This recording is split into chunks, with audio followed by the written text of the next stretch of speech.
map, get lost now with no extract. Like, look, that's all me. Got my number, don't call me. We eating up, that's all beef. You freezing up, that's y'all's team. Cause we don't really lose no more. All about heating up, leaving that cold. You can see beating up, killing that show. I ain't about giving up, no.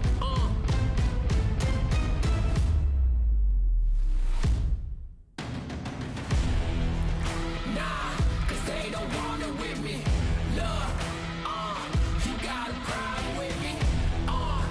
Look, cause y'all don't want it with me. If you start a fire with me, then you never gonna stop me. Ayy, sound the alarm. We about to go on. You getting it wrong.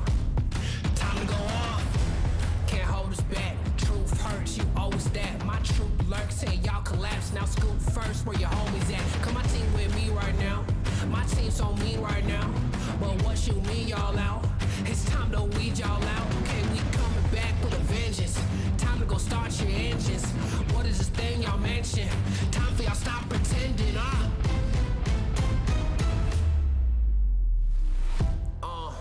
Nah, y'all can't do that. Where your crew at? Y'all can't do that. Nah, where your crew at? Nah, man, cause now you alone. Yeah, get out of my zone. Man, cause now you alone. Love, get out of my zone. Nah, cause they don't want it with me. Love, you gotta cry with me. Love, cause y'all don't want it with me.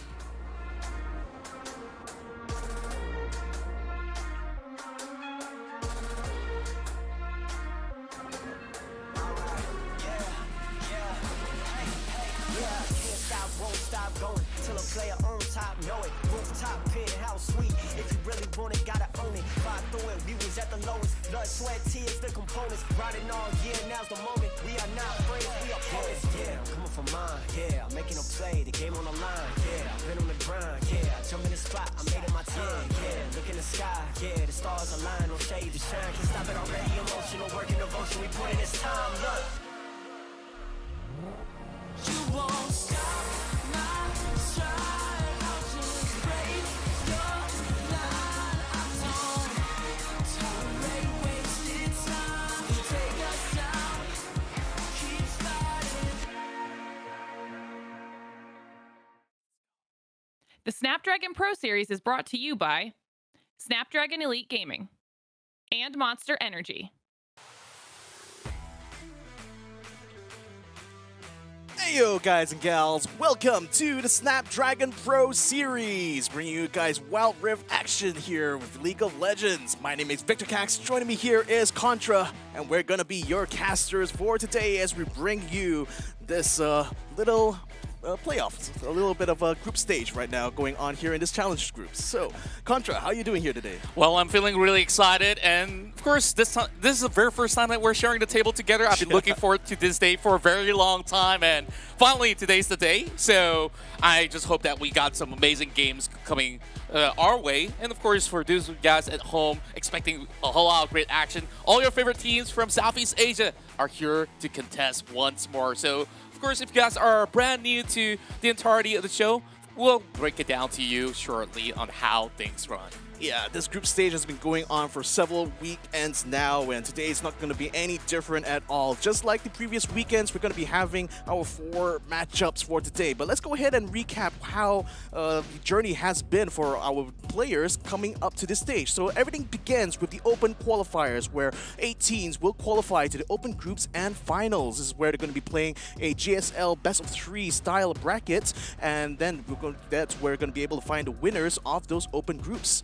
And then following that, we're going to be having a round robin where the top 8 from 4 regions here in this MSP are going to be playing a round robin format here. This group stage here, they want to determine their placements when it comes to that playoffs, because only the top 5 teams will be able to make the playoffs, and it will be played in a 5-team double elimination. That's right, and we're definitely looking forward to see who's going to be the ones on top of the podium to secure the upper brackets for the challenge playoffs. And I'm pretty sure that we're nearing towards that destination already, where we've only got perhaps a couple more matches to go over the weekend. Yeah, indeed. So let's go ahead and then have a look at what's at stake here for our Wild Rift teams, as this is the prize pool split that's going to be for this challenge group stage. So numbers look a little bit weird, but that's only because it's converted to Singapore dollars. So the first place is going to have $14,625. Second place will be going home with $10,575. Third place will go home with $4,680, and fourth and fifth place will both be receiving $3,645, and 6th to 8th place will only be going home with 2,610. Well, you know what? If you convert it to local currencies, wherever they're from, it's still going to be a hefty sum of money. And heading to playoffs, I'm pretty sure there's going to be a whole lot at stake out there. So, speaking of which, of course, we're going to be seeing our entirety of the leaderboards right now, where RRQ has been consistent throughout the whole stages, and of course, followed by that, Cerberus as well as Team Flash also tying the scorelines here, each suffering only one loss. Meanwhile, Enigma Galaxy, Rem United as well as Evo's Esports will have all three of them having a 2-2 scoreline. As for the Indonesian side, Echo Fortis as well as Persis Esports, they'll be on 7th as well as 8th respectively. Hopefully we'll see Persis Esports bounce back stronger for this weekend. Yeah, it's going to be pretty much a very, very hard journey from them from this point on, because having that 4 losses means that, you know, for the majority of this leaderboard, they're going to be in a serious handicap here compared to every other team. So especially for those teams that are currently 2-2 right now, they'll be looking to try to get a victory here today to hopefully put them up into second place and hopefully secure them a good chance of getting into that top 5. But especially for those who are already on the top, they're going to be looking to try to stay there as much as they can. RRQ, Cerberus, and Team Flash certainly been putting off some good performances so far in this group stage, and we're hoping they're going to be able to continue to do so with the rest of the group stage matchups coming soon. That's right. Speaking of the matchups here, we'll definitely start off strong. I believe that RRQ is going to be fending off against one of the heavy competitors out there, but of course, well, I actually haven't had a look at the bracket, so we'll have to recall on that till, of course, we see that on our screens. Yeah. But I believe that between all these teams here, today is going to be the day that they'll be breaking some of all these draw score lines that we have that on the table right now. So to kick things off, we have Echo Fortis going up against RRQ. Meanwhile, on match 2, it's going to be Rem United going up against Persis Esports. Followed by that, it's probably the highlight of the day with Evo's Esports versus Enigma Galaxy on match 3. And last but not least, Cerberus Esports versus Team Flash. This is going to be the local favorites of Vietnam, so I wonder who's going to be the one that will be on top of this table by the end of the day. Yeah, I mean, that's going to be very interesting to see, isn't it? So, yeah, especially for that last match there, it's going to be Vietnam pride very much with Cerberus and Team Flash up against each other, but then Enigma Galaxy versus Evo's Esports matchup, that's going to be a very interesting one, especially for you. Why? Is it because I'm clad in yellow and stuff? Like, so you already assume that I've already got my predictions drawn out? Is that the case? I did read your predictions, to be fair, so... Okay, fair enough. So this is what we always do. We make this pre-prediction before we kick off our show, just to be fair, right? Like, we don't want to change things halfway through. So are you going against the grain, or are you just following the flow of the Kings? Like, how's this one going? I don't know. Mostly I've been just doing it by feel, more like. I mean, on the one hand, you know, coming into this before the group stage, I had to go mostly by reputation, but actually having seen how some of these teams play, you know, I think my assumptions I had in that first week is completely been thrown out the window. I mean, seeing the way some of these teams have played right now has kind of like changed a lot of my opinions about certain things. But then what's kind of like consistent for me though is that the squads, especially from Thailand and Philippines, are so dominating and they tend to be very, very hard to fight against. And kind of feel bad for like the Indonesian squads because they tend to have, especially these early weeks here, they had matchups that was super, super tough for them. So I'm really hoping to see whether or not the especially Indonesian squads will be able to improve, as this group stage comes to a close. But then for the Filipino and like Thai squads, they've been absolutely killing it. Absolutely, and of course, we do look forward to what they will display for today. And speaking of which, we do have a video for you guys to check out, so we'll be getting ourselves ready for our first match.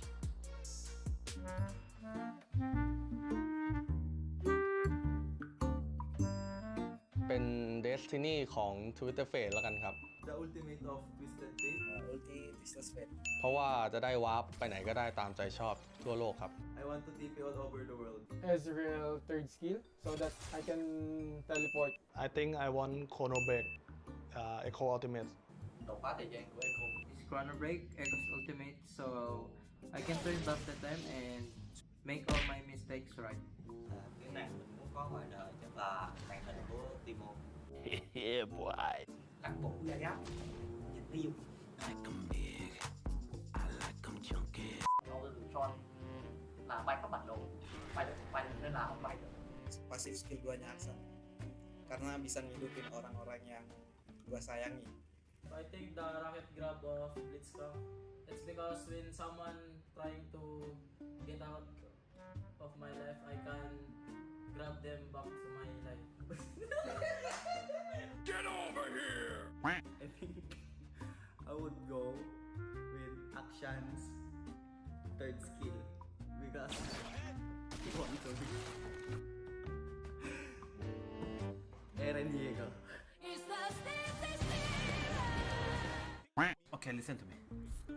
So I want Twist Fate, passive, third ability, the roll dice and stack that. Think. Okay, you think.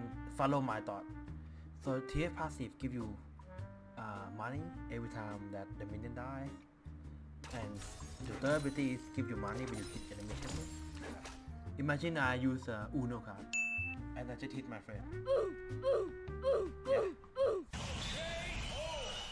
So I'll be creating my own money. Easily money generator.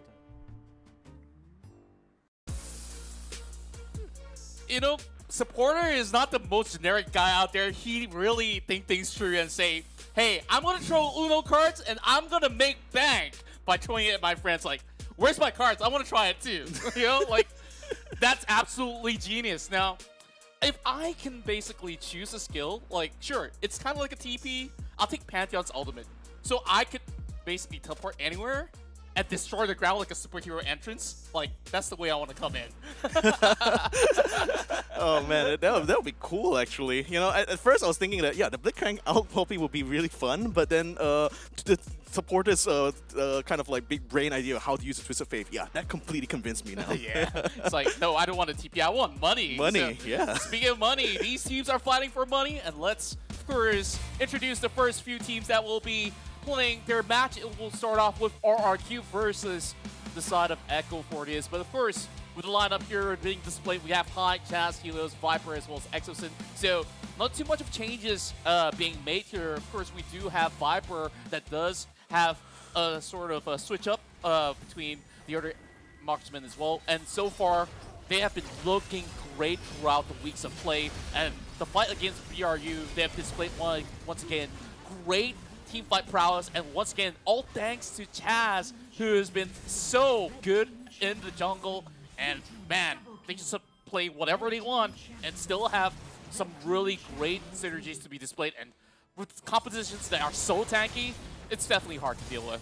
Yeah, RRQ has been quite impressive actually through some of these fights, especially this matchup against Buriram United. I think this is some of their best work so far. It was a very close matchup between the two of them, to be fair, but then RRQ and Buriram had been going at each other like very, very hard throughout the series here, and RRQ eventually was able to overcome BRU in this one, and this really impressed me a lot because Buriram United, as you know, is a super aggressive team, and they love to be up in your face, but it seems like RRQ was able to kind of flip the card on the Uno reverse card, if you will, onto them, because they turned out to be the more aggressive and a way more hard-fighting team. So featuring here a key player from RRQ is Chaz. He's the jungler for the team. He has a KDA of 4.7, kill participation percentage of 71.5, GPM of 766.3, DPM 786.8, and a DTPM of 683.2. So not very impressive stats, but nevertheless, he has certainly played a huge role in RQ's successes in this group stage. I would definitely say so. If I would basically rank all the junglers, he still remains as my heavy favorite out there because of his versatility on all the kinds of pick that we could possibly get from the past weeks. Things like Renekton that you expect to hit into Baron lane or even mid lane. RQ says, I'm going to put it in the jungle. And we've seen a couple of Morganas being played out in the jungle as well by the Filipino representatives overall. Same goes to Think About Galaxy. But of course, going up against Echo Fortis, I believe that today might just be the day that they will be experimenting a whole lot more. And here we have Echo Fortis. Yeah, hailing from Indonesia, comprised of Trizel, Sordum, Hunjaeger, Ulexite, and Ramli. They had their work cut off with them in this group stage here. Not gonna lie, it's been a very tough journey for them, but then they had some few standout moments here, particularly against them in the matchup against Evos here. They did manage to handle some of these fights quite well. Indeed, and of course, Hunjaeger was on that cinch that has definitely put a little bit more of an impact against Evil's Esports, and they've been able to at least fight for all these objectives, stand toe-to-toe against the Tigers, and still show up with huge numbers out there. Though they may have actually struggled hitting into late game in most part, but when it comes down to them getting a lead, they usually can propel themselves forward, and just look at how aggressive they play. They like to basically get in the face of their enemies, and of course, look for those opening pigs out there. So for players that we really have to look out for, of course, Alexite as well as Hunjaeger. These two guys will be able to carry the game if the cards were dealt right. Cerberus have been able to also find great openings for the teams as well. But when we do compare the numbers though, you can already see Cerberus, his numbers does stack up well against Chaz. Though, of course, they suffered more losses compared to RRQ, he still holds high value in the team. Yeah, I think like one of the weaknesses though for Echo Fortis that I've noticed so far in these group stages, a tendency to be indecisive sometimes, especially when their opponents are ahead.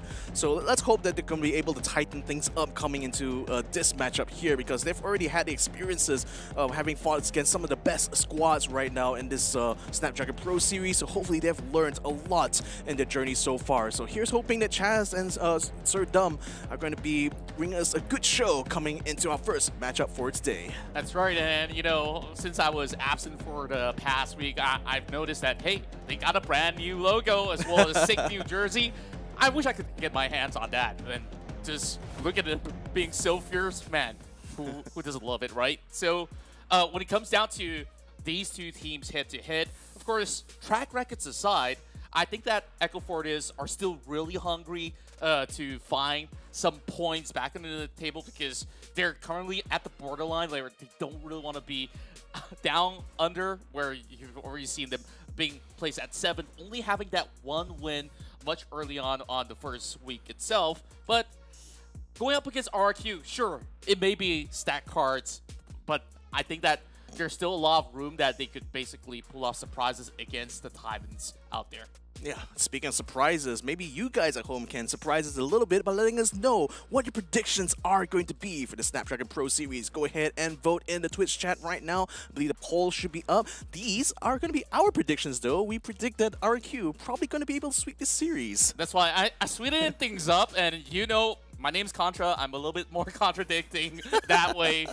Yeah, as much as I've said like good things about the team, I think like RQ isn't really phased at all to whatever challenge that may come out of Echo Fortis, and time again you see them going up against Rub United, Evil's Esports, and usually they will still be able to bounce back up even if they lose one game in their series. So RQ, I think like they should be clean game for them overall. 2-0 is what I expect. Yeah, I mean, if you look even at their kind of performances, and especially where they're placed on the leaderboard, it kind of tracks. I mean, we're basically that's how I made my prediction. So I don't know about you, but nevertheless, though, Echo Fortis had never really backed down from fight, as far as I've seen. You know, they still come in all guns blazing. It may not have like the right game plan or maybe even the most perfect draft, but they still try to fight tooth and nail, nevertheless. So here's hoping that they've learned a lot from the last few couple of weeks there.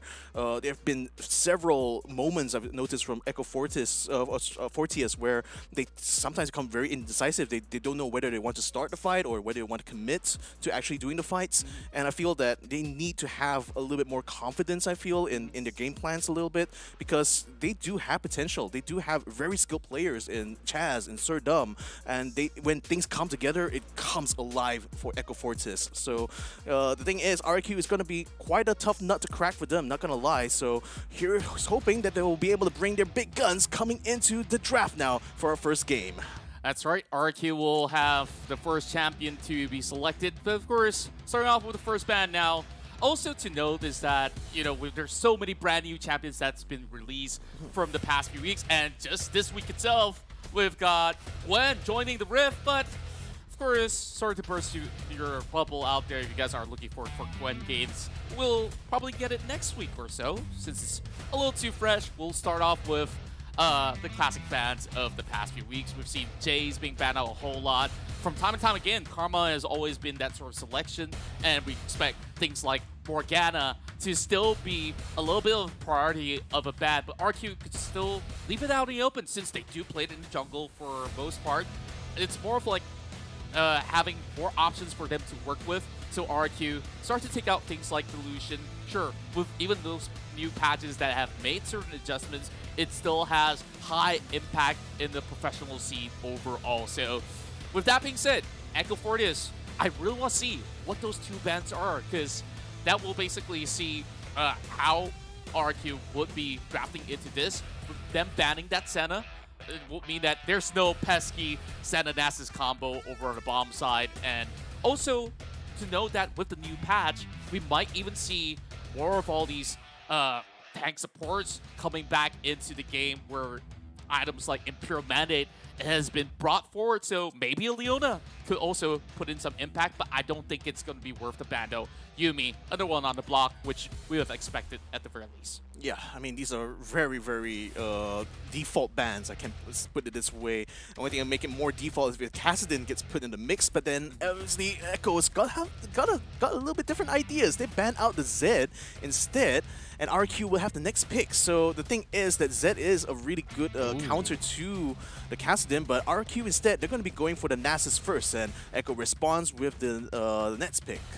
It's definitely interesting to really see the Nasus here without that Senna. Who are they basically going to utilize to empower? Now, that set will be in consideration once again.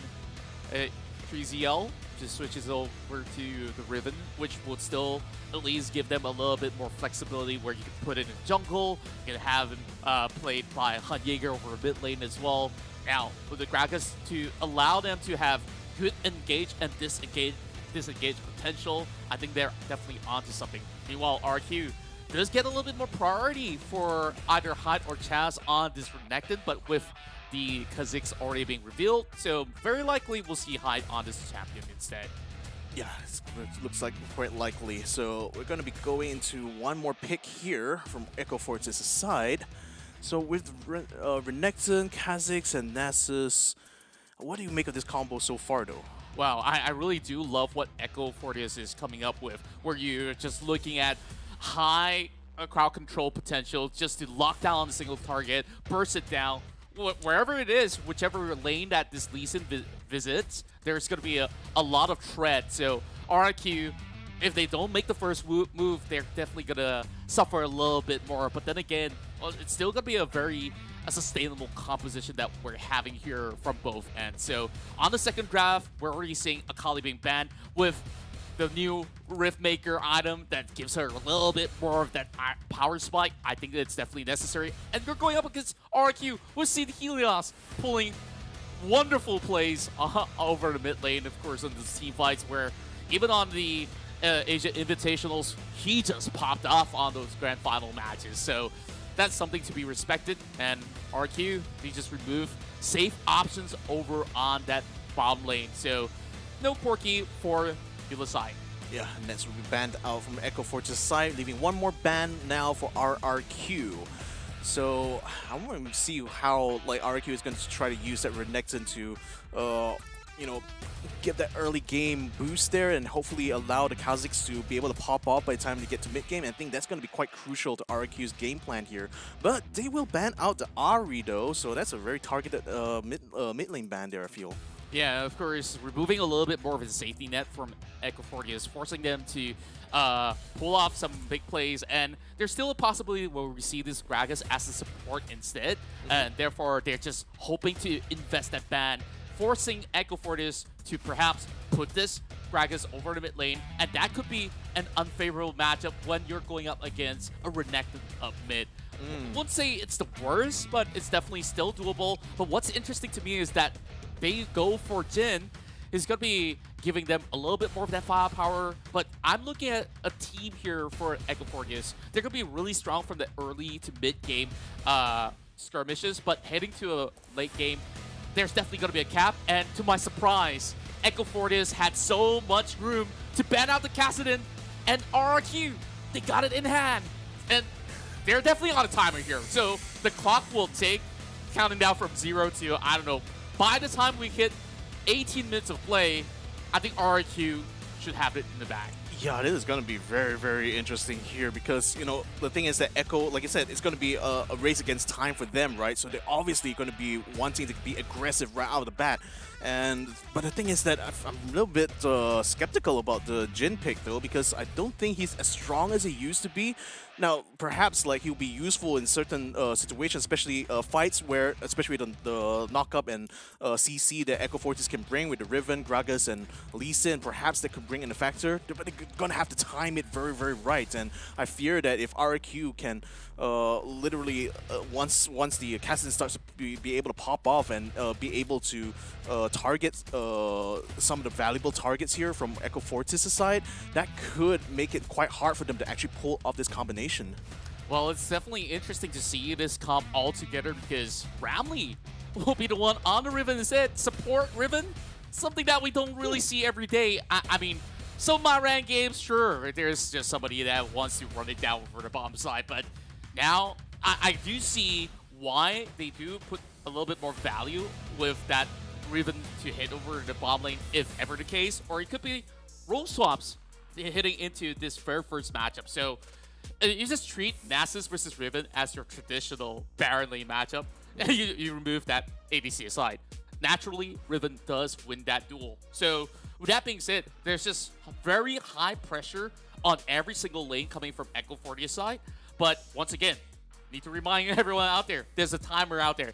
You hit the late game, you have this Renekton that's going to be diving in towards the backline. Along with that Kassadin with the Rift Walk, it's going to be absolutely annoying to deal with for Echo. So with that being said, for RQ, they fall back to something that is still really comfortable for them. But with an Ashe that also supplements them, they definitely have a good front-to-back fight, while Chaz on that Kazakhs, need I say more? Probably one of the best Kazakhs player that we have here in the league. Yeah, so ladies and gentlemen, let's jump in now to our first game of our first matchup for today. RQ from the Philippines up against Echo Fortis from the Indonesia. So let's go ahead and see how it goes. We're just only jumped into the Rift right now, so we do see Renekton and Gragas going to be laning up the top. It's going to be Riven in the mid, laning up against the Kassadin. So this is going to be a bit interesting, but I expect that they're going to be keeping a close eye on that Kassadin, especially in these early phases here. Because again, if they can keep that Kassadin suppressed very, very well in the early game phase and make sure that he's behind in the farm, that could perhaps delay the amount of time that it's going to require for RQ to get online, fully online that is. And hopefully they'll be able to take advantage of that to be able to get some good objectives in the early game and hopefully snowball their way to victory. But nevertheless though, this is going to be a very, very crucial laning phase here for Echo Fortis. That's right. And I definitely got to correct myself once again. So Ramley definitely, yes, indeed, they're just going to be having a little bit of a interchange of roles where it's sending this Riven to deal with Cassidy, which does not allow Helios to really practically go up ahead to farm, just denying a lot of all these gold. And you're already seeing Echo Fortius given that sort of priority to get that scuttle over the top side of the river. So they definitely have a little bit more attention being drawn to Helios. Not that he's allowed to actually get some dive. Now getting a little bit more intel of the whereabouts of the junglers. Surdom just have to tread lightly, not to really go deep for an invade, but he's still gonna try nevertheless. Hopefully scouting up ahead. Chaz, who's slowly moving in towards the blue. Yeah, I guess Graga's going to be making a recall back in now while Lee Sin joins Riven in the mid lane again. You want to keep someone on that Kassadin at all times, especially in the early phases here. You want to be able to interrupt his farm, but so far he's been able to keep up very, very well, up to level 4 now. Alongside with the Riven. Riven now is going to be forced to recall. So Lee Sin going to continue to try to roam mostly around this river here, just collecting information more like, and trying to see if there's any kind of openings or any kind of opportunities to gank here, and at least keeping himself in a very flexible position, let's put it that way. Well, Ramley now comes back into the fray here. That's going to force Kassadin now to back out, but then he's already up to level 5, so he's pretty much on pace at this point. Yeah, one interesting thing to note about RRQ is that with this Nasus coming in, we actually have Exosin who's playing the Ashe as a support role instead. So basically, all this farm is going to be funneled down to this Nasus stacking up that siphoning strike and essentially being the substitute to the Senna. Although it doesn't really come with heals, but you basically have permanent CC when you're going up against the RRQ bomb lane, where you're just going to be slowed up, especially with the Wither on top of every single auto attack that Exosin does. Yeah, they will definitely make Echo Fortius think twice before making any sort of a drastic measure. But going up against a Jhin as well as Nami, naturally, you just have loss sustain, good poke damage as well, so it's just going to be neutralized overall. A lot of priority over on the top side of the river, as we currently see. But we won't expect any sort of commotion until the very first objective spawns. So, meanwhile, as we look into some of the items being purchased, we've already had the Gragas on the way for the Rod of Ages, of course. And gold seems to be heavily in favor of them. Well, with a Enchanted Crystal Arrow not really hitting anyone out there. A little ambitious to try to hit to hide, I assume. Hang on a sec. It looks like they're piling up into the top lane a little bit, but no, it looks like a recall is coming through here for both Lee Sin and Riven. So I thought it for a moment there they might be making a move onto the Renekton, but seems like they're trying to reset a little bit, especially now that the objective is going to be coming out in just a few moments now. So Hyde, Trizel still continuing to lane up in the top here. So far, it's only the top tier 1 on the RQ side has sustained quite a bit of damage, and I think that's a lot of effort from Trizel's end in order to be able to make that happen. But they really need to try to make a concerted effort, I think, later on. But nevertheless, though, it's still very much status quo at this point. I mean, Riven, Ramley, it's done so well to keep himself in pace in farm compared to the Kassadin, but haven't really done much to suppress his farm, really. Yeah. So the thing is, he's already up to level 7, and he's pretty much still on track as far as the Kassadin timer, let's put it this way, goes. Yeah, and we're definitely looking at some good improvisation into the new patch as well when we're looking at this Ashe pick up that Relic Shield, where as a support you just generally need to find ways to earn gold, and that's definitely one of the good ways to do so. As both sides looking to trade objectives. Echo Fortius starting off with the Drake, and we'll have an arrow sent away, almost stealing it away. Did they get it though? Not at all. Echo Fortius still has it in the bag. Yeah, the timing was just a little bit off there, but it would have been super fun though, shove, though. if Chaz actually nailed that. So looks like Rift Howler will be sent up to the top here, and Trizel Hunyager will be in place here to defend. While in the meantime, bottom lane, First Blood is getting picked up onto that Lee Sin there. So Surdom is out for a counter. Lexite is probably going to get traded, but he is able to get away just in time though. Hunyager able to keep Chaz at bay for now. So RQ has already scored 1 kill so far. They've almost taken down one objective here in the form of the tier 1 turret. turret, but then still haven't been able to take it down completely though, so that turret is still standing for now. Riven now having to defend by herself, is taking a lot of damage in that bottom lane right now. It's the Ashe and Cassidy Ilios making his life super hard here in the defense of the tier 1. Rami now tries to jump in there, but that might be a little bit too far ahead of himself there. But Serdam is going to come in nevertheless to clean things up. Does get a kill on the Cassidy. Now chases after Exorcism, but unfortunately he has a back off there. He doesn't have the health now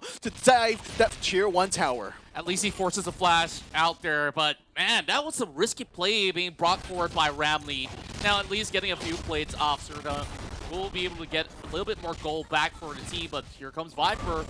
Now, lucky enough, Exosin doesn't have the enchanted crystal arrow, or else he's pretty much done for. So, just falling back into some of the dives that happened, top side and bottom side. Like, Serdam definitely committed a little bit of a vital mistake there, just diving into that turret range and just having majority of the RQ side to be absolutely ready to take him on. And once again, Chaz showing up in the perfect place at the right time. Was hoping to get that pick against Yulik's side, but at least forcing some of these timers off and could have actually taken out Yulik's side with a little bit more of a burst, but thankfully Hunjaeger was around to give him a little bit more healing.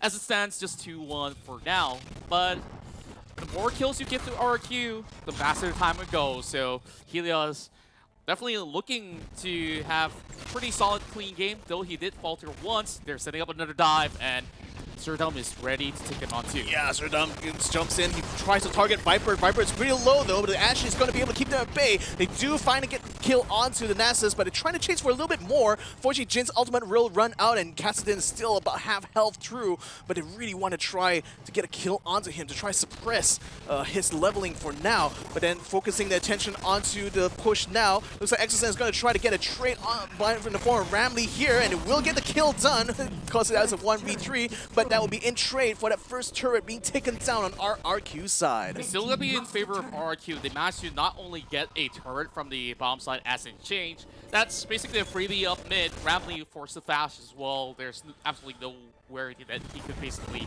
get out of that sticky situation. So, Echo Fortius, I do like the implementation of how they've been able to react on time, especially that sort of setup over the top side where you looks like have also committed with that curtain call and managing to at least snipe one back as he's slowly building into some of these heavy artillery weapon hitting into the mid game. So far, Echo Fortius is still looking alright with only 2,000 of gold deficit, which is still very much doable with a team fight to switch things around. So Echo Fortius now battling for a little bit more of a map control where vision has been set up. Chaz figures out that ward, but oh boy, Yeah, he's gonna get caught out there. Nevertheless, he is able to get back to his team, and RQ, I think, will have to back out unless they find an opportunity to take down Serdam. He is very low. Whoa, what a hit there, though, by the Kassadin. Helios gets the kill done, and then now they will back out there, and that pickoff is it's really crucial because the Rift Herald is already up. That opening now is given opportunity for Kha'Zix to go ahead and solo that Rift Herald now, and then this is going to pay dividends now to RQ because the tier 1 turret, they pretty much should be able to take that down very, very quickly. Renekton is already on that way, so they will send a Rift Herald to the mid now to try to deal with this mid tier 1 turret. Oh boy.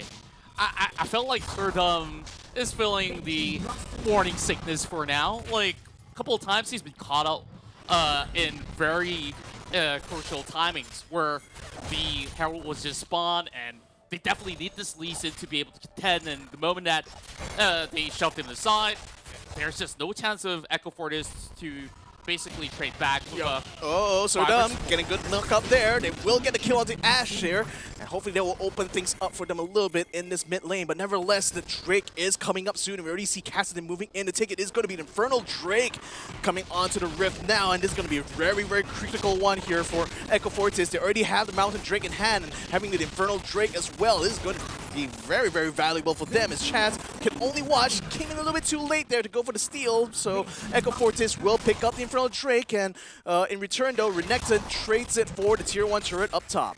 Yeah, at least having party straight right out there for Echo Fortius. And that was an amazing pick coming from Serdam, knowing how to basically find an easy target to work around with. Exosin as an Ashe. Honestly, even with the flash committed, sure, he might actually walk away with very little health if given any chance at all. So I guess that's the problem where you basically assassinate him, but for topside. Ramley caught up a little bit, but is able to duck down into the tier 2 turret, and Nami, Jin, and Lee Sin are around the corner, so if they want to try to pursue the Ribbon, that's going to force out a big fight indeed. Chaz and Viper now keeping the distance somewhat, but it looks like Chaz might be going for the move there. Arrow. Good stun there, good arrow onto one. Now they're going to be able to follow it up onto two. Alexa and Jaeger able to back out. There was no major damage there. It was able to nuke them down quite a bit, but this certainly is going to force them to try to respond to this now, as we do see Ramley trying to bring chase and see if he can try to catch up Chaz, but Chaz already long gone, now goes ahead and picks up a blue buff for himself. Yeah, and it's still pretty important for RQ to always burn the flash that's available from Jin, so he's not going to be prepared for another 2 minutes at the very least. While Echo Fortius, I think that a lot of all these scrappy fights that they're taking have been a little bit costly, but they've been able to at least neutralize it with some of these objectives secured. Of course, getting both of the Drakes that was spawned up much early on will allow them to at least handle the late game a little bit better. So RQ would eventually brute force their way into the next objective. That's what we are looking forward to. Now, just looking at some of these items out there, we are already seeing a Raleigh Crystal Scepter already being set up by Viper. So perma-stun, well, perma-slow that is. Invasion, major invasion here for RRQ as they try to steal away the buff, and then they find themselves caught up into a 5v5. First one falls going to be Gragas while they try to chase down Hunyager. They do take down Anami. Now they focus onto Ramley the Ribbon and will take her down as well. Melting apart here is Echo Fortis as they will catch Serdum a little bit, but then no, he is going to get taken out by Helios. Oh my goodness. A full wipe on Echo Fortis' side, and RRQ still has 3 members to bear, and that's certainly going to allow them now to go ahead and get some good priority on this mid lane. That flip of a switch happened so quickly, and RQ just overwhelms them, diving so deep into their base. They don't even care if this arrow hits anybody at all. They will just basically get the turret of their own. So far, RQ have found their way into a snowballing lead.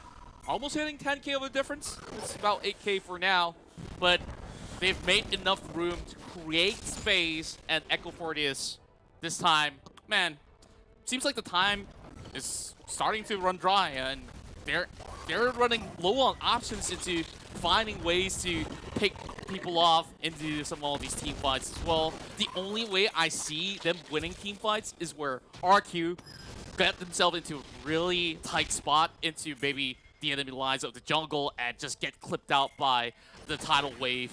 And that's the only chance that I'm talking about here. And we haven't really seen that full 5v5 potential coming in from Echo Fortius, but Giselle gets to jump onto Exosin. Jin is going to be bringing out his ultimate. A bit of a timer here. Well, Viper picks up most of the damage there. He's going to be the first one to get taken down. Good stun there into Chaz, but he's going to be busted on the wall, but hooked up by Helios. He comes through the backline, gets a double there. Renexa getting the kill done as well, but Jin able to shut down the Kassadin though, so that does prevent him from doing any more damage, so it does end up being a 2-for-2. My goodness, like, RQ, they know that they really want to pick a fight, so they'll bring the fight to them regardless of that. And here goes their arrow, but they're going to be a little bit too far behind. But at the very least, they will basically send the rest of Echo Fortius back into the base for a quick reset. Next Dragon spawning up real soon though, so they really have to prep for that, while topside just absolutely getting shoved high, giving constant pressure into the side lanes, while items are now stacked against some of these members of Echo Fortius. When we're looking at Chaz, he may not have that highlight reel moment where he just got himself 1 kill, but he's basically helping Helios to snowball. Now it's basically 5 kills channeled to this Kassadin, where he even bought that Rift Maker. Well, he is the null void.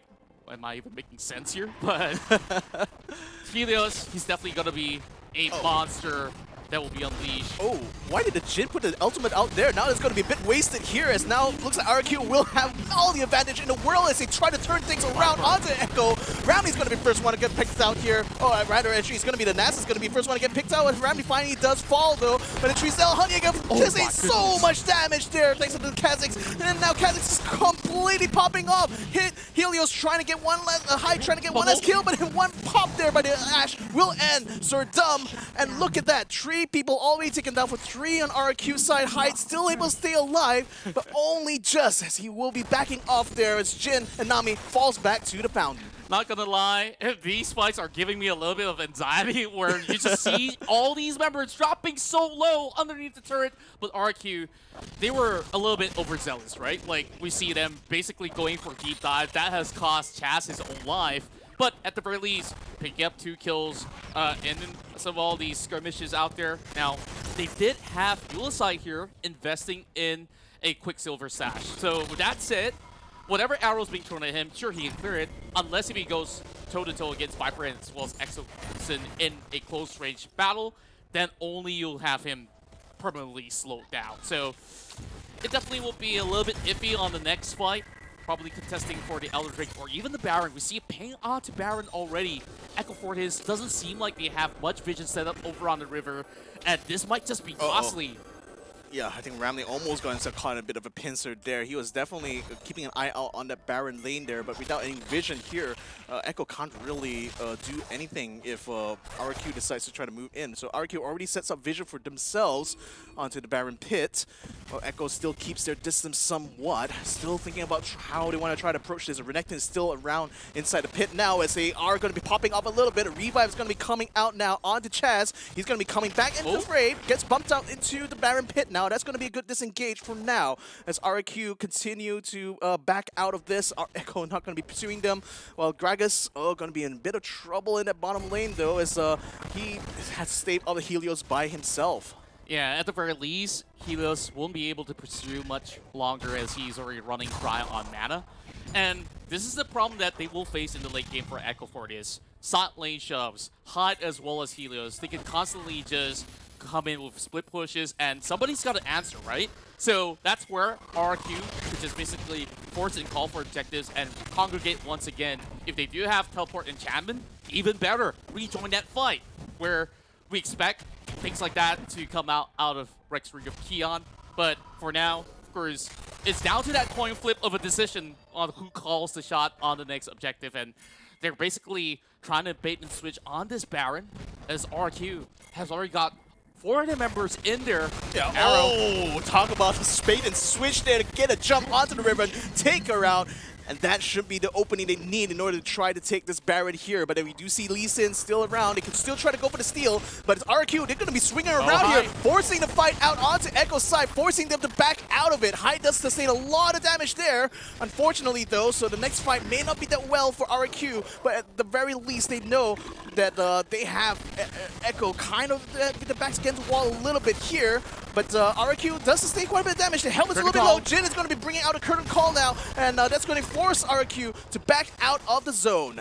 But I just love that Echo Fortis. They're still relentless. They still want to hold on to this. 30 seconds from now, there is that Elder Drake. So this is what they will be fighting for. So Serdum got to quickly go in for that reset, and RQ still pressing on. No vision whatsoever, but at least with the Squire's Bloom being popped up, they know that they'll be falling back once again. No point of taking too much of a risk here. RQ now handles those waves. So Echo Fortis, if they do win this team fight though, they can definitely come back from this. Now, heading to the late game, I think it's definitely not going to matter all too much. Echo Fortis, throughout the span of this past 20 minutes, have been showing strength of their own that they've been able to trade back and still go for a 1-for-1 at the very least. Now, it's going to be the rest of Echo Fortis initiating on that Drake instead.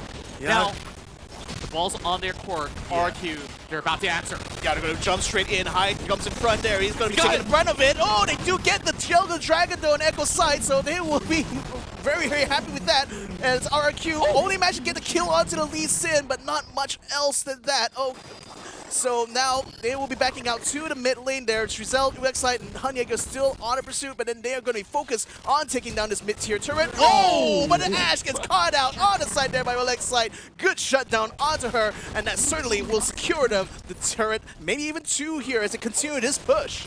And this is what we talked about, just coming back into the game with that Elder Drake being secured now. Pressure is on towards RRQ. They can't even get anywhere close to that Baron, despite, sure, no vision being set up for now.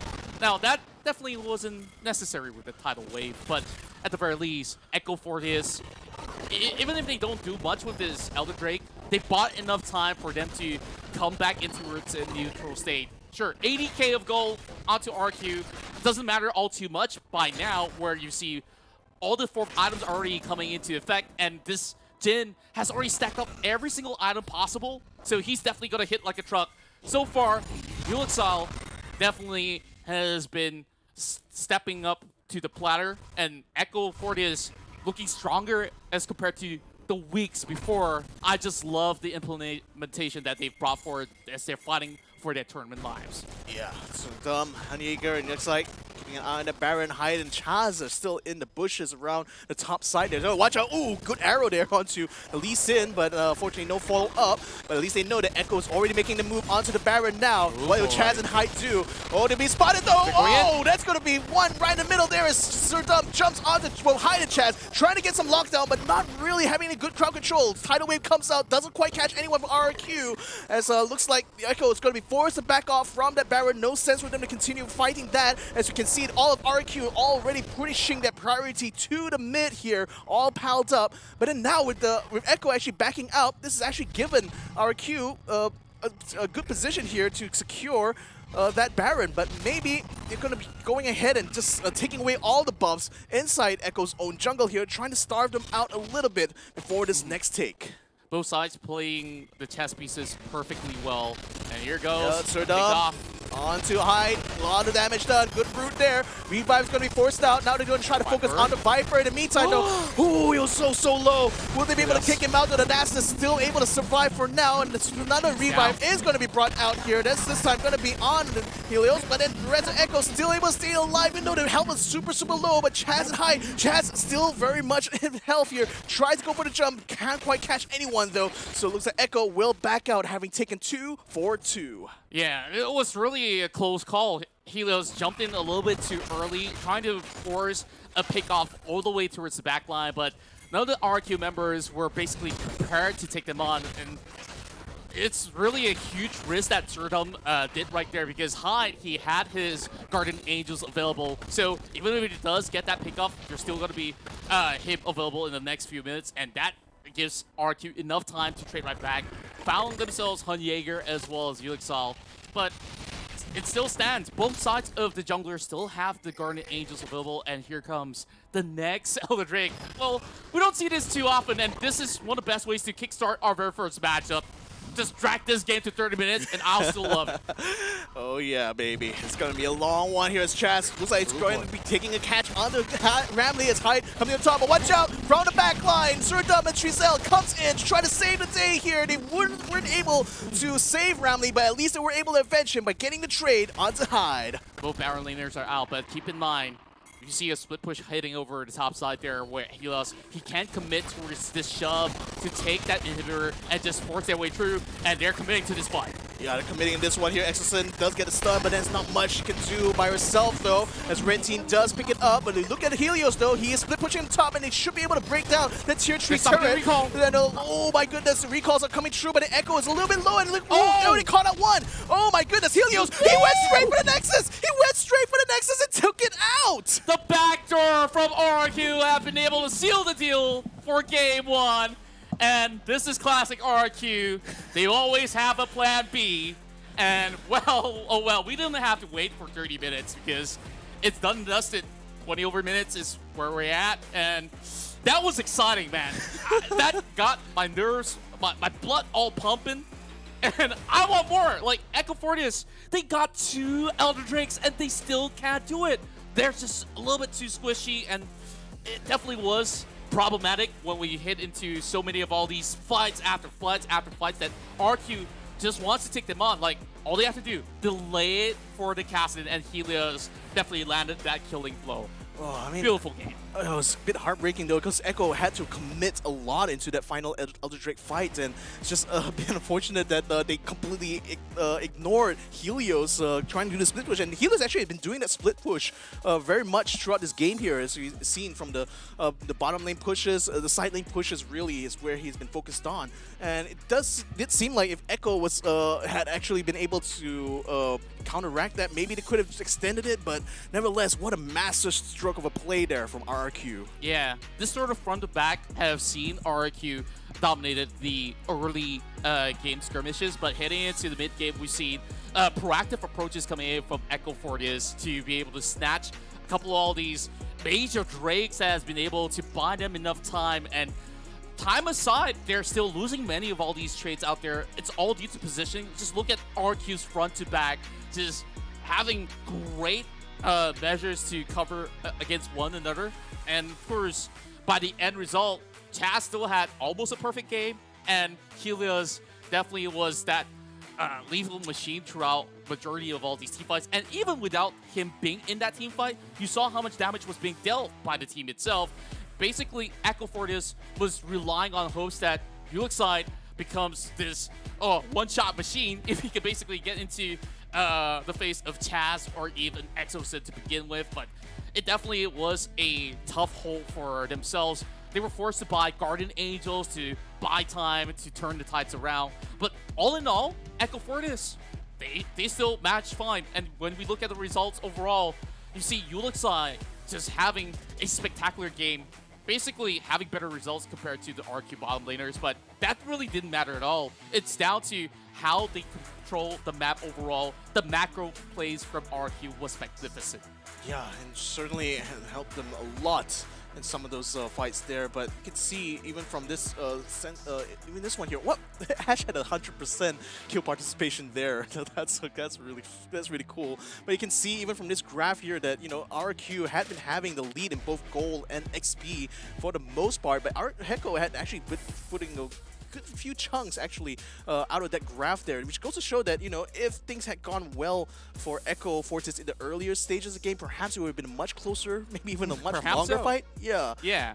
And overall, I think that for Echo Fortis, their plan is like, let's put them in very scrappy scenarios where it's just going to take a lot of all these scrappy fights, and hopefully they'll fall prey to all these sort of antics. But it's like RQ takes it another walk in the park. Like, they've faced teams like this before multiple times, and they do it again, just surprising them with that backdoor. But with that being said, of course, we're going to be pretty much getting ourselves ready for our upcoming game. But of course, we definitely have to thank everybody who's been able to make this possible. Of course, Snapdragon Elite Gaming, where winning matters, and this one was a beautiful win for our RQ. Yeah, indeed. And RQ hopefully will be able to continue on unleashing the beast here together with Monster Energy. You can go ahead and check them out at monsterenergy.com/gaming. And of course, if you guys want to join in the conversation when it comes to the Snapdragon Pro Series, join our Discord. It's over there, discord.gg/Snapdragon Pro Series, where you can join in the conversation with us, with members of the Snapdragon Pro Series as well, as well as the fans of Wild Rift in general. So game number 2 is going to be coming up, but before that, we're going to be taking a short break. So my name is Victor Cax. Joining me here is Contra, and we'll be right back after this break. The Snapdragon Pro Series is brought to you by Snapdragon Elite Gaming and Monster Energy. Hi, I'm XSN, and I am the team captain for RQ from Philippines. For the Open Finals, I think we did pretty good. Besides that, we are playing with our new roster, and I think we have a lot to improve. My teammates are very funny and they are very competitive. They don't want to lose every single game, so every game is serious for us. Thailand and Vietnam, they are very good team. We will have a very hard time, and I think it's gonna be challenging for us. I hope that we will get our win against them. Actually, our last in this tournament,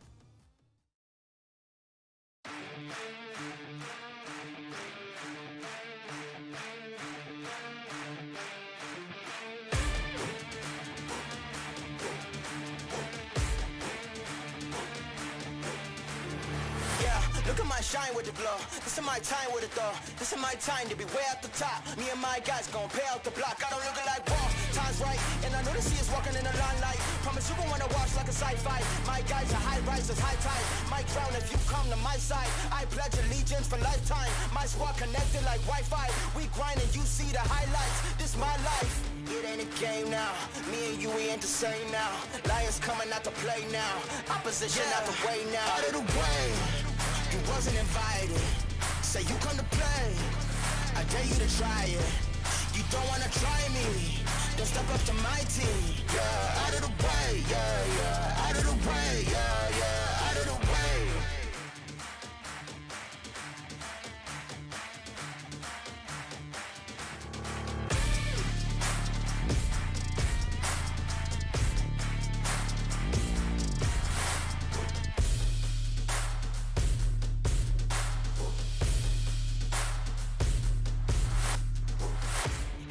Game now, me and you, we ain't the same now. Lions coming out to play now. Opposition out the way now. Out of the way, you wasn't invited. Say you come to play, I dare you to try it. You don't wanna try me, then step up to my team. Yeah, out of the way, yeah, yeah. Out of the way, yeah, yeah. Out of the way.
Let's do it together.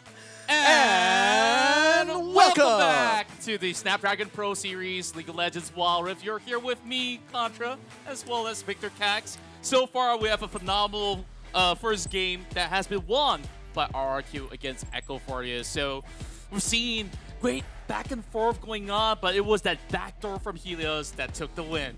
Yeah, I felt like if that hadn't happened, I think Echo could have possibly forced it into a much longer game and maybe even eked out the win there. It certainly looked like they were on track for that, but then that last minute backdoor completely shut them down there. So it could have been like a 30-odd minute match there, but it just ended at 24 minutes because of that Kassadin backdoor. So let's go ahead and have a look at the key player. That last one there is going to be Exosin. KDA of 11%, a kill participation of 100%. All the kills that RQ has done, this Ashe has been at it the whole time. And you were just highlighting after we went on break, like, oh, this guy is everywhere on the map. And yeah, truth be told, just like you said, he called the shots every single time that they go in for that enchanted crystal arrow. They're ready to basically come in with a huge takeoff, especially Chaz as well as High, just making sure that they're just permanently stunned ever since that they've got locked down with the arrow. And, well, every time he throws a volley, probably it's another kill in the back, you know? Like, the perma-slow from the bottom lane is something to not be underestimated as Echo Fortius definitely had a little bit of a tough time finding their way through this huge front-to-back type of composition that RRQ has been fielding. Yeah, that's the thing. Like, it's very rare we see Ashe being played as a support here, but it really worked out well for them in this instance, didn't it? Yeah, and I think this is one of the best MVP titles because supports in general, they don't really get that sort of limelight, and Exosin once again proving that, hey, he can play basically anything. It's not always about that Galio. It's not about, you know, coming up huge with those recon plays. Now, even with Ashe, who basically like needs to sit all the way to his back line to get things done. Sure, it wasn't also about the sort of damage, but just having pure utility for the team, that's what he provided throughout that course of the battle. And 100%, like, it's... Yep, he's basically everywhere. Every single kill. Like, we've even seen him attempting, like, cross-map arrows, sending it towards the top side in hopes that he would connect towards, well, either the ribbon or so over the mid lane. But overall, I think it's not just about Exosin. It's great coordination coming from every single member of RRQ. We've seen some really good attempts with those sort of setups to enable Helios to propel up ahead. But now, heading into the second battle here, I'm definitely interested to see how would Echo respond to this second matchup's draft in particular, because on the first game, they led through that Kassadin on the second pick and ban. So this time around, I don't think they're ever going to allow it to go through again, unless if RRQ decides, hey, if you guys want a little bit of a challenge, maybe take that Kassadin and we'll show you what we've got.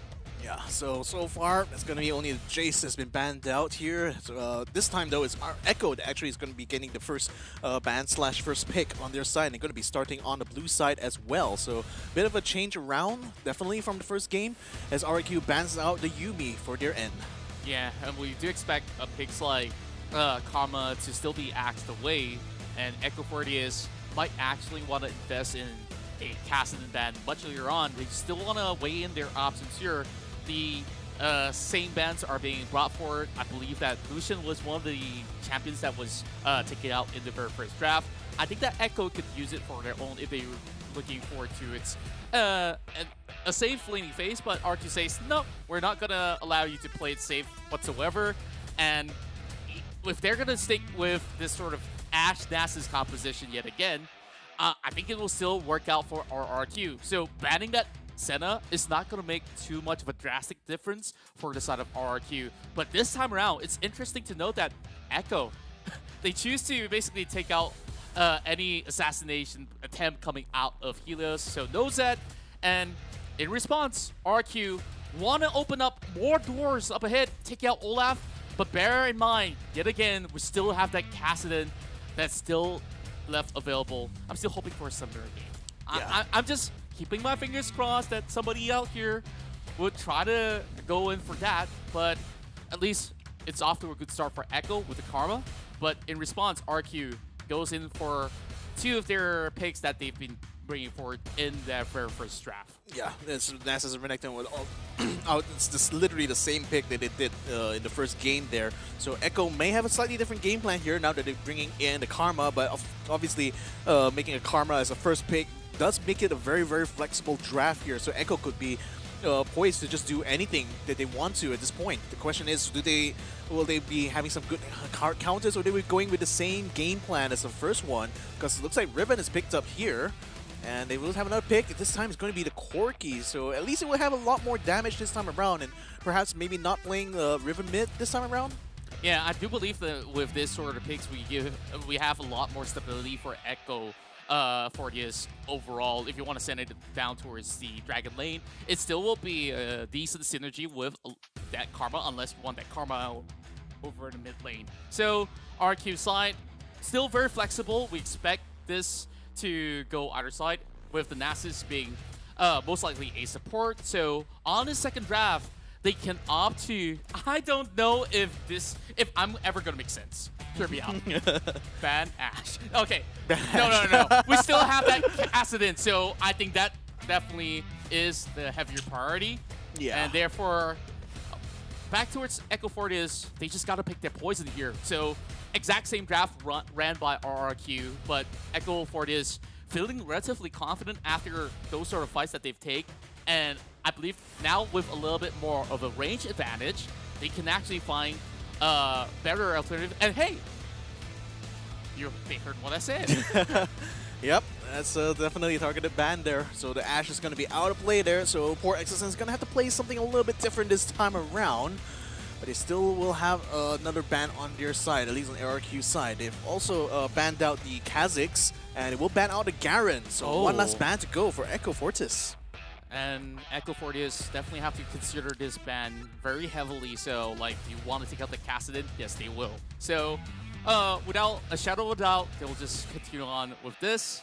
RQ, they found Plan C. Okay, Whoa. Plan C is to bring this Soraka and give infinite healing to Nasus. So, they're going that indestructible route. And this is going to be absolutely annoying, but good counter to this is to bring maybe some Ignite on board, and of course have things like the Mortal Reminder, Morellonomicon if they're running a mage for Echo Fortis, which if it hits the late game, this Karma, if it's going to be support, then it's not going to come in all too early.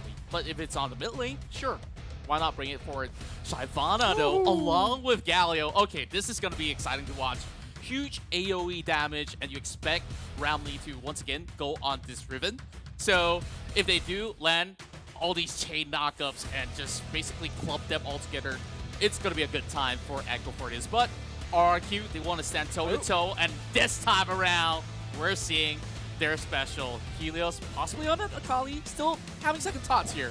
So Fiora or even the Akali, I think is still going to be a great pick overall. So they locked it in. So with that being said, we expect either Hyde to go on this Fiora and have Chaz, to pass this Renekton over onto Helios. Still going to be a decent lane overall. And what we're expecting to see here is to have either both the Corki as well as the Galio over the bomb side, and Karma to just play it cool over the mid lane. And we'll just fare absolutely fine against a Fiora. Yeah, so it's going to be Riven versus Renekton in the Baron lane. Fiora versus Karma in that mid lane. I'm definitely going to be watching out for that Shyvanas in this game here.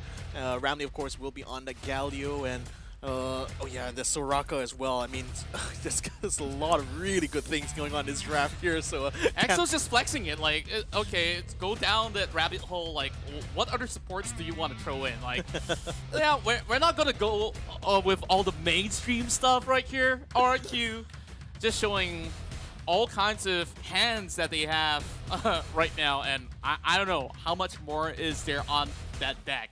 But if Echo Fortis push it to game tree, we're going to see even more stuff to come. So what are the chances to push it to game tree? I mean, again, like, I would think it's pretty high, given that, you know, if Echo actually managed to nail this this game down, I think it could be a very close one. So yeah, I would say there's definitely a big possibility for that to happen in this one here. So let's see whether or not they were able to put all of this together here, because Karma, Riven, Corki, Galio, and Shyvanas, that's a very, very interesting lineup here.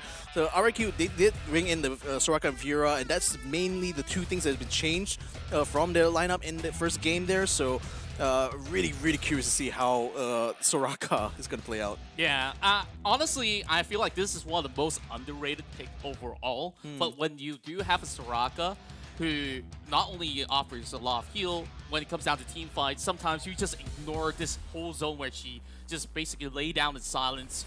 I'll go back to that skill name eventually, because I haven't seen enough Soraka games to cast too much myself, but it can basically lock them into this zone if they're not careful enough, and especially for a Riven, like, she will basically dispel of her usual combination where she just wants to jump all the way to the back line. So Echo Fortius still have to be very careful on these team fights. And here we go.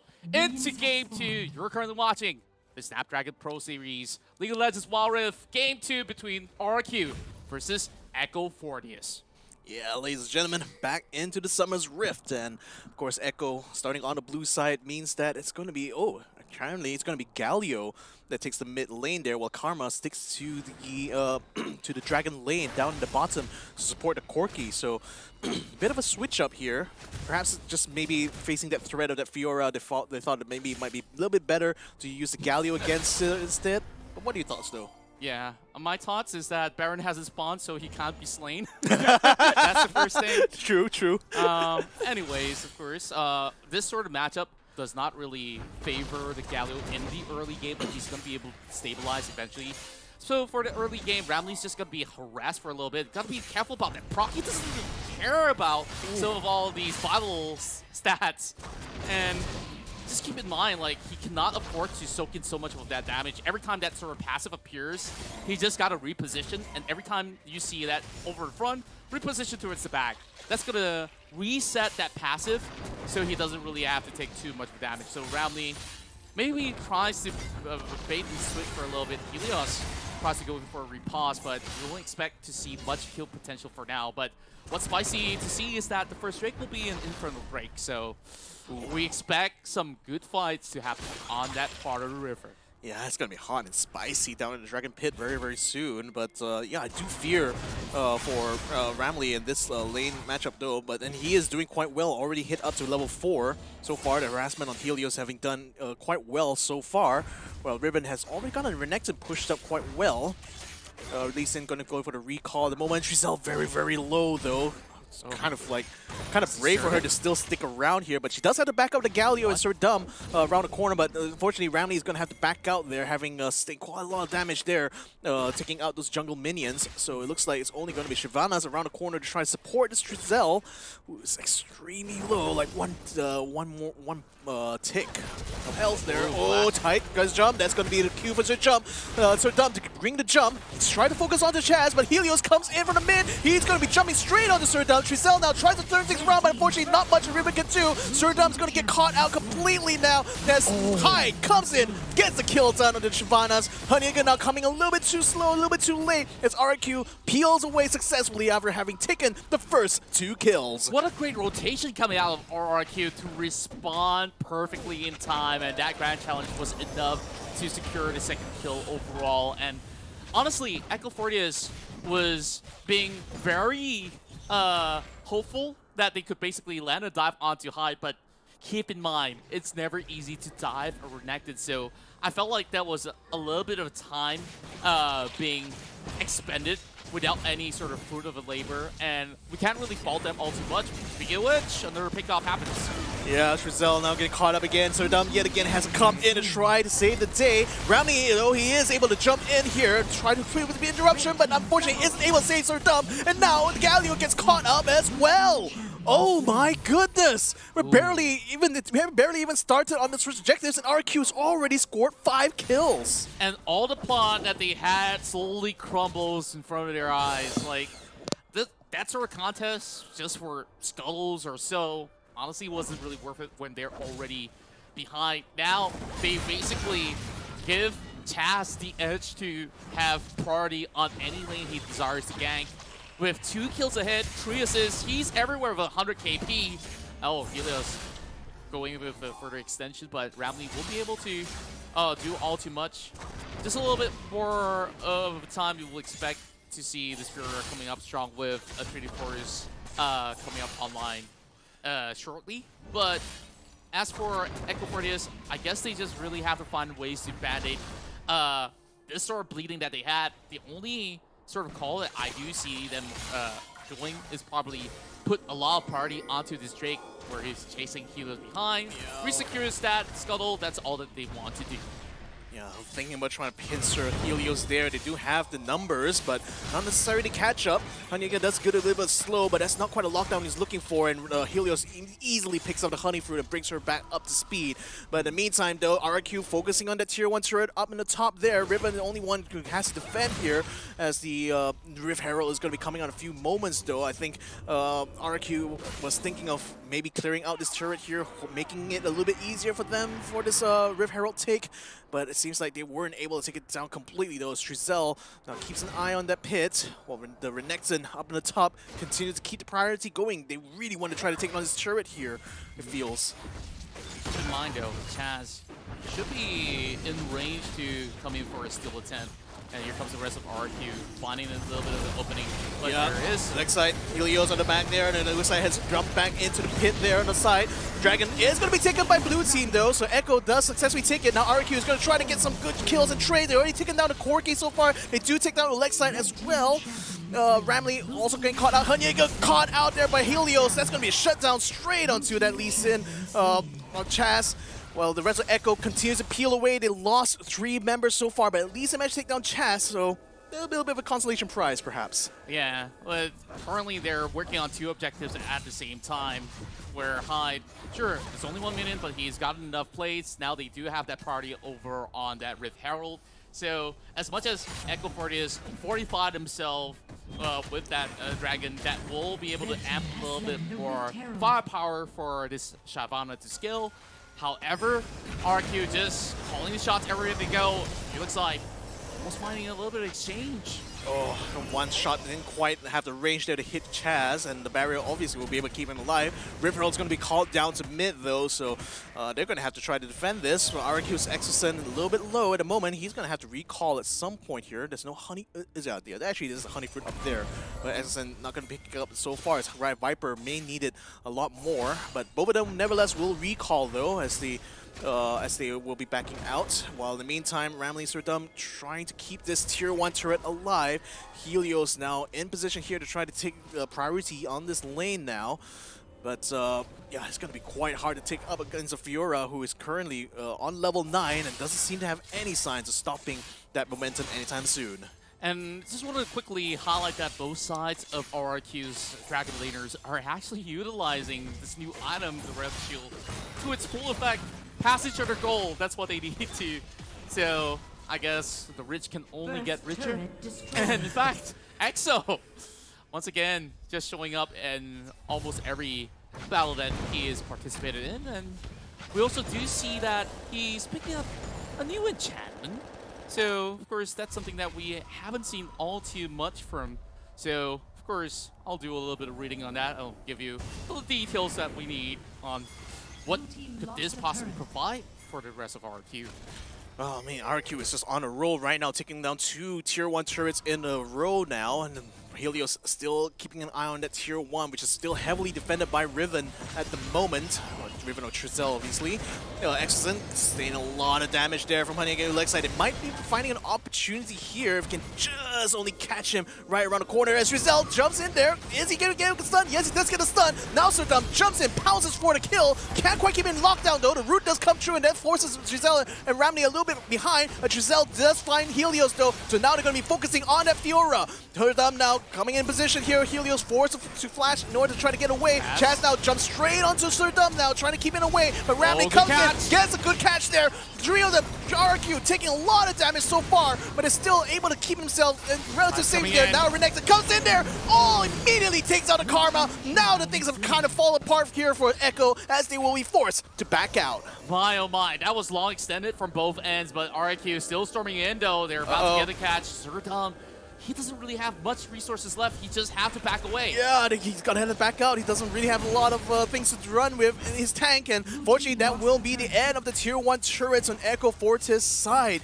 So RQ definitely are on a huge power spike right now, and it really shows in the level of objectives they've been taking so far. Yeah, and RQ, they definitely did a lot of homework here on the new patch, and I'm just going to give it a lowdown of the Soraka enchantment, right? So Ionian Meteor does a whole lot of damage. It can deal up to 25% of each enemy's maximum health as magic damage. So that's the reason why you see EXO, he's not gonna go in for that typical support build. He's basically building a scaling mage out of Soraka. More heals, more damage. Oh, Ramley gonna get caught up here, but then the Helio's gonna be in trouble now because the Resident Echo was just literally in the jungle, and has a very, very dead Fiora. So maybe a bit of a revenge there. Overkill maybe, but then again, might be worth it in the end. I'm not too sure. Like, I see a bunch of ultimates being popped right there, and we got a few objectives coming up. I guess it's not too bad after all. It's just Giselle that needs his ult back up. But the rest of RQ trying to get a little bit more of a heavy priority over the mid side. That opens up that option for both the Drake as well as the Rift Herald. So, package now being picked up. This is going to be a game-changing fight for Echo Fortis if they can win it though. It's 10,000 deficit for them. Still pretty hard to come back from. Even with them finding a little bit of stabilizer after one or two pickoffs, it still didn't really matter all too much because Surdum, he's not really the tankiest unit. He's only got that Divine Sunderer. Sure, you do a little bit of damage, but he's not even close by. You're just opting for a handshake of an exchange, but Spira is not having it. Yeah, she's just basically trying to stop Echo from taking this Rift Herald easy, but unfortunately loses her life as a result. The Res RQ comes in, but a little too late to stop Echo from taking the Rift Herald. So nevertheless, though, the Lee Sin alone will be able to finish off the Ocean Drake himself. So it's just going to be objective for objective, but that's the second time that Helios got himself caught out there. That's right, and at least now with a different sort of approach, they do congregate over the top side, but they're looking for exchange from RQ. So they kind of brute force their way down bot, but Hanyeger, alongside with Ulixite, should be able to tend to this, but not too much can be done right there when you have 3 units just basically crumbling that turret so quickly. But with 2 charges onto the top side, I think it's still well worth it for Echo to try to get in shape, just slowing down a little bit of that sort of damage being dealt from that early game that they've suffered from. So just going into the mid game though, just this whole idea of having that huge AoE of a team fight isn't going to be all too easy for Echo Fortis to combine, because you expect RQ to attack from all angles. Sure, you have Viper that has been a beefy mid-chill over the front line, same goes to Hyde, but they're also mobile. Count Exosin inside, right? Like, it's gonna be hard for them to even reach this Soraka with that sort of infinite heal. I don't think they are prepared for this fight. They're just giving away all this turret because they know they can't afford to commit entirely. And Echo still having 2 members split over the bottom side. They're not gonna be able to yield too much though, so it's gonna definitely take a while. So their hopes is to hit into the late game, that Ulixite will find himself more items to stack upon, and still, you have to find target priority. Who do you really want to take out first? Because you would expect the Wish to come in. Exo is just going to have a ton of healing, so Ignite from Hanyeger is crucial to pick that first guy up. Oh, Trizel going to get caught up a little bit in this top lane here as Hyde attempts to try to extend his dominance here over this Riven, but not able to follow up on that, just really just trying to keep him intimidated, but unfortunately the Renekton had his armor broken, so he wasn't able to keep that aggression going. But nevertheless, we can see him regrouping with the rest of his team. We can see Viper and Exosun now scanning jungle yet again. They've been doing this. They did this previously, trying to scout out and see if Echo was trying to set up an ambush. But so far, Echo is just literally too busy trying to stem the bleeding that's happening on their end to really try to set up anything else, I feel.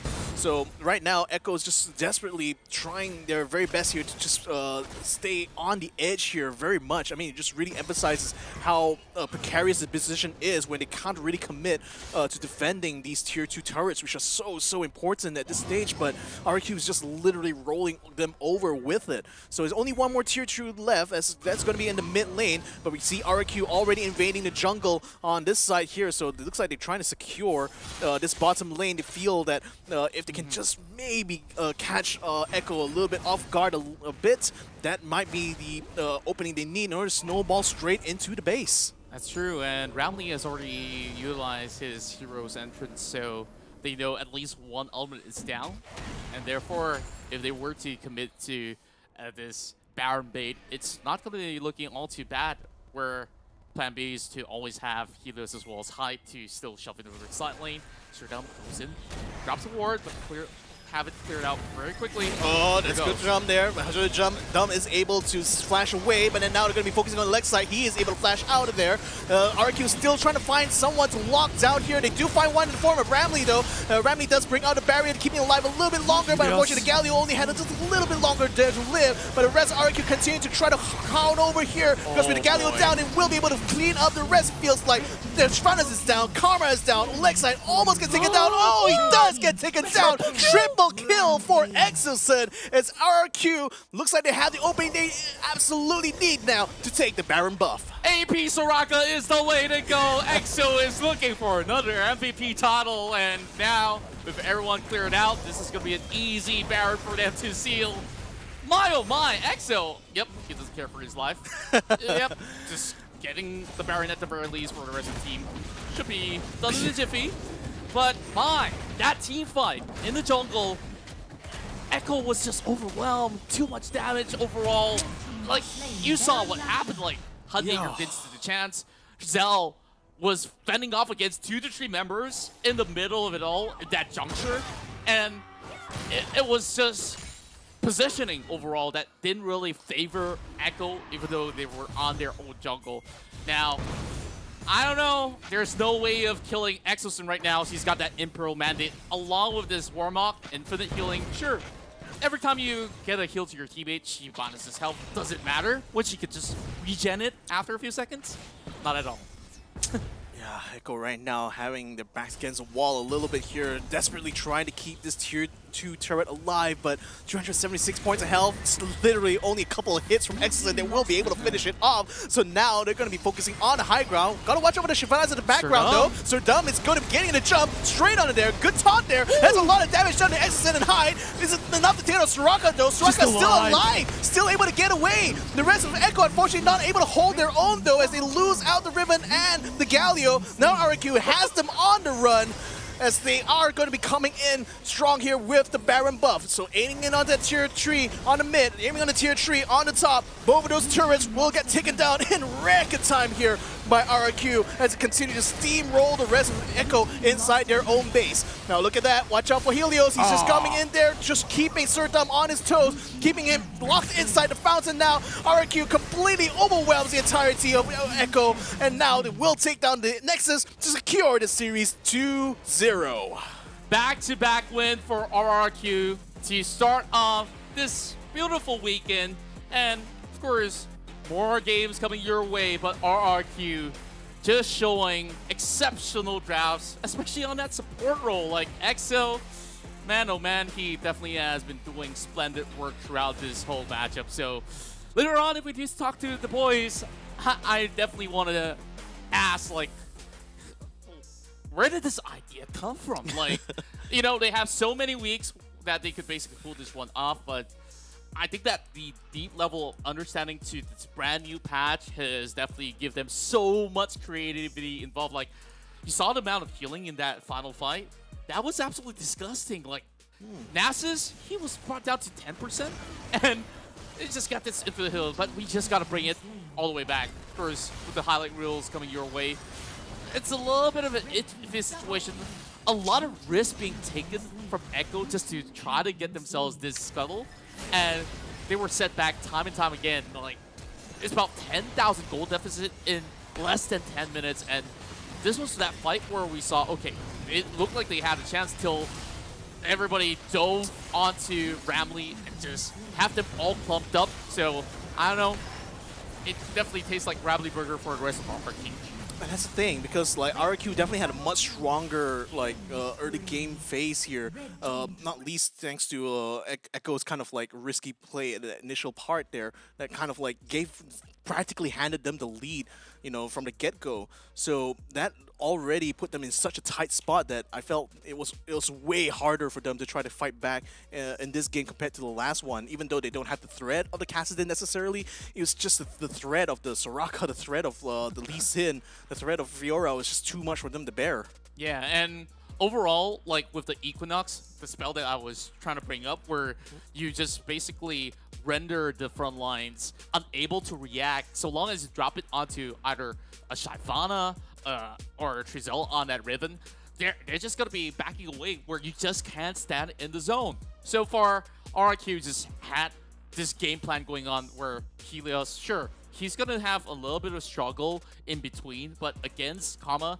honestly, isn't exactly the highest level of threat that could possibly bring to the table. And therefore, Echo for it is, once they have fallen through on that early game, that game plan of having that perfect 5v5 it just didn't seem feasible at all. As we look at the charts, majority of these objectives have definitely went on trades from the early to mid game, but it was just RQ dictating the tempo from start all the way to finish. Yeah, and that's certainly a dominant display here that RQ has pulled off against Echo Fortius here. So very well-deserved win here in our first matchup for today. So all you guys back at home there enjoying the show so far, I'd like to give a shout out to some of our sponsors here, because this Snapdragon Pro Series brought to you by ESL wouldn't have been possible without the support of our sponsors in this event. So first off, let's go ahead and give a thanks to Snapdragon Elite Gaming for when winning matters, it matters the most here in the Snapdragon Pro Series. And of course, our second sponsor,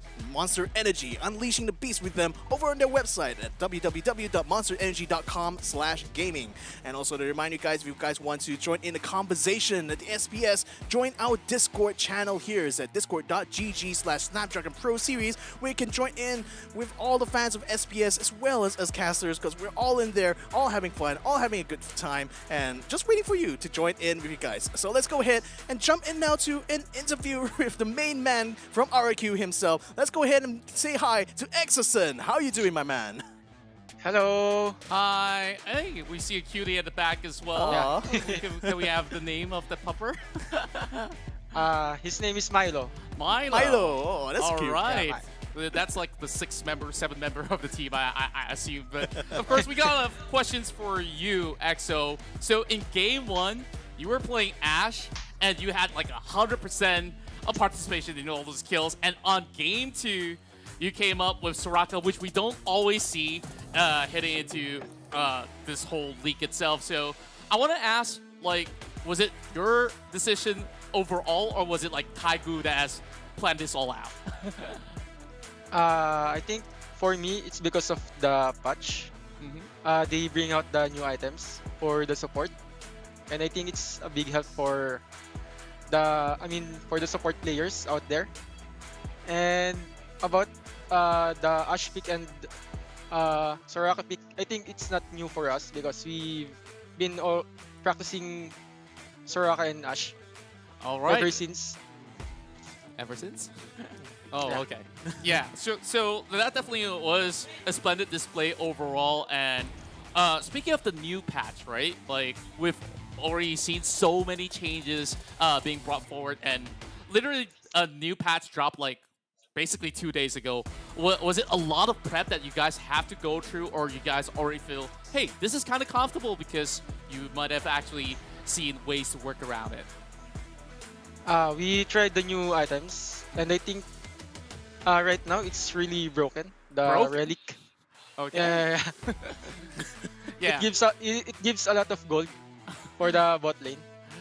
I see, I see. And I also do notice that you also purchased that new enchantment as well, that meteor, and that you equipped it on that Soraka.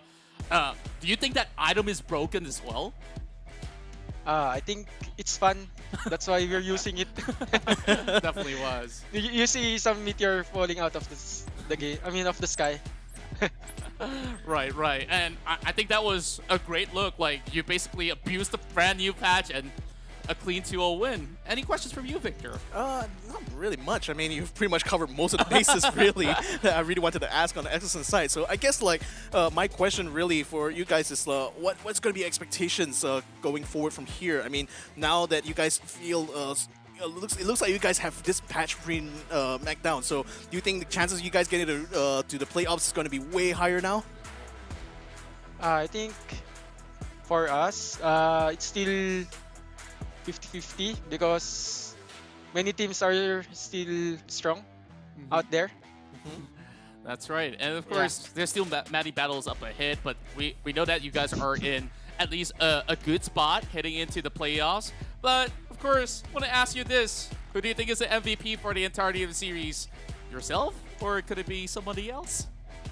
I think it's support meta right now. Oh, yeah. Support meta. I love what you just mentioned. And of course, let's see if that is true. So here we go. You're absolutely right. The man himself, EXO. 2 games in a row. Man, you've been offering a whole lot on both the picks overall, but I definitely would love to see what else would be brought to the table. Now, I do want to ask you this as well. Like, sure, we see a little bit more of that utility support coming into play. That you've said that, sure, it seemed a little bit broken. What about tank supports? Do you think that they're still in trend? Is it something that you guys want to try and test coming into future games? I think tank support is still there. And I think many tank support can punish some utility champs. All right. So, of course, we do look forward to other surprises from you in those upcoming games. So, any words that you basically want to share to, you know, fans back at home that's tuning in from the early morning, just cheering you guys on? Thank you for our supporters and also to my family. And also to Suzy and my little one, Eri. And also to RRQ organization, to our boss AP, boss Ricky, and boss Nano. Yep, shout out to them. And of course, thank you so much, EXO. You've definitely been a pleasure to be on this interview, and I just love spending time with you here. Hope to visit you guys someday in the Philippines, though. So, of course, till then, let's hope for the best for the entirety of the weekend, so we don't want to hold you for too long. So, have a good break, and we'll see you soon. Bye-bye. Thank you. All right. Always welcome. Yeah, it was so fun looking at how how enthusiastic the team was in the background, just constantly poking around there, and of course the cute little mutt there. And I'm trying Milo. not to be distracted by all the cute pets that they do have. Like, yeah, I wish like I could just have one to cuddle with here, and possibly we won't end up casting anyway. So yeah, we'll keep it this way. Yeah, so nevertheless, ladies and gentlemen, that was our first matchup of the day done and dusted. We're going to have another matchup coming, but before that, we're going to be taking a break here at the SBS. So my name is Victor Cax, joining me here is Contra. We'll be right back after these messages. The Snapdragon Pro Series is brought to you by Snapdragon Elite Gaming and Monster Energy.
fresh map, get lost now with no extract. Like, look, that's all me. Got my number, don't call me. We eating up, that's all beef. You freezing up, that's y'all's team. Cause we don't really lose no more. All about heating up, leaving that cold. You can see me eating up, killing that show. I ain't about giving up, no.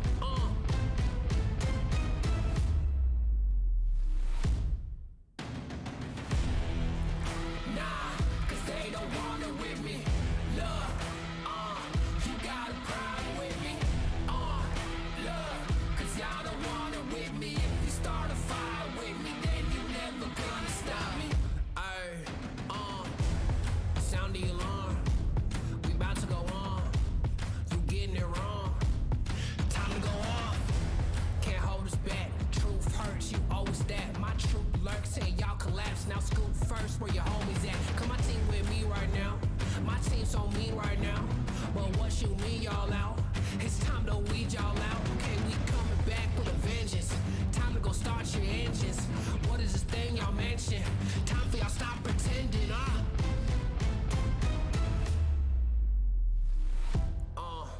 nah, y'all can't do that. Where your crew at? Y'all can't do that. Nah, where your crew at? Nah, man, cause now you alone. Yeah, get out of my zone. Man, cause now you alone.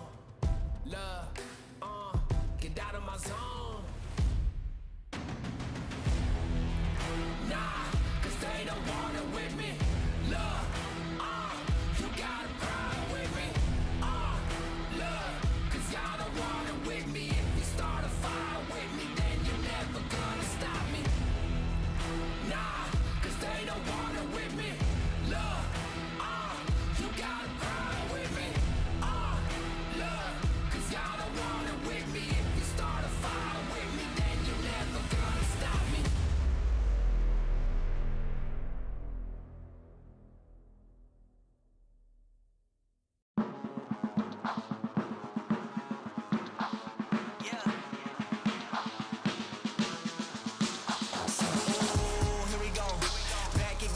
Scenario, win, win, win, win, yeah, we on a roll. Yeah, 2, 4, 6, we like 10 and 0. I should probably tell them something that they didn't know. Back then we was down with nowhere to go. Shit, might have been down, but we didn't fold. Now we running it like some intervals. Ooh, what now? Tell me who you see when you look straight up. Like, wait, who us now? What you gon' do when we pull up on you? Like, ooh, touchdown. You already know what it is when I come through you. Ooh, shut down. Shut down. Say, ooh, what now?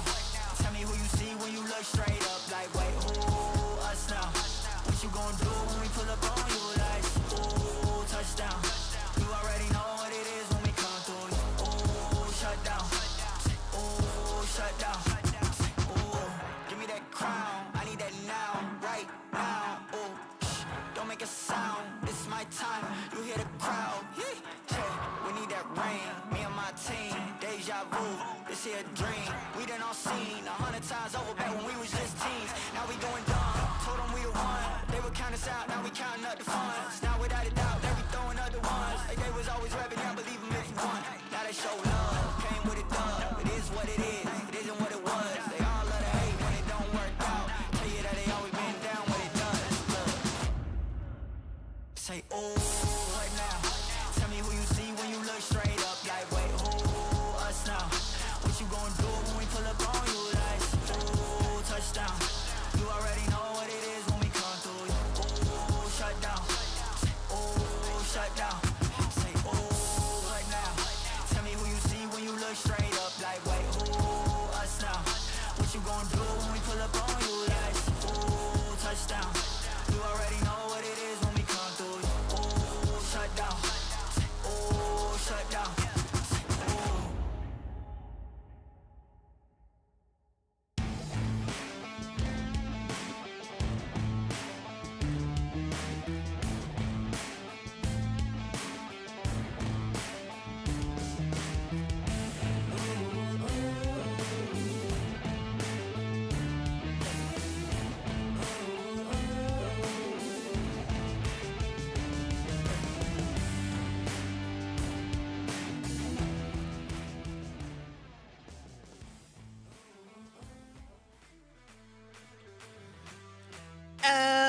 Welcome back, ladies and gentlemen, to the Snapdragon Pro Series, brought to you by ESL. My name is Victor Cax. Join me here is Contra. We're here to bring you guys our second matchup for today. So earlier we saw RRQ versus Echo Fortis. This time around, it's going to be Thailand versus Indonesia. Buriram United versus Persis Esports. So Contra, coming into this second matchup here, what's going to be your expectations for this one? Well, so far we've already seen a whole lot coming out of Evil's Esports. Initially, when they started off the entirety of this whole challenge stage, we've seen them on a shaky note at the start of it, but they've definitely come into shape and have been performing relatively well. But let's take a look at the leaderboard real quick, as RRQ have managed to take the win against Echo Fortis. So nothing much has been changed except for the fact that RRQ now will be on top of the table. So later on, it will definitely be a deciding match between Team Flash as well as Cerberus Esports to see who will join along the ranks of RRQ. But Evil's Esports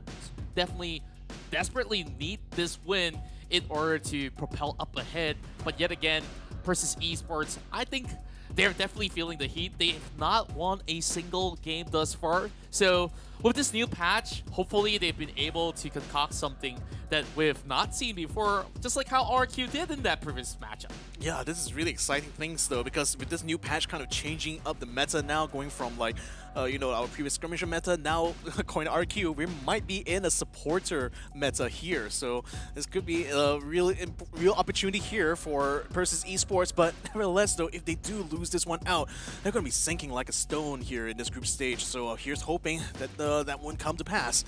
So nevertheless though, for Buriram United Esports, having that win here is only going to be able to secure them that third place. So they're not exactly in the most ideal position either. But, you know, if Persis does manage to pull up an upset here, that will certainly do dividends there for their position on the leaderboard. Yeah, and I do have to apologize as I sidetracked because, like, there's two Thai teams. I highlighted the other one. Buriram United so far has been looking to be the team that has been on the cleaner note of team fighting, and we've already seen a whole lot of what they could possibly offer, and of course they've been showing up to strengthen. Of course, speaking of supporter meta, we're gonna be having a look on what the Jess, what he offers. Usually, yeah, he's known for his Galio, for his Rakan, and all the flashy sort of plays, and with this sort of patch being so interesting, possibly this matchup is about what the Jess could possibly offer on the table. Of course, you still have the old reliable Noel co-defeat Arshini that will be always kicking things off to start off any sort of team fight. With Bank being added into the team, this team has been looking to be stable, but when push comes to shove, I think like heading to the late game, sometimes they do struggle against great teams like RRQ, where we take a look back into the past matchups. We've already seen a little bit of glimpse of this sort of clip on that RRQ match, but usually when it comes down to the early game, they play it a little bit slow and steadily until they scale up. And speaking of scaling, sure, Noella is that guy to always wield that stick and just having a lot of back and forth going on. They always have this front-to-back sort of lineup, which we see them standing toe-to-toe against RQ, and that series definitely was neck and neck. Yeah, and Buriram United, of course, very, very well known for the way they handle these fights. So here's hoping that, you know, up against an Indonesian squad who also is known for their scrappy fighting, hopefully you'll be able to pull something good. So here we're going to feature our key player here from Buriram United. It's going to be Bank, having a KD of 9.6, a kill participation of 68.5%, GPM 736, DPM 1135, and damage taken 712. That's right, and we do expect Bank to be having a lot of different types of things to bring forward to the table, as we've recently seen quite a number of mages to be brought forward into the Dragon Lane instead. So maybe a little bit of a high priority on things like the Morgana, the Ziggs that was played on the previous week. So let's head over to Persis Esports. And of course, we have Tubbs, Jurl, Techmaturgy, Dewa, as well as Tobu. So these faces, of course, have been making their debut throughout the entirety course of the league. So far, as much as they have not been able to find that sort of win, they've been improvising every step of the way. And they've definitely had a lot of tough matches, especially against teams like Cerberus Esports, but they've definitely had stellar performances where when they do go in for those 5v5s, they look hella good, especially when they do have some picks to start off the game with. But heading to the late game, once again, they do have similar problems as well as what we've seen from Echo Fortis, to adapt to those sort of scaling and, of course, heading into certain team fights. If they're being segregated, that's where the problem will somehow persist. Yeah, I mean, the thing is that when things come together well for Persis Esports, it comes together super well, especially with a star player like Dewa on their side, literally giving Bang a run for his money. Now, his KDA a little bit lower, but then, you know, his Lux plays absolutely brilliant, and it's definitely forced a few teams here literally just to ban out the Lux out of respect, because knowing that what Dewa can do with Lux in hand, he can literally be a force to be reckoned with, especially in those early games. So, let's see how this turn out though, because up against a team as strong as Buriram United, this is going to be Persis Esports' biggest challenge yet, I feel. Yeah, and I feel like out of all these things that they've been playing so far, at least they have finally found themselves in a little bit more of a comfort spot where they're not really in the stage where, okay, I'm just going to feel beat down every step of the way because I've lost a couple of matches. Like, this time around, Persis Esports have this mindset that they have nothing to lose at all and everything to gain. So I think, like, with this new patch, once again, revitalizing hopes with all these sort of new things that can be created over the bottom lane, especially playing around Dewa, will be one of the few key factors of Persis Esports to attain success against the rest of Buriram United. But this is definitely a tough nut to crack. I still believe that Buriram United will still have a little bit more of an edge against Persis. If they do take a game off, I'll still be happy for them. Yeah, I think, like, overall, I still feel that Buriram is a stronger team. Persis still hasn't really found, I would say, haven't really found things to mesh together quite well yet. So you can see even across the board here from the rest of the other casters, they're also putting their votes onto Buriram United. Yeah, and seems like everyone's on the same page for today. I believe that on the final two, we're going to be a little bit divided, though. Yeah, for sure. Or maybe the third match itself. Like, my heart says Evos. I mean, like, Nick Magaxi is always in my head. Like, I know, like, some of these guys will be tweeting against me in a short moment in time, but I'll check my phone much later in the day. I don't mind it. So, yeah. Not going to reveal it yet. So we focus ourselves into this matchup at hand. So Evos Esports, of course, since they added Tipper back into the Baron lane, I think they've been looking a lot more stable. The past season, they've been experimenting with Lloyd, their coach, to join back in. He was a legendary player playing back in the PC era of League of Legends. And now, of course, that definitely is for Evos Esports, but for Buriram United, I think that they've been able to create this legacy for themselves, heading into international tournaments as well. So far, Noel has always been the backbone of the entirety of the team, where he can play tanks, he can play bruisers, he can be... Well, we haven't seen him much on Assassins, but some of these core picks that Persis Esports will have to take note of is... Do you want to target Cold Defeat? Do you want to target Arshani? Or What the Jazz, who's currently in the hot form as well? So, in terms of the bans, we'll expect the same mold to be drawn out overall. So, starting things off, two supports axed out. It's both the Senna as well as the Karma. And BRU comes off with the first pick advantage, though. Interesting enough, they take out Fiora, so it will definitely leave a few options left on the table. Now, do Persis Esports want to leave Jace up for grabs? Well, nope, doesn't look like that. But yeah, it's no surprise that the Fiora is banned out. I mean, Golden Feet has been an absolute beast on that Fiora the last few times that he's played it for Buriram United. So that's certainly a targeted respect ban for him specifically. But that does leave, you know, one slot already out on the table there. So, another ban here. That's going to another respect ban, really. That's going to be on Lux for Dewa. So that's no Lux for Dewa this round here. So again, PSO, they can still handle things. I mean, not having a Lux is still not the end of the world. Dewa can certainly still play well in his marksman role with any other heroes, just that if they had a Lux, you know, definitely had a much better time for sure. You know, I just love taking a glimpse of their gaming houses. Like, everyone's just so focused on the side of United. Meanwhile, the guys from Persis Esports just having a little bit of a fun out there. United opts to snatch away Lucian, a heavy party pick, but that also leave options on the table, such as Renekton as well as Morgana, now taken away by PSO. But what's interesting to me, we're seeing Bang going on a possibly of having this Tristana over on the bottom lane. Or could it be Archony to cheese his way through with the AP mid lane Tristana? They took all my hopes aside and they say, you know what?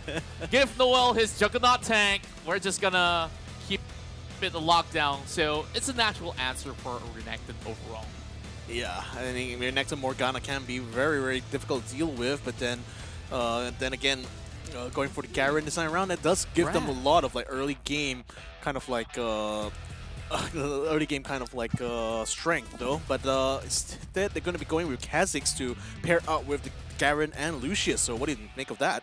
Well, I do believe that Golden Feet has always been a key member of Buram United to be able to have that heightened sense to go in for those jump scares and stuff. And speaking of jump scares, man, we got the Kassadin online for Persis Esports, so that's a great pick for them overall. So it's going to be tough for Buram United if they extend this game to the later phases of the matchup, because they're going to have a cap, including that Lucian as well as the Kha'Zix, and Buram United further putting all the eggs in the basket onto all the possibilities of a pick for Jurl in the jungle. No Lee Sin, but what else would they actually have to remove? And I expect that Buram United, they still have a few things left on their sleeves right now. So they haven't really shown their support pick overall, as well as a potential mid-lane matchup. So they can definitely make life harder for the Kassadin with Thaumaturgy, who might go with possibilities of facing maybe a Riven over mid lane. We don't really see that too much out of Archony. But PSO, they want to keep BRU a little bit on an arm's length. So with Caitlyn having a little bit safe space to safe space to farm. Oh, my tongue. I'm so sorry about that. But it's not too different when they switch it up to a Varus, so they can have high poke damage coming in from a far range, and then once they choose to commit, they could do a whole lot more. Now, question is this Ashe going to be a support? Seems like it. I mean, you've already got that Lucian, so very likely that what the Jess wants to take a page of the playbook of, well, Exocin. I mean, no surprise. We saw how effective Exocin was in that role. So, Buram United may be on the same page here because, you know, great minds, they tend to think alike. So, pairing up with the Ashe is going to be the Nasus here. So, this is going to be a very interesting lineup here from Buram United. And to round up the draft here for PSO, they will be bringing in the Olaf. Oh, okay, that's a different one. Okay.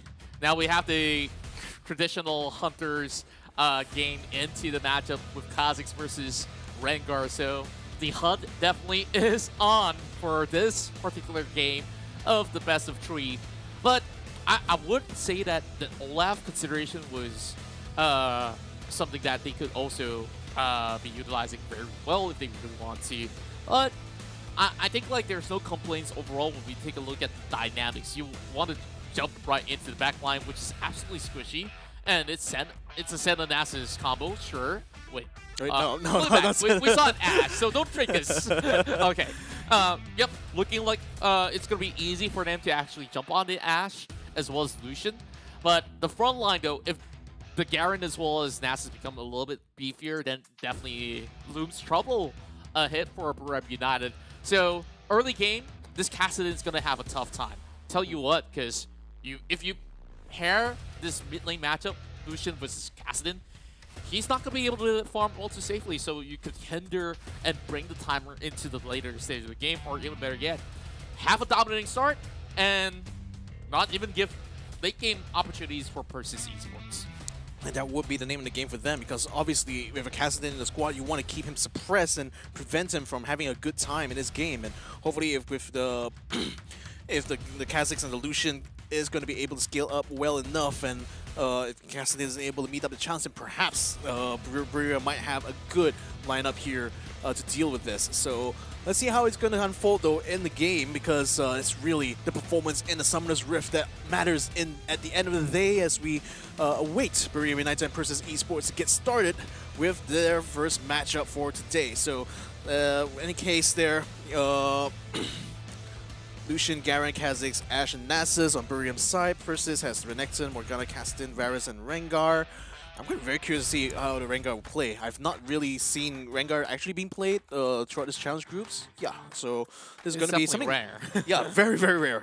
This is going to be literally the first time I'm going to be casting with a Rengar in the game, so this is going to be a lot of fun. Ladies and gentlemen, game number 1 of our second matchup for today. Buriam United from Thailand versus Esports from Indonesia. Let's go. And of course, with the focal point for both sides basically being the junglers on who makes the first move to get those pickoffs. And when they do get kill opportunities, they're going to wrap up so quickly. So far, I'm hoping to see PSO come up with some early ganks overall, because bottom side has so much kill pressure. And now with an Ashe accompanying a Nasus, sure, you have a lot of poke damage, a lot from the slows, but there's not too much sustain as compared to when you pair the Nasus along with a Senna. So you already see a little bit of damage being done towards what the chest. More and more arrows being sent out from Dewa, so we'll just have to see when they do hit level 5 with one good Dark Binding and Chains of Corruption, they can assure that they could just assassinate a player out of Berea United. Meanwhile, what we would say that is true, Archony, now on the Lucian in the mid lane, is just going to be shoving waves after waves against Tecmaturge. But what's happening over top side? Yeah, well, tops are very, very low here, it looks like. Both of them are still on level 3, and Noel, Garens can be very, very tough to deal with in the early game stage, and that's why they're usually a very, very good matchup against a Renekton, as Tops is finding out the hard way here. Fortunately enough, he does have enough health to get a recall, but that's certainly going to be setting him back a little bit, at least in terms of farm. But Jurl coming into the lane now. Got spotted definitely from Noel, but Golden Feet comes in here, so I think Jurl may be in a bit of spot of trouble here as Noel comes in, gets the silence on him, swing it to win it. They do get the first blood onto the Rengar. Well, that definitely took a turn real quick. And Noel now owns a red buff, so Tufts definitely having a tough life here, only for a matter of minutes though. So far, I think like it was a decent read coming from PSO, but I felt like the fallback plan wasn't really as clean as they hoped it to be. So Jurl, suffering a little bit of a deficit here, might even lose that bottom scuttle if they were not careful enough, but a lot of pokes settling in Dewa. So we'll have to rely on some of these summoners. And I thought that the trade over the top side was favorable for this Renekton, because we last saw Noel committed an Ignite, a Flash, and Tufts kept his Flash. Just have to pop that exhaust and just dash away with the slice and dice. He's A-okay, but I guess the kitty cat got caught out for being curious. Yeah, in any case though, at least in terms of this early game farm right now, Buriam is doing so well here. So Noel already up to level 5, Takamerji already level 5 as well, Tobu just got to level 5 here, so they're just on a roll at the moment here, with 3 minutes into this game. Now seeing where the rest of Princess is going, it looks like they're bringing the Morgana and the Rengar down the river. Rengar now going to the mid, going to be kicking the Skull of Crab. Archony's here. Oh, arrow! Oh, that's a good arrow! A lot of damage done to Jurl. He's gonna watch out. Unfortunately, Archony jumps in, gets the kill done. Now gonna try to turn things around onto Tekamerji, literally diving down the turret here in order to take down the Kassadin. Buriam United scores 2 kills in 1 fell swoop. So unfortunate, where you see the rest of Buriam United so ready to basically catch him off guard on its scuttle. This is what I was talking about, like, Jurl, the moment that he was caught out, they could just figure out the rotation. Sure, he'll spawn up, he'll go to the blue side, and then attack on that scuttle. So 4 members congregate and just basically landed that perfect arrow. What the chest definitely deserves great round of applause with that good catch. But you saw that knee-jerk reaction as well, right? Like, he tried to move back in for a smite just in order to sustain, because inevitably he'll be falling short in that exchange, in hopes that they could basically turn things around for Technology to perhaps respond. But Tecma, he just reached level 5. No items available before Ralph Aegis or even other secondary items to come about. You will expect Kassadin to even have that sort of burst damage, so PSO has their jungler now severely behind. Another arrow comes through. Arrow getting onto Rengar, I think. And yeah, he's stunned up completely. Golden Feet was literally just waiting for the arrow to land. And he finally gets the kill done anyway. So 4-0 right now at a 4-minute, 40-second mark here. I mean, Buriram United certainly set themselves up for a massive, massive lead, even before the first objectives already come out. So this is looking like a very tough game now for Persis, because with the objectives coming on 5 seconds, they're not really having the strength right now to deal with this, as Tufts facing a bit of pressure here. But Noel is going to try to turn things around onto Noel here, though. Even though Tufts does have damage, does have his armor broken, he does dive straight into the turret here to take down the Garen. And looks like he's going to commit completely to taking out this tier 2 turret, just not caring that Golden Feet's coming around to kill him. He thought that, oh, I'm going to be dead anyway, might as well do some damage. Take some plates, get some money, it's alright. And Persis accepted their fate overall, but I think like it's still dire to them whatsoever. They do get a knockout blow onto Noel. It's going to be their very first kill, and you expect Tufts to not be pursuing that so practically from Huron so far. Rem United definitely have been able to react and respond, and What the Jess seemingly have a third eye, or should I just say he has that talk shot, so he could just throw it where he feels PSO is going to be lurking around. And speaking of PSO, they're going to be eyeing on their first strike. Meanwhile, Buriram United secures Rift Herald for their own. Yeah. Now they are still contesting though.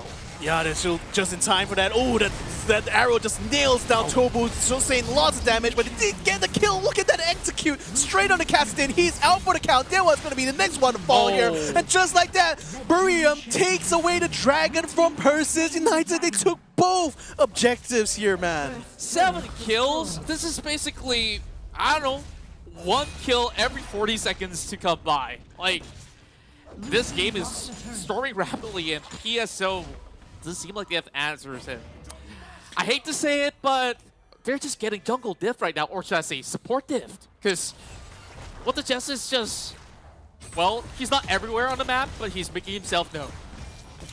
I mean, let's look at that. I mean, Buriram now taking another tower here, so that's going to be the mid and the bottom lane, both balled out on the tier 1s here. And Technology, I mean, not really in a position to do anything. But then again, this is probably the best way for Buriram to start things off, you know, put PSO behind on the scaling and just really force them to kind of like be passive for these early phases here. So that's only going to allow Buriram now to just keep priority on all these lanes, and furthermore make it a lot harder for Persis to actually contest the objectives. Yeah, at the very least, PSO now would be able to stall for a little bit more time, as they've been able to switch up some of these lanes, but now they're sending in the Kassadin up top. Look at the rest of Buriram. They're ready to take them on. This dive is about to happen, and you'll see Gerald, he's just not ready for a fight. Here comes the arrow. Arrow lands it onto one, and they're just going to jump straight on the Gerald, takes out the Rengar. Technology dives straight away, but then that's going to be mostly a trade, I think, for the tower in the bottom lane there, because the blue team, they were already down there just taking it on. Only the Garen was there to defend, but Garen alone wasn't going to be able to deal in the 1v3, even though we're at the 8-minute mark and he's already on level 9. Tufts is still sticking around though, so Noel might have an opportunity to just put a bit of hurt on him.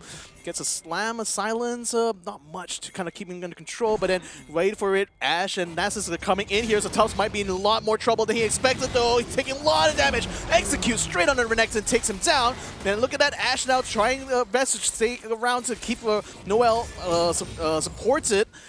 But then Persis United not really, Persis Esports not really going to try to turn it around here. Instead, they're going to be regrouping down by the mid.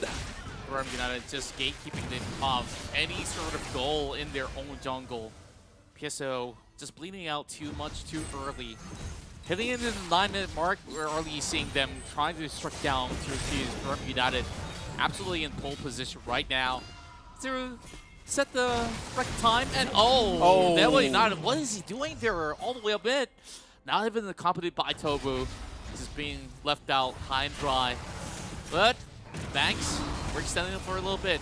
PSO will be held back ever so slightly, but Buriram United, you give them an edge, they'll take a mile. Yeah, they're going to be taking the entirety of this jungle right now with none of PSO's Tier 1 towers, Tier 1 turrets up and alive. They have pretty much full impunity, just wander around. But Gerald now tries to get a catch on the Cold Feet, didn't quite land a net though.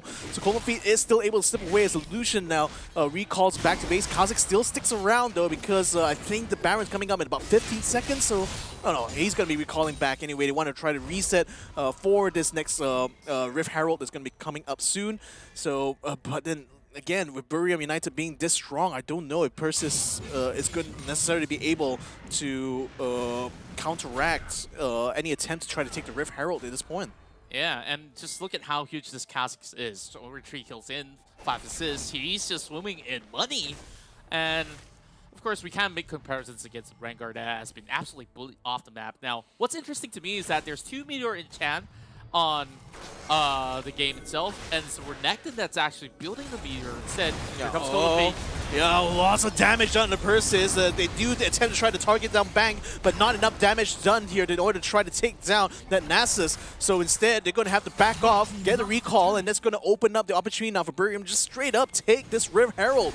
No competition here, it looks like. As Persis, all they could do right now is just watch out for Garen's split push, because Garen literally took down their tier 2 turret on the bottom while they were just distracted by this. So right now, with a split push, as well as Buriram being this strong and just constantly taking objectives, the amount of pressure on Persis' side must be immense. Yeah, I thought that there will be a little bit of retaliation, but it's going to be PRU just once again hopping on top of them.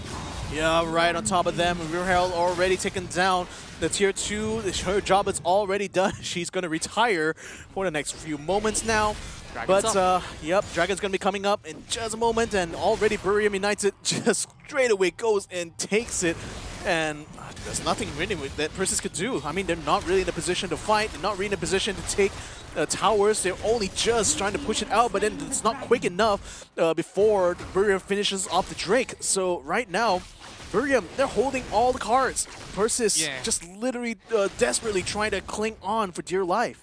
I don't even know how do I paint this picture right now, because PSO seemingly to be in the Titanic kind of situation where they start off with the draft looking mighty fine. They've done themselves a Kha'Zix, and yeah, the ideas look great, but there's a lot of holes that are basically punctured all across this boat, where once the side lanes were basically breached, you can see that they're just scrambling. They're not even finding ways to trade right back, which we saw on the Rift Herald call. They all fall back. They understand, okay, there's the well pushing, but they said the whole team, they don't really have to.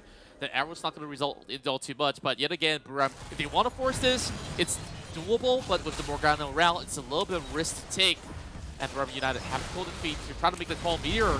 Yeah, they're going to have to stand the ground, but unfortunately, that's a jump from Golden Feet to take down the Varus. Taos still able to stay alive, but without a flash, he's not really in a position to actually continue this fight here. So he's going to go back to the fountain and hopefully heal himself up. Whereas Buriram now balled up the base, he balled up the lower ground. There's no more turrets left. Only objective that's going to be coming up is this Baron, and Buriram is already in position to take this. And I think they pretty much should be able to take it, and they will go ahead and take it. Well, even if they don't take it, they could still basically bait it out. But the risk here is that Golden Feet is going to drop low to 50%. And if they do have Thrill of a Hunt being utilized, Gerald, if he does get that pick, is definitely going to look pretty good. But it's a little too late, though. Or can he? Oh, can they, though? Not quite in time there, but it looked like it was just on the edge there for PSO. But having failed to take that, looks like they will have to back out of this and recall back to base. So now with the Baron buff in hand here, Buriram United looking very, very strong. Strongest they've been so far, but they've been strong all game, I have to say. Yeah, and Buriram United just not showing any signs of weakness thus far. Just having a very methodical style of play. So for now, they could just basically roll with the 1-3-1 formation. and to just shove the side lanes all together, or just go to the 4-1. We expect Noel to just be an unkillable monster truck, I would say. Yeah, literal monster truck trucking his way up the side lane while the rest of BRU pushes up the mid. Thanks to the support of the Baron buff, PSO trying to hold their own here on the high ground. But then Burium is now knocking on their doors. Minions now rolling in here. There's going to be Q for them to start taking damage onto the turret. But not quite finding opening. They do manage to put a bit damage onto Tobu though. As Churl now moves in front, soaks up the damage. Doesn't quite get the initiation they need to, but then they fall back to the fountain only to find that the tier 3 is going to get taken down in the mid, and the tier 3 at the bottom will get taken down as well, with Garen now back into the mix. So it's going to be all 5 members of Burium now pushing this Nexus. They're going to be trying to find a way to catch PSO. Just need to find an opening there. Maybe even one pickoff. Tech Emerging taking a lot of damage there, forcing him to get his barrier out, but it looks like the revive is going to be coming through. Stasis actually catches out of an exit. The Melgana gets taken down. Oh my goodness, the rest of them just collapsing straight to PSO. No way for them to hold their ground here. The Nexus will fall. And with that said and done, Burium United takes the first game. One of the cleanest games that we've ever seen from Burium United. Every single cards that they've basically shown have basically gotten them a royal flush by the end of it all. So far, it doesn't seem like there was any sort of dead that was being struck by the rest of Persis Esports, and it was just one minor mistake that has snowballed into something that they could not control any further. We see all smiles on Cold Feet's face, and he's just definitely feeling great overall, and just loving the entirety of the atmosphere that we have from the rest of BRU. And I love for the fact that one of their players basically plays on an iPad instead, from what it seems. Or maybe that's just, I don't know, just a screen for him to take a selfie or so. I mean, it could be advantages, really, of using a larger screen. I mean, that's certainly going to allow you a lot more range of motion, especially when you're But you gotta spread targeting. your fingers, you know, like, it's also a little bit of disadvantage, like, you kind of want to slide sometimes. But Yeah, so long true, as it's but comfortable, right? I mean, when you have a tablet like that, you can literally use all 4 of your fingers on screen at the same 10 time. if they So want yeah, to. 10, yeah, practically 10 if you wanted to. So I mean, it's interesting the kind of setup they have there. But what's definitely very interesting is the way the Burium just basically dominated this game from the get-go. I mean, getting those early kills was one thing, but you know, just stomping the entirety of Persis, even through the mid to all the way to the late game, is just unbearable to watch, I think, for Persis, because they really didn't have a lot of ground to stand on, you know, especially once especially once that the Kazakhs and the Nasus came online. It was so tough for them. And I just love how they basically lay out all the layers all together. They usually start with an enchanted crystal arrow, then you have Golden Feet hopping right in so that he gets those isolation proc if it was just a soul member being targeted. And there was no time for Kassadin to even find that sort of opening, nor, of course, Gerald was so far behind, getting punished from the get-go since that Scuttle battle. And after that, it's just crumbling ship, as I've described it much early on. So, of course, a lot of things for Persis Esports to consider heading into the next draft, but still, perfect play. Sure, they managed to take 2 takedowns. That's just about it. Bank feeling absolutely comfortable going on this Nasus duty, which we've seen a whole lot from majority of all these marksmen that has been playing throughout the course of the tournament thus far. Archony basically wasn't even a challenge throughout this battle so far. I think BRU, they didn't really have to reveal too much of what they could possibly offer. The only new thing that they've introduced was that Ashe support that has been working out pretty well. It's all clad in blue here from here. Yeah, you get the sense that, especially after you see the player cams after the game, that it wasn't a hard game at all for Burium. You know, they're just literally going through the paces, and at the end, like, literally just came out on top just by virtue of that. So, again, Persis gonna have to be looking for something really good for this next game, because they're gonna definitely gonna need it. So, ladies and gentlemen, the Snapdragon Pro Series has been brought to you by our sponsors here, Snapdragon Elite Gaming, for when winning matters. And Snapdragon has certainly provided the best platform here for our Wild Rift group challenge group stage players here to show their talents. So we also like to give a thanks to our second sponsor, Monster Energy, unleashing the beast over at their website www.monsterenergy.com/gaming. Last but not least, if you want to join in the conversation here at SPS, join our Discord servers at discord.gg/Snapdragon Pro Series. So with Game 1 already done and dusted, you know what that means. Game 2 is going to be coming up, but before we can do that, unfortunately, we're going to have to take a little bit of a break. So my name is Victor Cax. Joining me here is Contra. We'll see you guys after the break, so don't go away. The Snapdragon Pro Series is brought to you by Snapdragon Elite Gaming and Monster Energy.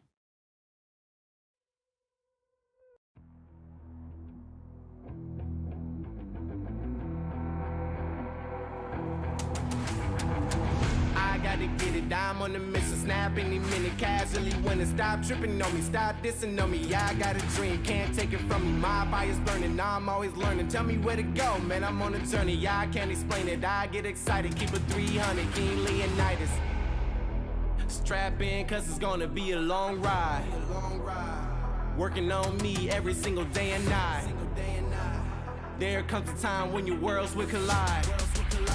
If it's holding you back, push it right to the side. Ain't got no time for no fear. I work too hard to get here. Ain't got no time for no fear. I work too hard to get here. I don't got the time, put me in, coach. I've been going hard, time to let it show. Everything raw, give it to me now. Let me have the spot, man, it's going down. Gotta get it here, I don't wanna wait. Take what I want, then I go train. Gotta get a win, I won't lose the game. This is my year, I ain't gonna break. Strap in, cause it's gonna be a long ride. Working on me every single day and night. There comes a time when your worlds will collide. If it's holding you back, push it right to the side. On another level, I will never settle. Mind over matter, get the gold medal. On another level, I will never settle. Mind over matter, get the gold medal. Ain't got no time for no fear. I work too hard to get here.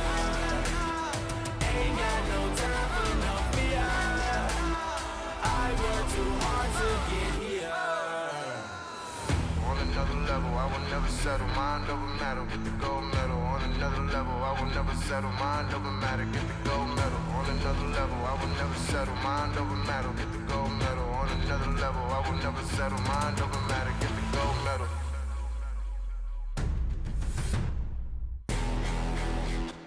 Ain't got no time for no fear.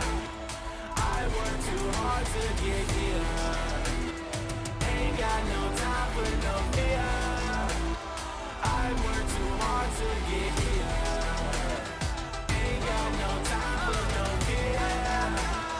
I work too hard to get here. Ain't got no time for no fear. I work too hard to get here.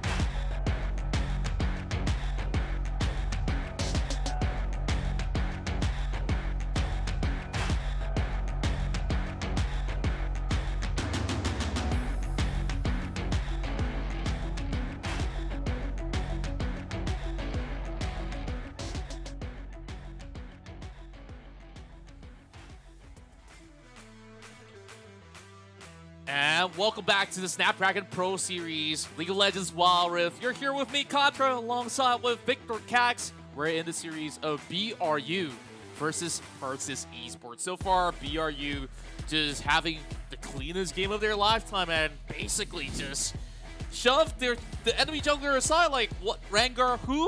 Like, this is the reason why we don't see Rengar anymore, man. Yeah, I think it was, in the end of the day, it was kind of a sketchy pick there for Persis, but you know, it was looking like Burium was completely not stressed at all in that first game. Golden Feet, of course, taking top marks here, 14 kills, 14 his KDA, 87.5 kill participation percentage, playing the Kha'Zix Magic GPM of 824.3, 1,045 damage made, and only 285.4 damage taken. So that tells me that he has been staying out of trouble very, very well. Yeah, he's got basically the best stats of all junglers, and just look at that badassery, man. Like, he's got big boss vibes going on. He doesn't even need to show his face. So, Golden Feet, keep doing it. Love the photo shoot, man. Like, this guy was on fire on that Kha'Zix, like, from that early catch into securing those back-to-back objectives. Not only did he get the Herald,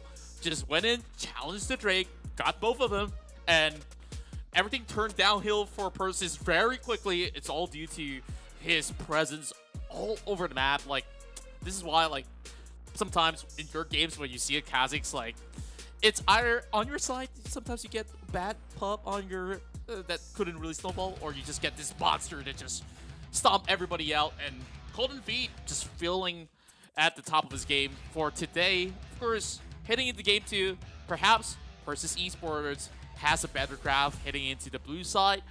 We don't expect too much of a change heading into the draft itself, but Persis might need to consider different types of options, either for their own jungling opportunities, or maybe consider a ban on that Kha'Zix. So far, Joel definitely didn't have a good time and had barely any impact being put behind.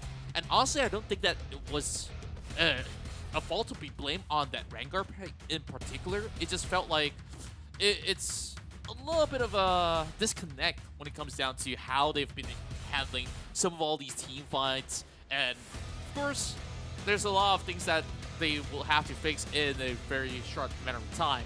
But Guam United, they can basically stick to a similar draft and not really have too much of an issue. Persis Esports off the ban away. What we've been seeing very frequently in the ban list, the Senna as well as the Jace. Yeah, so far bans here have been the Senna, the Lucian, Jace, as well as Karma. So one more ban from both sides here before we get into the picks here. But so far it's looking, yeah, quite consistent with what we've seen in the bans in that first game. So we're not expecting too much different, but here we go. Persis already putting something a bit different now in the form of the Cinch ban, whereas Burium continues to ban out the Lux. Am I seeing this correctly? Well, he hasn't locked it in yet. Yeah, I hope not. It's going straight for the Misfortune. Oh, it's gonna be a Caitlyn instead. Close enough. Close enough. Close enough. Close enough. Yeah, definitely a lot of better options on the table. They opt to secure themselves the Nasus. They themselves have banned Senna, so maybe they want to land their hands on that Ashe instead. Burium could easily snatch it away, force them to maybe pick that Soraka. Everybody's trying to learn from Exosin, perhaps. I wonder what else would be great for this new meta of support, because so far, what the Jazz have been showing great presence across the map with that Ashe that he just played out, and Burium goes ahead to secure an early 14 priority, which is rather interesting, which could still be given over to Bang or have Archony to go with it. And wow, we've never thought about this. There's a couple of games that Yuumi was not true, and this is the first time we're seeing it for our Saturday run of the SPS. And here we go. PSO quickly locks in that Ashe without even thinking twice. So once again, giving a little bit more opportunity for BRU to continue on with securing themselves tanky approach heading into the top side. So Noel, on that previous match, he was unchallenged on that Garen. Okay, maybe he was challenged for once, right? A little bit. With that first blood going over, but that took everything out of that Renekton. So they could still ban it away. So no Renekton, you don't really have high kill pressure on that Garen, so he's just going to have a smooth cruise from here on. And further banning out Zed as a respect ban on Techmaturgy, so no assassins here. So it definitely will be much harder for PSO to take out Brum United, especially in a team fight where you have this Yumi that just comes onto any unit and just giving consistent healing opportunities. Oh boy. Ladies and gentlemen, Buriam has taken over the Kassadin, maybe? They're definitely thinking about it. Would this be considered a little bit greedy? I don't think so. But what I could basically foresee from Versus Esports is that they have a game plan here.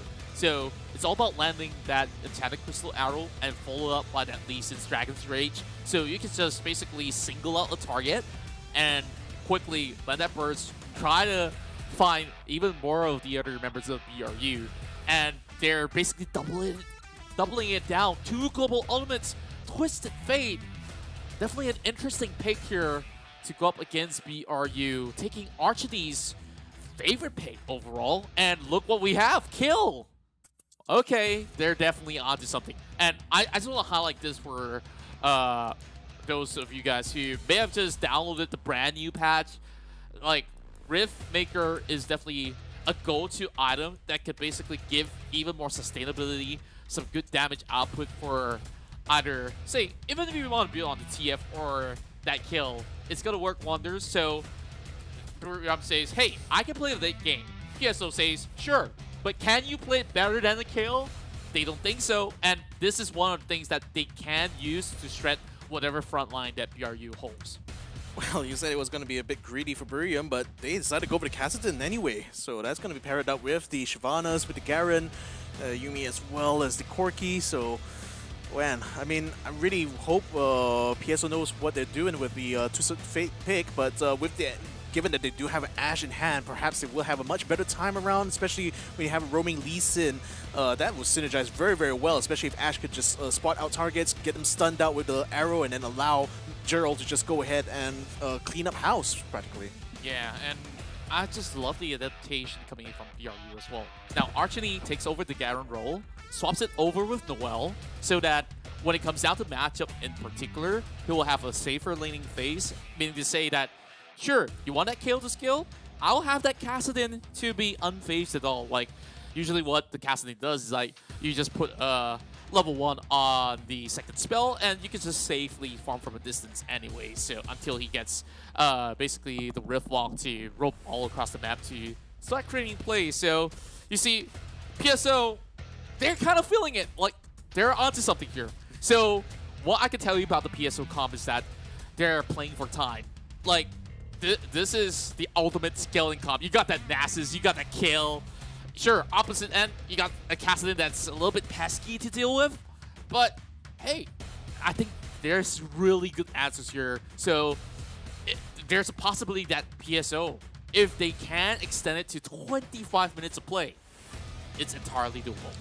Yeah, but again, a bit dubious when you consider the fact that we already have Buriam still having a really strong pick in the Garen as well, the Corki, and then of course Kassadin coming in the mix. So once he hits at level 13, he can be so difficult to deal with, especially with him being in the hands of Buriam United Esports.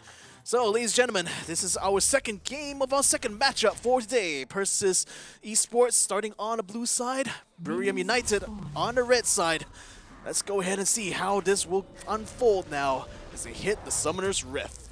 A deep ward being placed onto the blue buff there, so it's just a little bit of scouting tool coming in for Persis Esports. Not that they're going to be planning up that invade. A little bit risky though. Sure, level 1 doesn't look that strong for Buriam United nor PSO, but it's an interesting start. We're seeing Golden Feet onto the Crux instead of, you know, the red buff, but it's still going to have a full clear heading in towards the bottom side as a priority. And that could be a good approach so that they could give a little bit more of an edge for Bank as well as what the Jess. So you would expect this lane to have a lot of good range of poke. As you see, this Corki will just handle himself fine. If anything happens, you have the package of Valkyrie to just fall back on. It's just like an extra flash. And Gerald's going to be having that pathway in towards the bottom side. If he wants to secure that scuttle, it's entirely doable. We see a ping going down. But what I could basically foresee, we'll see a little bit of a unintuitive lane going on in the first couple of minutes. But for some reason, Noel, he's actually out-trading Tubbs. He has slightly of a better range, which he could basically perform, and you can already tell like he's struggling to make ends meet. Yeah, Tubbs is really, really struggling hard here. I mean, Noel's already gotten pushed up so well. It's already up to level 4 now. So he's really going fast. Oh, looks like it's going to be a big fight right off the bat here. I think Bang got himself caught up a little bit in the middle. Arcanine now swinging it around, trying to keep PSO at bay. Dewa taking a lot of damage, but the first blood will be landed onto the Lee Sin. Tobu very, very low, still able to pull away, thankfully. But that's going to be first blood taken by Burium. A really botched attempt hitting into a attempt on the blue, or should I say they're just feeling rather adventurous, I would say.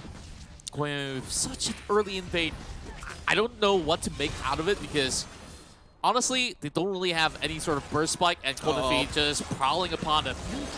Yeah, no way Dewa was going to be getting out of that, especially with his health being that low. So Burium now having full priority over this lower lane. So Nasus now only just arrives onto the scene now to try to defend.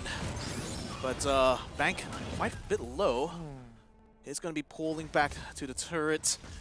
Garen in the meantime still continuing to do quite well against the Twist of Fate, though he is only just entered into the 5th level. Now Yuumi is going to be joining him in the lane right now. Hopefully give him a bit of support and definitely try to keep him on par with this Twist of Fate in the mid.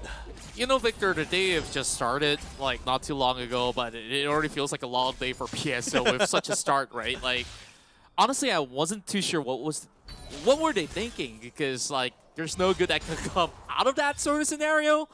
You're expecting to skill for the bot lane, like that dive into the jungle. I mean that sort of invade will not basically bear fruit anyways.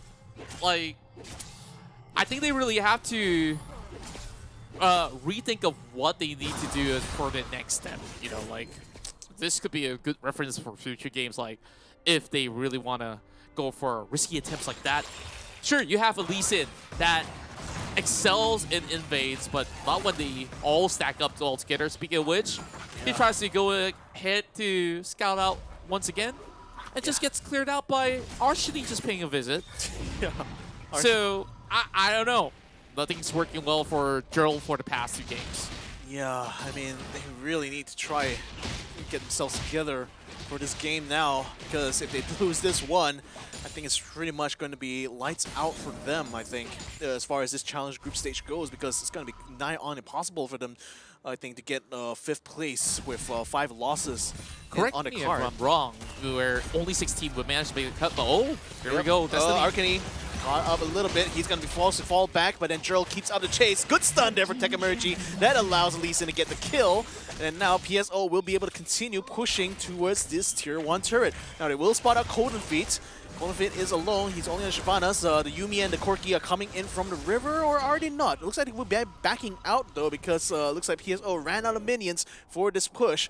They did do quite a number onto that Tier 1 turret. Now, the objectives are going to be coming up. First one is going to be the Ocean Drake, it looks like. Yeah, it is. And Rift Herald is out as well, as Burium United are all in position here. It looks like PSO, though, going to be focusing on taking their first Rift Herald for this game. Yeah, Golden Feet has already started his own as well on the Drake, but they're willing to let go because Shyvana is basically, the more dragons she takes, she gets stronger and stronger with amplification onto each respective spell according to the dragons that she takes. Meanwhile, a little bit of a challenge going on top of the well won't be hindered at all. And you can already tell that Tubbs wouldn't be all too worried, but quick dives, but no follow-up whatsoever. I felt like that was a knee-jerk attempt once again coming from Gerald, but all they wanted was this. Corki coming in here. He has the Yuumi in his pocket, though, and he's already exhausted Gerald completely, getting himself so low. Now the Yuumi is going to be coming out here. Hopefully he's going to be able to pick up someone, but then Gerald just literally slips right past their fingers. So even though they got a good jump, they weren't able to find a kill. That was intervented. That could be a good kill for Burium United, but all thanks to the kill, dropping that ult just in the nick of time as they managed to neutralize the situation. Both sides still on equal foot, but BRU, they're just going in for some deep dive into the jungle once again. When you do have What the Jazz attaching into somebody out there, it's still going to be pretty tough. They will eventually secure their first turret, though. Nothing much that they can basically answer back with this. They try to rinse and repeat. PSO's only effort is to have Techmaturgy coming in with a gold card with the Destiny Gate. And not even connecting this one, though. Oh, there that's we go. stun onto Bank, and now he's going to be forced to try to fall back. What the Jets does come out, and look like that. They were not able to lock him down completely. And now the tables are turned on him completely as Joe gets picked up. They will pick up the Dewa as well. Tekamerji's next one to fall. And just like that, it's going to be 3 kills now for Burio. And it looks like they're going to be able to take the mid turret as well. Boy, oh boy, the final chapter was held back. What the Jets pulled the trigger perfectly in time for the rest of Buram to just have a huge wraparound against PSO. So far, it looked clean till that brute force attempt coming in from PSO just absolutely got it all falling in reverse. So far, PSO just got to try. Oh, Great Buff still online though. Okay, he's gonna get it. He'll get it. Yeah, and back to what I was saying, right? Like, we saw that quick attempt over the bomb site where Techmaturgy was involved in that gank, but you're looking at, like, what? Every 2 minutes, you try to get one pick, and so long as Buram United is stick all together, you're not going to be able to get that same opportunity. And the core target there opting to pick off definitely has to be Bank, because the well, you can easily just walk away. Here comes another one.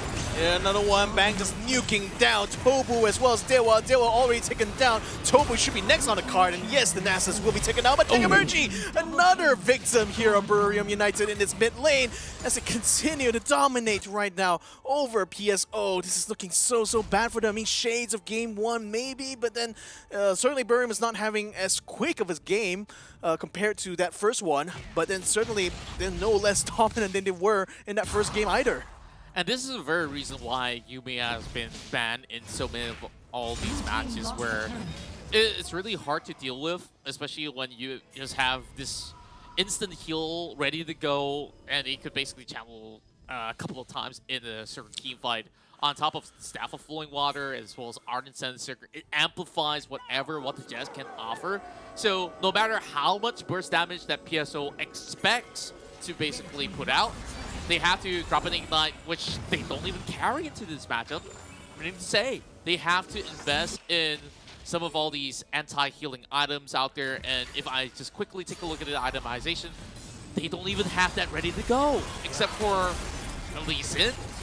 Not reliable at all. Well, gonna try to contest with this blue buff right now, and Noel takes a brunt of a damage there, but Bang turns it around, gets the kill on the tops, and that's gonna force them into remission now as Burium continues on, takes the objective of the Rift Herald here, and they're just gonna go ahead and try to roll as they Gerald.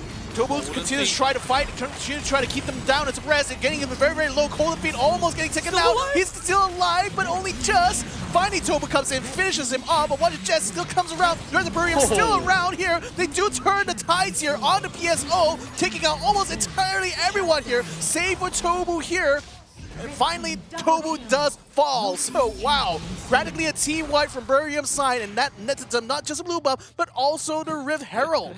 Knock, knock. The SWAT team comes in to clean up shop. Well. That took longer than what it intended to be. So, PSO, they saw that opportunity to strike, but once again, What the Jazz came up clutching many of all these instances where we saw Tubbs also seeking that ion opportunity. Noel rip walks away with 1 HP. 1 HP, I say. And What the Jazz, yep, I got these heals for days, and yep, it's just a huge struggle for PSO. Like, they couldn't basically have enough DPS to even book out. But hey, they got a few takedowns, but now they need to challenge Drake. Can he steal it away? Gerald going too early though. Can he split it off? Oh, not enough. Yep, not enough. Burium still gets the Drake anyway, so that was a bit of a waste there for them. But then, nevertheless, that's going to give so much advantage now to Burium. I mean, again, still shades of that game 1. Noel just bursting down Tubbs as if his armor was made of paper, practically. Now Shelly already in mid, helps him take down a tier 2. It looks like it's only just a matter of time before Burium will be on that tier 3. In fact, Shelly does get another charge, charges down to tier 3, brings it down less than half. That looks like Burium continues to pummel them all the way through. Golden Feet rolling around, trying his best, does get a couple of kills done, and in fact does get the turret down as well. Burium wasting no time, moves into the bottom lane. The minions have already pushed their way up here, so it's just in the nick of time here for Burium as they continue to pile down this tier 3 turret. Technology and Churl doing their absolute best here to try to defend, but still the damage coming from Burium just too much to bear. And look at this. 20, well, I want to say 20,000 gold. Okay, it's not as bad as it seems. Okay, 11K. Or close, right? And this is like, what, 12 minutes of play. PSO, I think like they jumped the gun a couple of times on some of these opportunities. Oh, Talos forcing a flash. Not really necessary though. It's still a candidate that you don't really have, you know, a good chance to assassinate. I mean, this guy is just too slippery. You don't really want to invest all too much of an effort overall so far. Members of PSO just gotta start hugging all together and, I don't know, comfort each other at this point. Like, I just look at this raid, like, hands down, BRU. You just slowly wither them down. And guess what? Archery doesn't even take that much damage from turrets. Like, they can set up dives if they want to. Baron coming up very shortly, while BRU might just actually set up a little bit of a bait here. As they lurk around in the jungle side, there's a couple of wards that spots them out. But PSO, they just can't move out of that base right now. They just have to let go of some of these structures and perhaps even allow BRU to just secure that Baron, because it's looking rather grim. Haven't found a single answer to all the aggression coming in. Oh, but then they tried to go out just as Burium pulled back, and it looks like it's just coming to bite them back here, because look at Golden Feet just focusing on the Tobu here.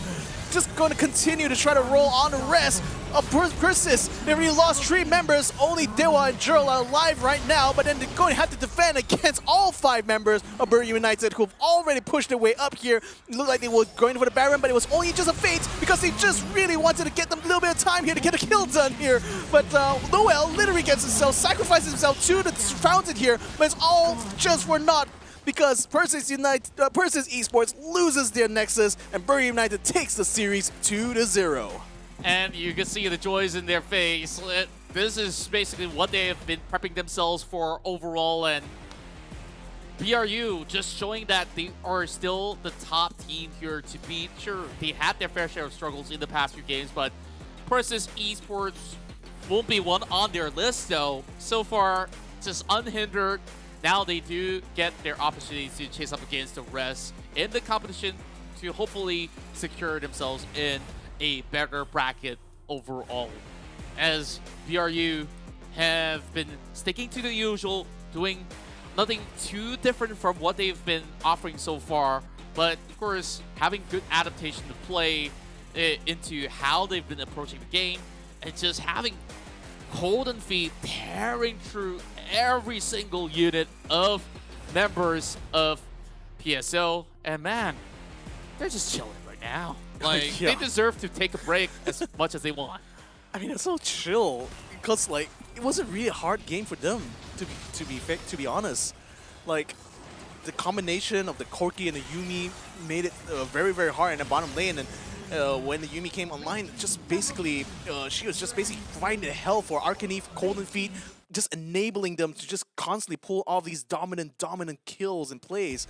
And Persis just left out in the lurch a lot. They really couldn't handle the damage that's coming in, and even if they do deal the damage, Yuumi immediately brings them back up to speed and just makes it so hard for them to sustain these longer fights. So yeah, no matter which way they cut it, Burium just completely dominated Persis in this series here. And right now, it looks like they are certainly the team to beat. That's right, and PSO, I guess the only opportunity that they have was on this river fight that they had. And this whole composition of BRU just allows them to just jump the gun, call whatever shot you want, and you will always have immediate backup coming in the way from all the members of Burium United. So far, I think we have to see how PSO wants to execute this, right? They have an ideology where, okay, you just basically want to go for pickoffs. But when you don't really time it well together, like we see that sort of desync coming in where Destiny was pulled off preemptively, but where's the follow-up? We expect Dewa to land a lot more of these arrows to be able to assist all these sort of pursuit. Jurl had his fair share of struggle in the early game, which didn't really allow them to have all too much of a good time. And what happened over at top side is that Tubbs just getting basically shoved back with the presence of Cold Defeat for a couple of times. And Noel, after that, just have a smooth cruise where he could just basically 1v1 this kill any given moment. Yeah, I mean, this is a Colton Feet and Noel show very much on the BRU side. I mean, PSO, even though they've really tried their best here, I mean, Gerald just couldn't pop off at all. I mean, that's kind of like the sad thing here, because if PSO actually played things right, if they didn't go for some of those early game sort of like risky moves here, perhaps it could have kept the balance a little bit better. But look at that. I mean, BRU, they were just holding that slim lead from that like 2 to 7 minute mark. So the thing is that if PSO is actually did well during that phase there, they could have made it a much closer match, I feel. That's right, and of course, with that said, we have concluded this series, and I believe that we'll be talking to one of the members of Brum United eventually. So I'm definitely looking forward to see who's going to be joining us eventually. So, of course, thanks to all of our partners involved for making all of this happen. Of course, we start off with Snapdragon Elite Gaming that's been with us for all the games that we have throughout this whole tournament. And of course, when winning matters, Snapdragon's always there. And of course, we're going to give a shout out as well to our second sponsor, Monster Energy. Unleash the beast with them. And check out their website. It's over at www.monsterenergy.com/gaming. And last but not least, join the conversation here at the Snapdragon Pro Series by joining our Discord over at discord.gg/Snapdragon Pro Series for more information about upcoming events, more information about upcoming games, and even just to meme around about all the things that have been happening in the SPS. Upcoming next is going to be Evos versus Nigma Galaxy. Don't want to miss out on this one because it's going to be coming up after this break here. My name is Victor Cax. Joining me here is Contra. We'll be right back after these messages. The Snapdragon Pro Series is brought to you by Snapdragon Elite Gaming and Monster Energy.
Welcome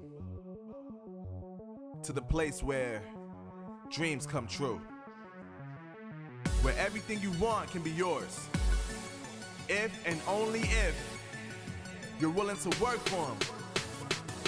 You're willing to hurt for them. But most of all, you're willing to be first for them. Ha! Look, I'm going straight to the top. I don't know how I would stop, like it or not. I got some goals that I'm hitting. You hear what I'm spitting, it's hot. Look what I got, whole lot of passion and pain. The road to success is insane. Stay out my lane, cause I'm on a mission. I'm getting what stands in my way. Yeah, I'm a beast. I wouldn't play with me, baby. The way that I'm training is crazy, and I do it daily. You wanna talk about drive? I got more drive than Mercedes. I've never been lazy. I'm in the room, it's a red alert. You wanna compete? Well, get better first. I got 10 toes in the dirt, push through the hurt just to show them my worth. I'm the best. Yeah, I'm the best. I never stress. I know what's next. I'm who they test, like we playing chess. But I'm unimpressed, so now let me flex. Ha. Yeah, I'ma work through the struggle and hurt, cause I know my worth, and I gotta be first. Ha. Yeah, I gotta be first. Look, I don't want anyone's sympathy.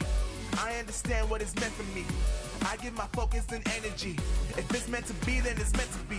But mentally, I'm undefeated. They hear that and say I'm conceited. Like there's no reason. Like I don't beat them and come back again just to teach them that when you work under pressure, you reach higher measures. They'll try and bring you down, but you cannot let them, and only get better and focus on cheddar. Eye on the prize and you'll become a legend. Like when I'm in the room, it's a red alert.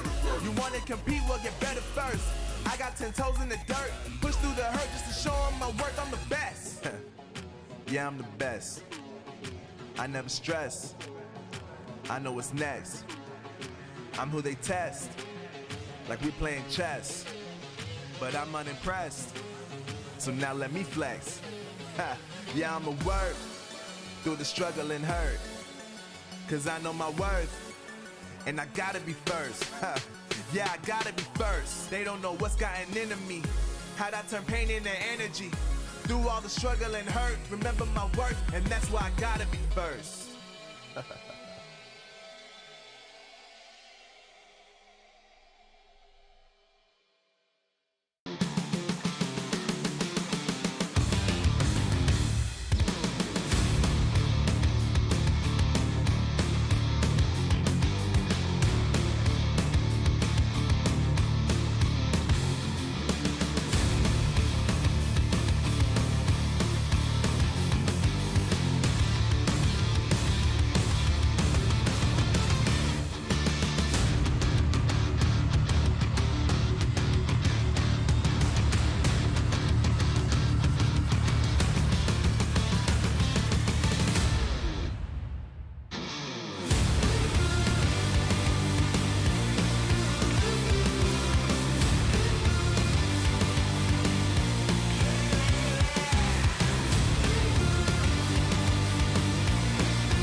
Look at my shine with the glow. This is my time with it though. This is my time to be way at the top. Me and my guys gon' pay out the block. I don't look like wall. Time's right, and I know they see us walking in the limelight. Promise you gon' wanna watch like a sci-fi. My guys are high risers, high tide. My crown if you come to my side. I pledge allegiance for lifetime. My squad connected like Wi-Fi. We grind and you see the highlights. This my life. It ain't a game now. Me and you, we ain't the same now. Lions coming out to play now. Opposition out the way now. Out of the way.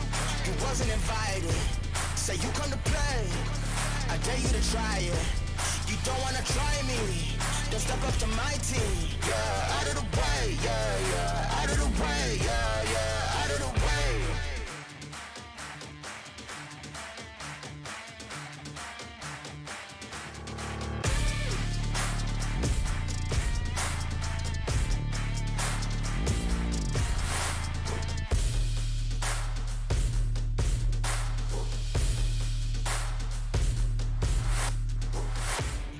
Game now, me and you, we ain't the same now.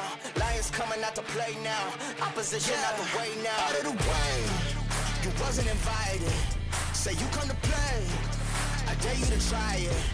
You don't wanna try me. Then step up to my team. Yeah, out of the way. Yeah, yeah. Out of the way. Yeah, yeah. Out of the way.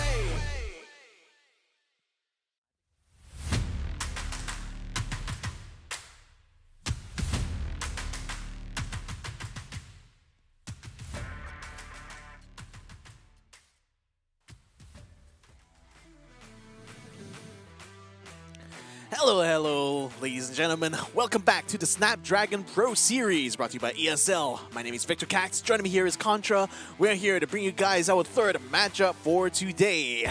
It's going to be EVO's Esports versus Nigma Galaxy. This is going to be a very exciting one, isn't it, Contra? I've been waiting for this matchup for quite some time. In fact, like, when it comes down to this matchup, I'm kind of torn when it comes down to predictions because both are exceptional teams with very different approaches where EVO's Esports like to basically force fights and look for both sides of the execution to be drawn out. But of course, before we dive deeper, this is the current standings of the leaderboard where RRQ currently sits ahead of everybody else. Team Flash and Cerberus Esports will be playing the final series of the day, which is right after this best of 3. And for now, of course, we focus on EVO's Esports on what they could possibly achieve against Nigma Galaxy. Both sides currently tied in the middle pack, fighting for the 5th and 6th position. Of course, wanting to at least meet in the middle to challenge teams like Buram United and perhaps even Cerberus Esports. We'll definitely have to see how the results will tally up by the end of the day. But when it comes down to this, Nigma Galaxy, the way that they've been approaching things is a very clean style play with a whole lot of focus on drafting some really good compositions, whether they want to play extremely aggressive on the approach, find for picks, or even go for big 5v5s. As for EVO's Esports, they just love the rally action. They just take you to a ride where they have 2 win conditions enabled at the same time. Imagine them as RRQ in a certain way, but of course they're still finding their footing, which they've lost 2 matches throughout their run. But of course, now let's take a look at the roster that they formed a couple of months back. They've added Tipper back into EVO's Esports roster, and Supporter have been joining them, hailing in from Buram United. Yeah, so this is going to be an exciting lineup here, and certainly EVO's has done so well in their own matches as well. So if we can just have a look at the highlights here. Yeah, I mean, Tipper has been exceptional addition here to EVO's lineup, and certainly has played his role very, very well, especially on this Renekton here in this match they had against Echo. And mind you, this was when EVO's was looking a little bit weak. This was actually, like, if I'm not mistaken, one of the first week of this challenge groups here, and EVO's actually lost out that first game against Echo, but then came back so strong in this one, thanks to very good plays there from G4 as well as Valdez. And then, of course, they came back to beat Echo 2-1 eventually. So, you know, they may have slow starts at times, but when they do finish, they finish it very, very well. Indeed, and now with this pairing of support as well as Triple V, we've been seeing them just complementing each other very well, where supporter can easily roam across the map and still have Triple V to hold his ground, and multiple times hitting into team fights, you just see him pop off.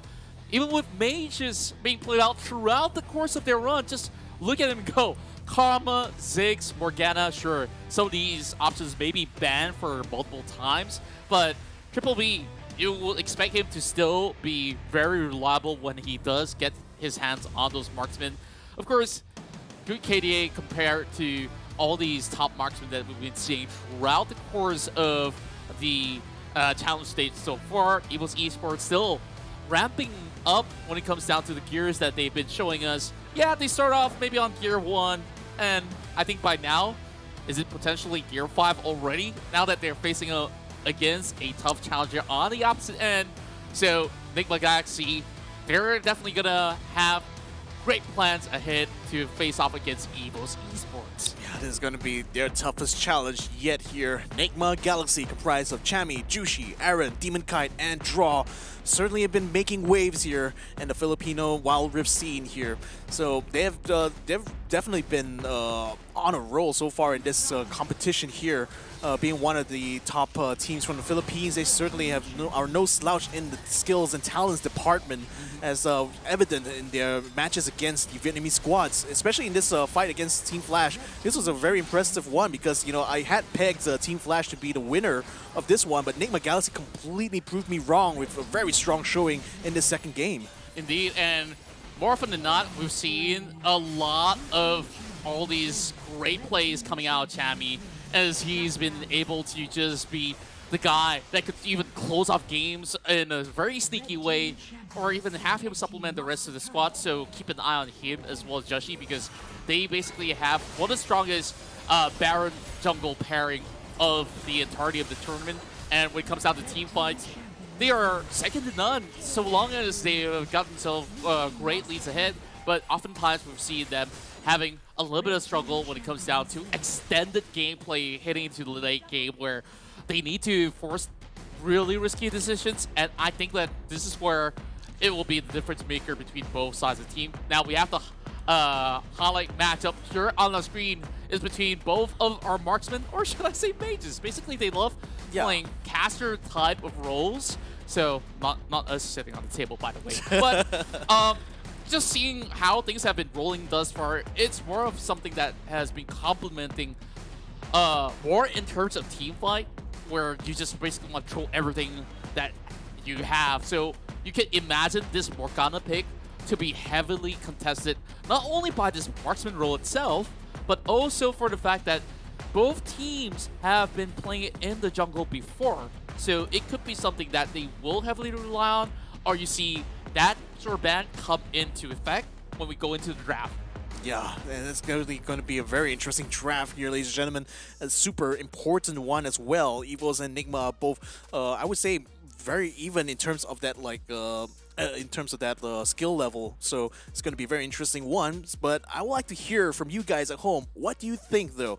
Do you think it's going to be Evos that will win this, or is it going to be Enigma Galaxy? Cast your votes right now in the Twitch chat, because the poll has just been opened. Remember that poll, it will close out before the end of the series here, but you can also maybe take a bit of inspiration from our own predictions here. We both voted for Enigma, but you think it's going to be going to a third game? Honestly, it's a coin flip for me, because I know what Evos has to offer, right? Like, this is the match where I'm happy to be proven wrong. And looks like we have a defector sure in the form of the How. Like, okay, honestly, fair choice, right? Like, Evos have shown up multiple times before. Sure, a little bit of sloppiness have been displayed for some of these matches out there, but hey, I believe that when it comes down to high-stakes matches like this, Evos, they can't afford to lose. I'll still be on that lower prio of the bracket, and that's where it's just going to be like a single series to determine their tournament lives heading into the playoff stages, if that's going to ever be the case. And turns out, like, I believe that when we do head into the playoffs, that's where they do play on home ground. They definitely don't want to disappoint the fans. Of course. So, ladies and gentlemen, you can see players on your screen right now as you enter the draft here between Enigma Galaxy and Evos. Enigma will be starting on the blue side, it looks like. As Evos will be on the red. So first bans will be coming through. Let's see whether it's going to be going according to plan, or is there going to be wrenches thrown into the works. Jace going to be the first ban. Looking pretty standard so far, I think. Yeah, like, he does have a hammer, but it won't be put into good use into this matchup. Unfortunately, no Heimerdinger in Wall Rift just yet. That will be a real spanner being thrown out, if there is. While Evo's interesting choice as a starter ban as they take out Zed. We've seen a whole lot of it coming out of the likes of Aaron for multiple times. Tammy sometimes do it as well. But usually, Enigma Galaxy does have that sort of Filipino flair where they just whip out those assassin picks out there. And usually when you start off with bats like this, it also allows you option to pivot into different sort of priority pick. Now you have Lucian still open up. You also have the Yuumi left available. So now it's Evo's to see what do they really want to give towards Enigma Galaxy to start off this draft. So taking their sweet time here. And that's simply the Kassadin, which Enigma Galaxy has played plenty of times, especially Aaron, who plays it on the Baron lane. Yeah, I mean, given Sorry, that they already...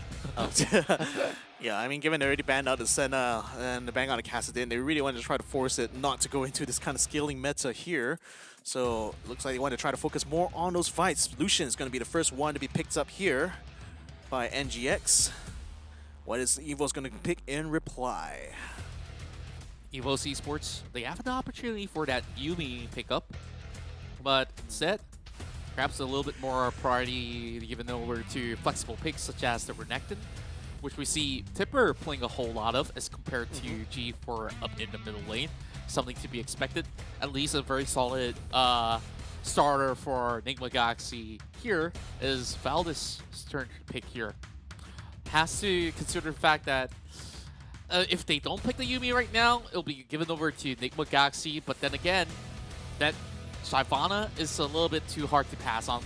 You've already seen how much Gurem United has dealt with this Dragon Lady on board, and sure enough, we do see the kitty cat on board.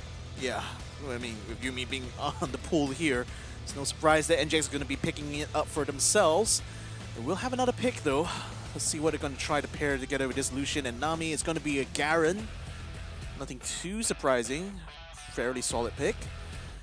And then leaves one more pick now from Evo's Esports, and looks like they may be going for the Ziggs. It should be the case where we see Triple V fall back to something that's pretty standard for him to have a really good lane clear hitting into all these early game. And of course, by the time you hit the late game, the Ziggs is going to be an unstoppable force. Even if you fall behind, just drop that Mega Infernal Bomb and you can easily clear off waves, land some objective steals if they're lucky enough. But moving into the second phase of the picks and bans, this is where it starts to get a little bit more interesting. Both sides have already locked in their Baron laners, so we expect a lot more focus from Evos to annihilate any form of threat coming in from Enigma Galaxy's jungle itself. Things like the Olaf definitely will be a little bit troublesome for them to deal against, so all they want to do from Evo's Esports, get those point-and-click stuns and drop that Mega Infernal Bomb just to nuke out members of Enigma Galaxy. Easier said than done because you have a Garen that could easily tank up all the damage on top of Draw to basically provide enough of that sustainability hitting into some of all these major 5v5s. No Lee Sin whatsoever, so Enigma Galaxy, I wonder what is their alternatives. Instead of basically focusing on the mid lane pigs or so, they have decided, hey, we don't want to deal with a set, we don't want to deal with a Fiora, so we have an easy cruise overall. So, Evo's Esports, they're hovering on to a misfortune which could be rather interesting. Tell you what, if they do lock this in, it could be a misfortune support, but hey, you know, I wish I could see that, but nope. It's just going to be Gragas that they have been presenting for a couple of times before, which G4 could also utilize in the mid lane. Yeah, it could be G4 Gragas, or it could even be a support Gragas, but nevertheless, I think Evos might want to save the support pick something a little bit stronger. Looks like, ooh, Akali gonna pick out NGX, and straight up we have a Vi as well. Ooh, this is a fighting lineup here coming from NGX. I just love this. So you just basically have this Vi just locking down any sort of target with a cease and desist, and have the Akali to follow up with a perfect execution. There's a slight buff to Akali as a recent patch where she does get basically a little bit more charge of energy when she does drop that Shroud. Now, EVOS isn't going to make things any easier for them. Where you want to catch them, yep, you got to try really hard, where we see a little bit of mobility coming in with the Corki as the final pick. So it's going to be quite neutral to begin with. I think both sides have really solid ideas. EVO's definitely efficient on some pokes coming from long range, and on top of that, 5v5 is going to look like a strong engagement tool coming in from supporter that's having that Gragas duty. So expect him to drop huge explosive casts, either to save his teammates or basically start those fights. But the Magaxi, on the other hand, you want to see pickoffs after pickoffs. You want to activate Aaron on this Akali. So Joshi has got a lot to do. So Tammy possibly will just be on this Baron Lane Island with Tipper. We'll let them settle the scores.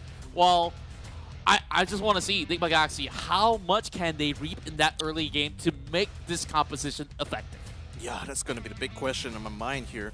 If they can actually extract so much value out of this lineup, it could prove to be very, very useful here. But then EVO's no slouch either. I mean, Ziggs, Corki, that's a lot of nuking damage they can definitely pull off. And Tipper has been exemplary on that Renekton, so you can't really count them out either. So no matter how you cut it, though, this is definitely going to be a close one, isn't it? Yeah, definitely the case. Where so far, both teams just stuck through their game plan. It's not too far of the ideation that they had coming in from previous weeks. They're having their signature style of play. For the Magaxi, Common Compose is how they really want to run the early game, and then you'll just find this slow ramping up speed of the skill for themselves. Well, we've seen a lot of huge plays coming in from their marksmen themselves whenever they do have that Lucian. So far, he's one of the best that we've seen in this challenge stage. And I just love that they're just all staring down the camera. Like, it feels like we have this online banter without them being on the site itself. And, yep, guys, keep yourselves hydrated. Especially if you do have a can of Monster Energy, you can unleash the beast. Hey. So, let's see if the stars align, or will the Tigers claw their way through as we're getting ourselves prepared for Game 1. So, I want to hear your thoughts, Victor. Like, we're seeing the drafts. Like, is there a favorite from your side for Game 1 at the release from the sort of picks that they've gone with? I don't know. Like, it's a bit mixed for me because on the one hand, I love the fact that, you know, EVO's a lot of damage potential thanks to the Ziggs and Corki, and with Gragas being able to provide the CC that could potentially mess up whatever Nigma would try to do, especially if you try to get him in the face. But then on the other hand, Nigma has Yuumi on his side. And that means that, you know, if all goes well, Akali and Vi can be liable to just pop off, you know, once we get to that mid to late game stage. So I don't know, it's really hard for me to say if I have a favorite to pick between these two guys here, but those are pretty much the things that come to mind for me. Is that EVOS has a lot of damage potential, but Nigma has Yuumi that can keep the Akali and Vi alive. So yeah, it's going to be a tough one to call. Well, I think this is like 51% to 49. Whichever the skill is, we'll just let it all unfold as we got the game underway. Nigma Galaxy versus EVOS Esports.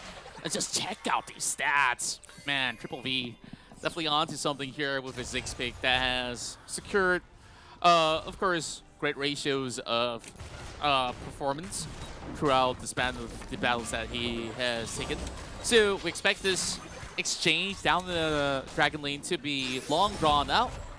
Speaking of draw, just having a really good time here, coming with some close range pokes. As a Yuumi, you just really want to get in their face. Every time you come out of that, well, I don't want to say litter box as a cat, but I don't know, maybe a backpack, okay, where you keep Yuumi. So, every time you get that passive proc with the auto attack, you regain mana, and you can continue to spam and harass with that prowling projectile.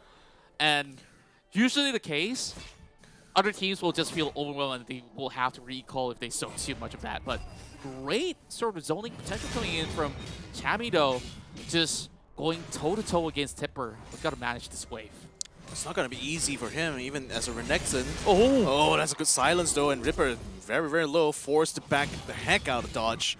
Unless he was going to face more pressure there from Chami.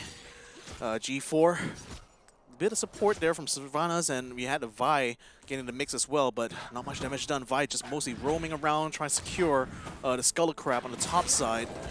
And Aaron just getting up in G4's face with a miss being brought up.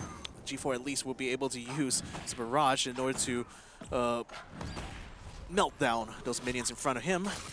But nevertheless, though, things looking very, very spry. Jushi now coming and finding Valdez in the jungle here, trying to steal a couple of minions maybe, but then again, with Garen being around the corner, Jushi definitely doesn't want to stick around for too long in his top lane, so instead backs down, picks up the blue buff instead.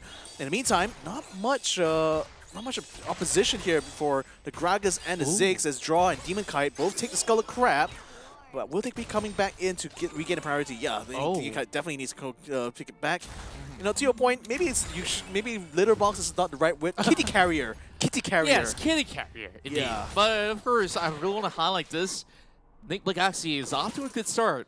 Securing double skull is always a good sign for a team. Like, great vision control, and of course, added goal on top of it all. What's not to like? Now, EVO's Esports being denied a little bit of the EXP doesn't really hinder Valdez all too much inside of the jungle. So far, he has always been able to claw his way back through. So expect EVO's Esports to have more priority on the Dragon later on. As the first one will be Infernal yet again for today. It seems to be a running trend, but usually the case when you do see Aaron on in the Kali, what he does is that he tries to secure an early roam either towards the top side, but now Tipper is on the Renekton. It's a little bit risky. So long as he has Dominus up, nobody really wants to die from Renekton. And this is one of the guys with the slick, he has a move that he could always turn a 1v3 into a favorable exchange for himself. So sticking to the lane is how it's going to go. Oh, G4 just having a little bit of a unfavorable trait, I would say. But when we look at how things will pan out for the early game at the very least, Nick Legacy definitely will have a good pacing overall, just shoving Valdez back. Yeah, not allowing him to take the blue. Yeah, just trying to starve out this Shyvanas, it looks like. But that's the advantage you have when you have vision on the river. You're not really that concerned about losing priority in these lanes, because you are able to spot out if anyone decides to move a gank. So definitely NGX took full advantage of that. And now look at them. They're maybe not that far ahead, but certainly ahead nevertheless. Levels wise as well. I mean, Chami's already up 7, so Tipper is already falling back a little bit. As you do see, the Lucian moving up the river now. Are they going to be securing the next Skull Crab, it looks like? Well, the Akali is already on the bottom lane. Just trying to lane up against that Corki now. 30 seconds before the next set of objectives come up, and it's going to be Infernal Drake, the first dragon to land in the pit. And Victor, I could predict this to be maybe potentially a low kill count game where teams would basically find only favorable trades to make a call. And so far, you can see that both of these, or should I say, all sides of the lane have been playing it relatively safely, where they've been able to read out movements from the opposition. And thus far, 5 minutes of play moved by very quickly, and yet we haven't seen any first blood, as EVOS opts to secure the Rift Herald instead of the Drake. Will give over the Infernal to Nick Legacy instead. So expect EVOS Esports to rally their forces either over mid or top side of the map. Oh, Kali might be staying a little bit too long, though. Now, Vi is joining in the fray here, so at least she'll be able to hold her own against this Corki. But then you gotta watch out, Gragas is coming by as well. So Jushi, Aaron, and the Yumi of Draw gonna have to duck out of there. Now, Rift Herald is gonna be sent down the mid now. Try to take out this tier 1, and they will take out the tier 1 down by the mid. So this EVO's already getting some objectives on the board for themselves. And of course, to add on top of that, this is the very reason why you won 6 on the team. With Satchel Charge, you could easily just blow up structures, so long as they're like, what, 10%, 15% of turret health left. And with that, EVOS just have so much more priority across this entire section of the map, just opening up mid. So definitely will be a little bit of struggle for Nigma Galaxy. And look at EVO's trying to find a pick, but Garen definitely isn't their core priority target overall. So like I mentioned before, this is going to be a little bit of a slow burner because it's about precision strikes that they're looking for. Yeah, exactly. It's ready. Yeah, they're going to go for the jump down. It's going to be a big 3v3. Good route there on 2 members of EVOs, but then now they're going to be trying to get the turn around onto Chammy, trying to keep him locked down, but very, very hard to actually do damage. Demon Kai now comes in, barraging down, taking down 1, taking down 2 maybe. EVO's Tipper is still able to stay alive by a sliver of health. Doesn't quite get a kill. The Demon Kite supporter is going to be the one that cleans house there. And then now they're going to be chasing down Chammy and Draw. Chammy now forced to come out. The barrier comes out just in time to allow her to get a kill into the Gragas. VVV versus Draw. Who's going to be able to take it though? Draw does not have a lot of damage, but Aaron comes in just in time, picks up the kitty, and keeps her alive. And both call a truce, 3 apiece. And this is how we've predicted things to go. A tit for tat. And EVO's Esports, they find that counter engagement, and they were basically eyeing out to remove Chammy as well as Joshi, but they just layered it throughout. Great rotations come across, and look at that flag that was kept for so long until, of course, the arrival of Aaron. If Aaron was there in time, perhaps there might just be opportunities to get a little bit more than what they could get for Nigma Galaxy, but both ends understanding the game to every microsecond of it. Like, every reaction on that team fight was executed perfectly well from both ends, and it's still hard to tell, and this is why it's so hard for us to predict, right? Yeah, I mean, again, it's very reliable. This could even go the distance, really, the series I'm talking about as a whole, because both, like I said, both of these teams very much match in terms of skill. Now, obviously, EVOS right now having a little bit of a deficit, at least in terms of net worth, but even in terms of itemization, it's just only a very, very minor difference. So really, it's only going to be down to those team fights, those trades, to actually tip the balance of favor, because at least in terms of this farming, in terms of objective taking, it seems like both of them are just so even and just really trying to keep things on a balance here. Yeah, and interesting enough, we do see a Hullbreaker start, or should I say secondary item coming in from Chammy, so you would expect him to basically haul turrets on the side lanes and just be a little bit beefier, and forcing EVOs to correspond into a certain direction. And that's a lot of work for Tipper to do. Drop some word right down on the bottom side just to ensure that he receive any intel whenever they go in for a little bit more of a split.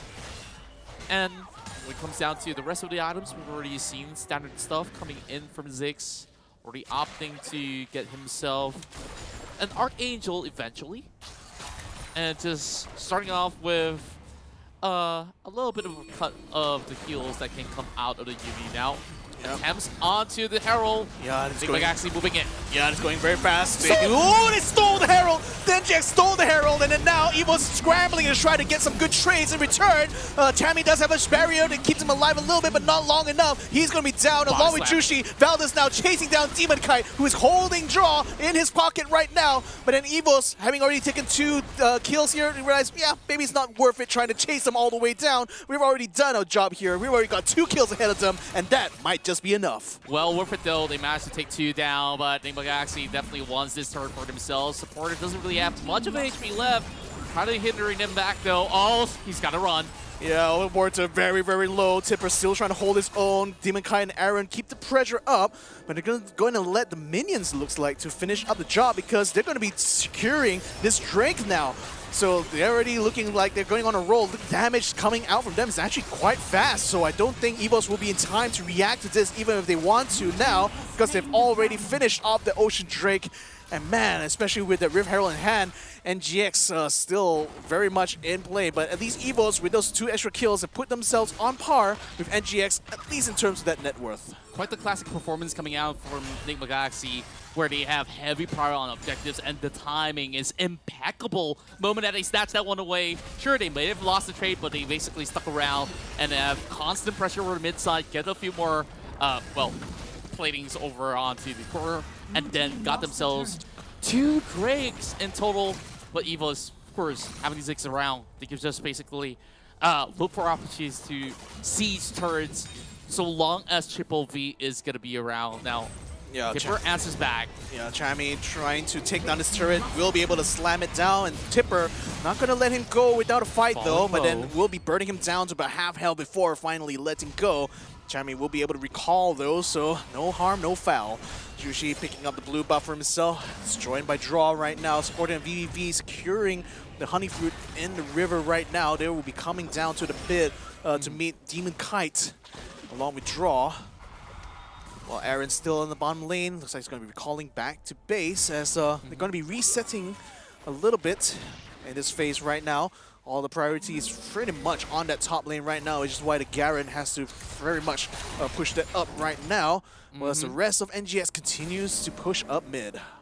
Well, for now, they definitely will have a little bit of standstill before the next big fight comes about. So far, both sides having great performances of their own, and Evo's Esports, sure, got themselves a couple of all these sort of pickings. Now they do spawn up the Herald in time.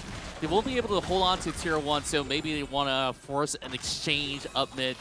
Now, this is a little bit too far, though. Shoving Aaron to the back, at least taking a chunk of health, so they might actually can't really commit to something here. Dominus has already been utilized, but at least forces Chami to back off. They secured himself that Scuttle, as that smite comes through. Sure, Baron has spawned up, but I think it's a little bit too risky of an attempt for them to pull off for now.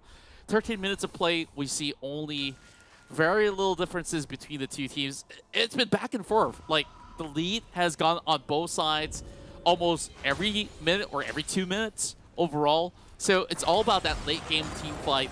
They're not going to pull themselves into unwarranted fights, which we've seen plenty of today. And Evo's just waiting on the next dragon to spawn up. They haven't secured one for themselves, and the more Enigma Galaxy takes, they're just gonna ramp up. And if they do play for time, though, Evo's Esports will hope for this vibe to be less effective, as a vibe will just essentially be a CC machine by late game. But even with that said, if G4 or Triple V doesn't position well enough, it's still going to be a huge problem for them. So, Aaron, how do they find, and the rest of Enigma Galaxy will have a little bit of trouble finding the back line. So, all down to Chami if he joins the fight or not, because he needs to utilize this Hullbreaker for those push on the side lanes. And if he doesn't do that, then what's the use of this Hullbreaker, right? So, it's a tough call. So, a lot of all these pieces have to be set perfectly into place. And that's just a little bit of yoink of the blue buff. No, not too much that they will have to lose out. But steadily as they go, Enigma Galaxy, if they are going to rely on anybody in those team fights, Demon Kai. Because he's the guy that could just deal consistent damage throughout the course of the battle. And he's already completed a total of 3 items on top of Wit's End, which can give him a little bit more survivability against all these nuke of damage coming from G4 as well as Triple V.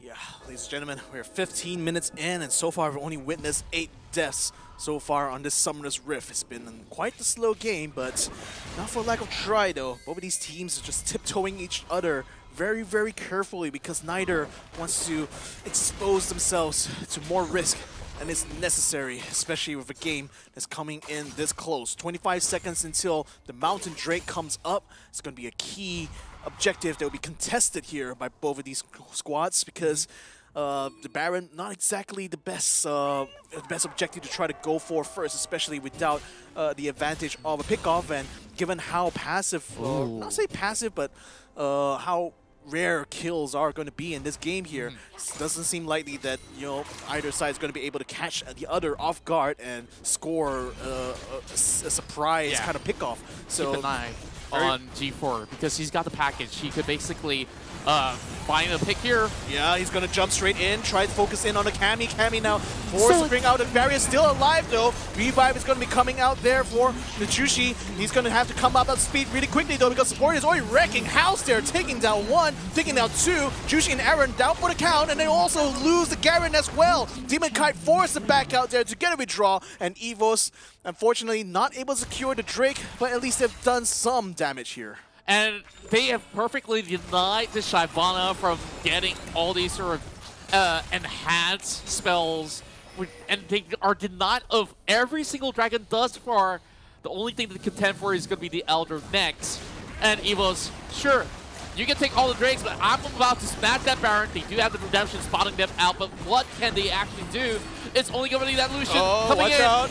Demon Kite comes in here. Oh, fortunately, Evos does get the Baron anyway, but Demon Kite still wants to get a kill. He's chasing after Valda's supporter, but not really continuing the chase here because he doesn't have backup. He realizes it's going to be very risky, especially with Draw in his pocket. So he backs out wisely, waits for NJX to come back out.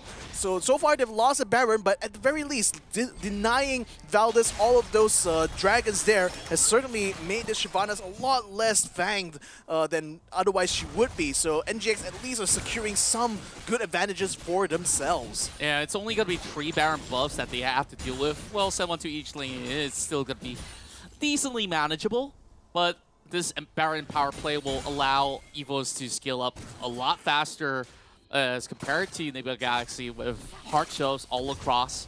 So Nebula Galaxy, they are just overwhelmed by damage. You've just said it right through when you saw the draft overall, where not only you have to deal with Ziggs, G4, even on such low health, he's been committing with those shrapnel shells that he's been dishing out. So much mixed damage overall. And Corki, sometimes it's just hard to build up against because he deals both attack damage as well as magic damage at the very same time.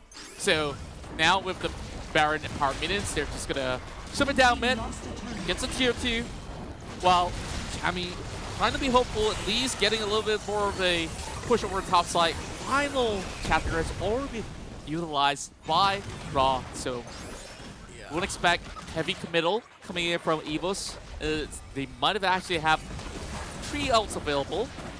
But Triple V doesn't have Mega Full Bomb, but they will at least break open the inhibitor with the Saddle Charge.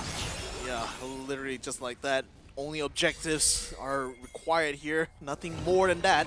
And Evos backs out, but NGS is caught out in the open here. Oh, they all collapse straight onto them. Aaron first one to get taken out. The rest NGS quickly fall back. And luckily, we're able to peel out of that, but oh my goodness, there was a little bit of a miscalculation, I think, for NGX's side because they kind of expected Evos to back straight off, but Evos actually just set up an ambush. Yeah, like this is a traditional Evo strat where they basically make them think, okay, coast is clear.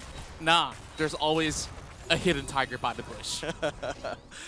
Hidden tiger indeed, crouching in the tall grass, waiting to pounce.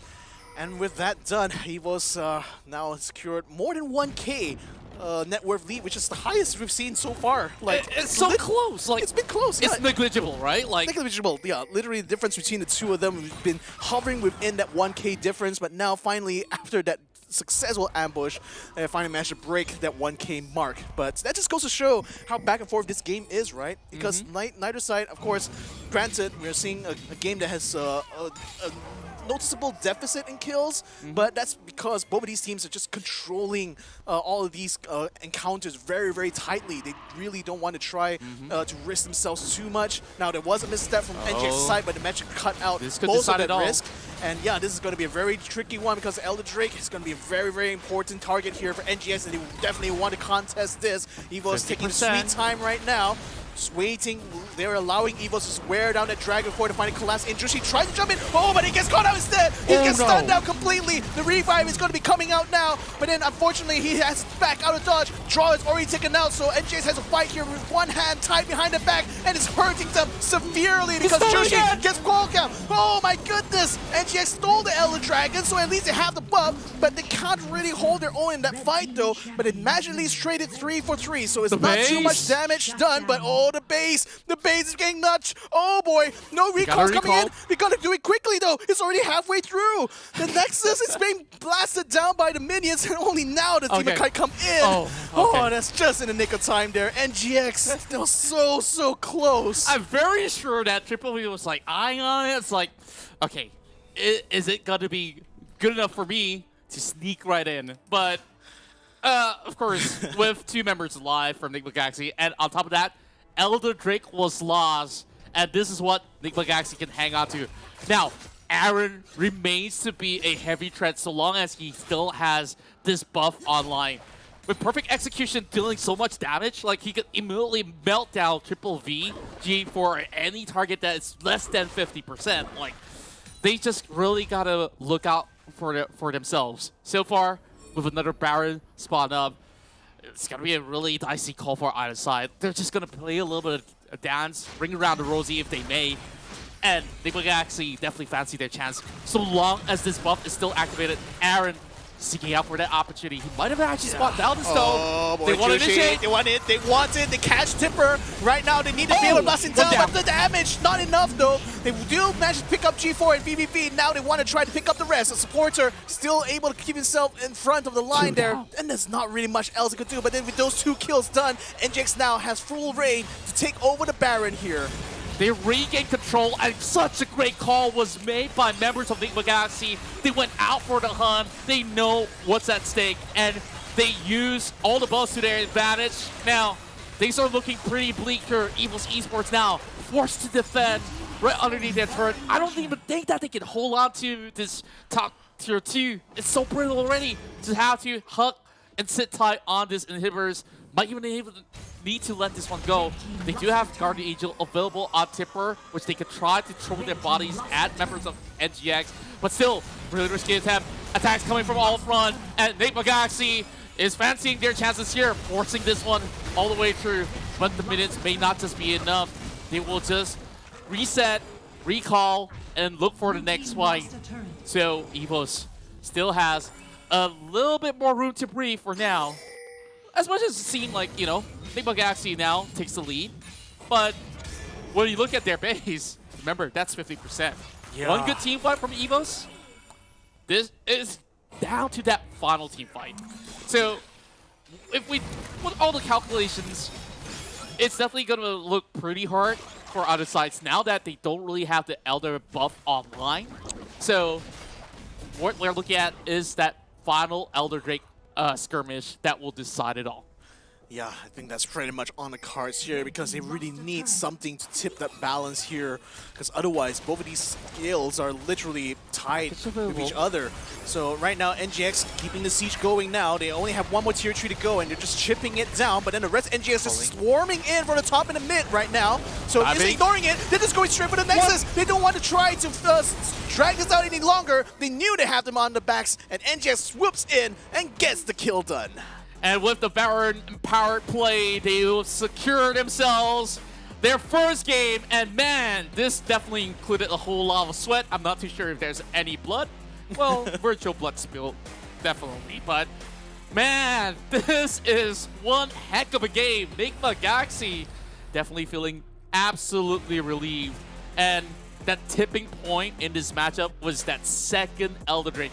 And this game itself, second Elder Drake, do you believe that? Like, we're almost hitting into the third one, and I thought that, hey, it's gonna draw into a turret if they don't force anything down, but Enigma Galaxy feeling relatively confident with their arsenal of firepower, and this team fight looked pretty clean for EVOS Esports, but they basically had the dragon stolen right under the noses, and all of that was thanks to Aaron that repositioned, moved at the back of the pit, and returned to just land those shurikens. I just wonder how things would have been different if EVOS was actually able to secure maybe at least 1 or 2 dragons, because then Valdez would actually be able to pop off a lot better. But unfortunately, NGX, you know, they calculated things so right here, and especially this last one here. I mean, this final fight didn't look like EVOS was going to be able to handle it, and with all of them just rolling in with that Baron buff, it was just too much for them to bear, especially after NGX has just literally taken every single dragon up until that point. And just look at how close this game is. And as compared to some of these matches, like, you only have 22 kills over the span of a round. Like, sure, 1 kill per minute, I'll take it. Of course, it doesn't happen every single minute, though. But if you look at Evil's Esports, honestly, they didn't commit any sort of fraud or very huge blunders overall. It's really down to execution of microseconds in those team fights. And I guess like Aaron was just popping off in those crucial moments that matter the most, where he's been able to snatch objectives alongside with Joshi and Valdez. I would say he had a disappointing performance overall, still dealing a lot more as compared to Joshi, but of course we expect Vi to be just essentially supplementing the team. And look at this crazy graph that we're having.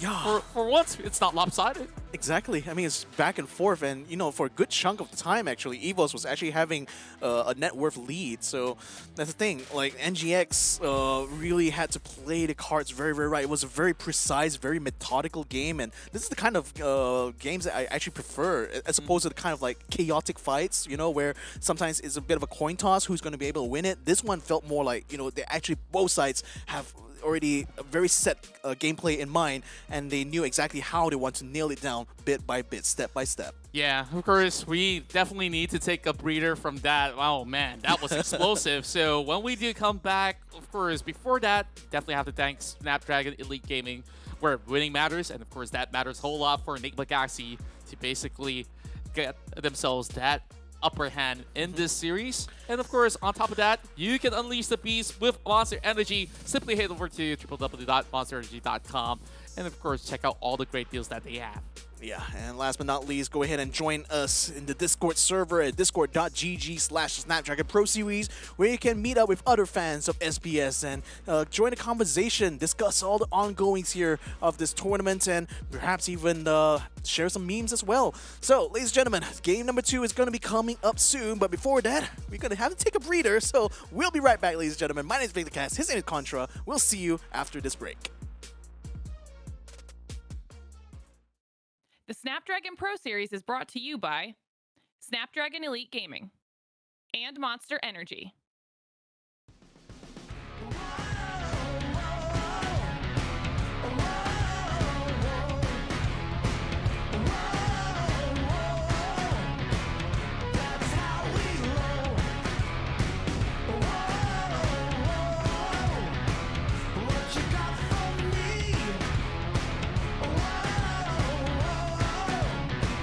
Just wait and see, yeah.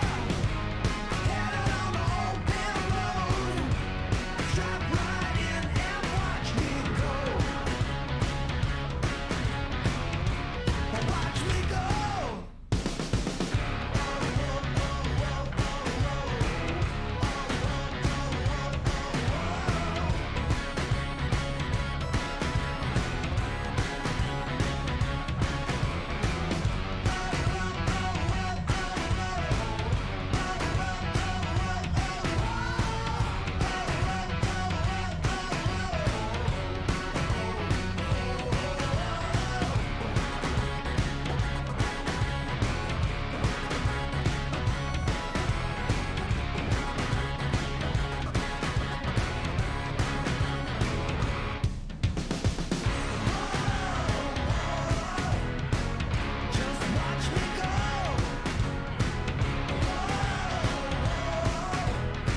Welcome back, ladies and gentlemen, to the Snapdragon Pro Series. My name is Victor Cax. Joining me here is Contra, and we're going to be bringing you guys game number 2 of EVOS versus Nigma.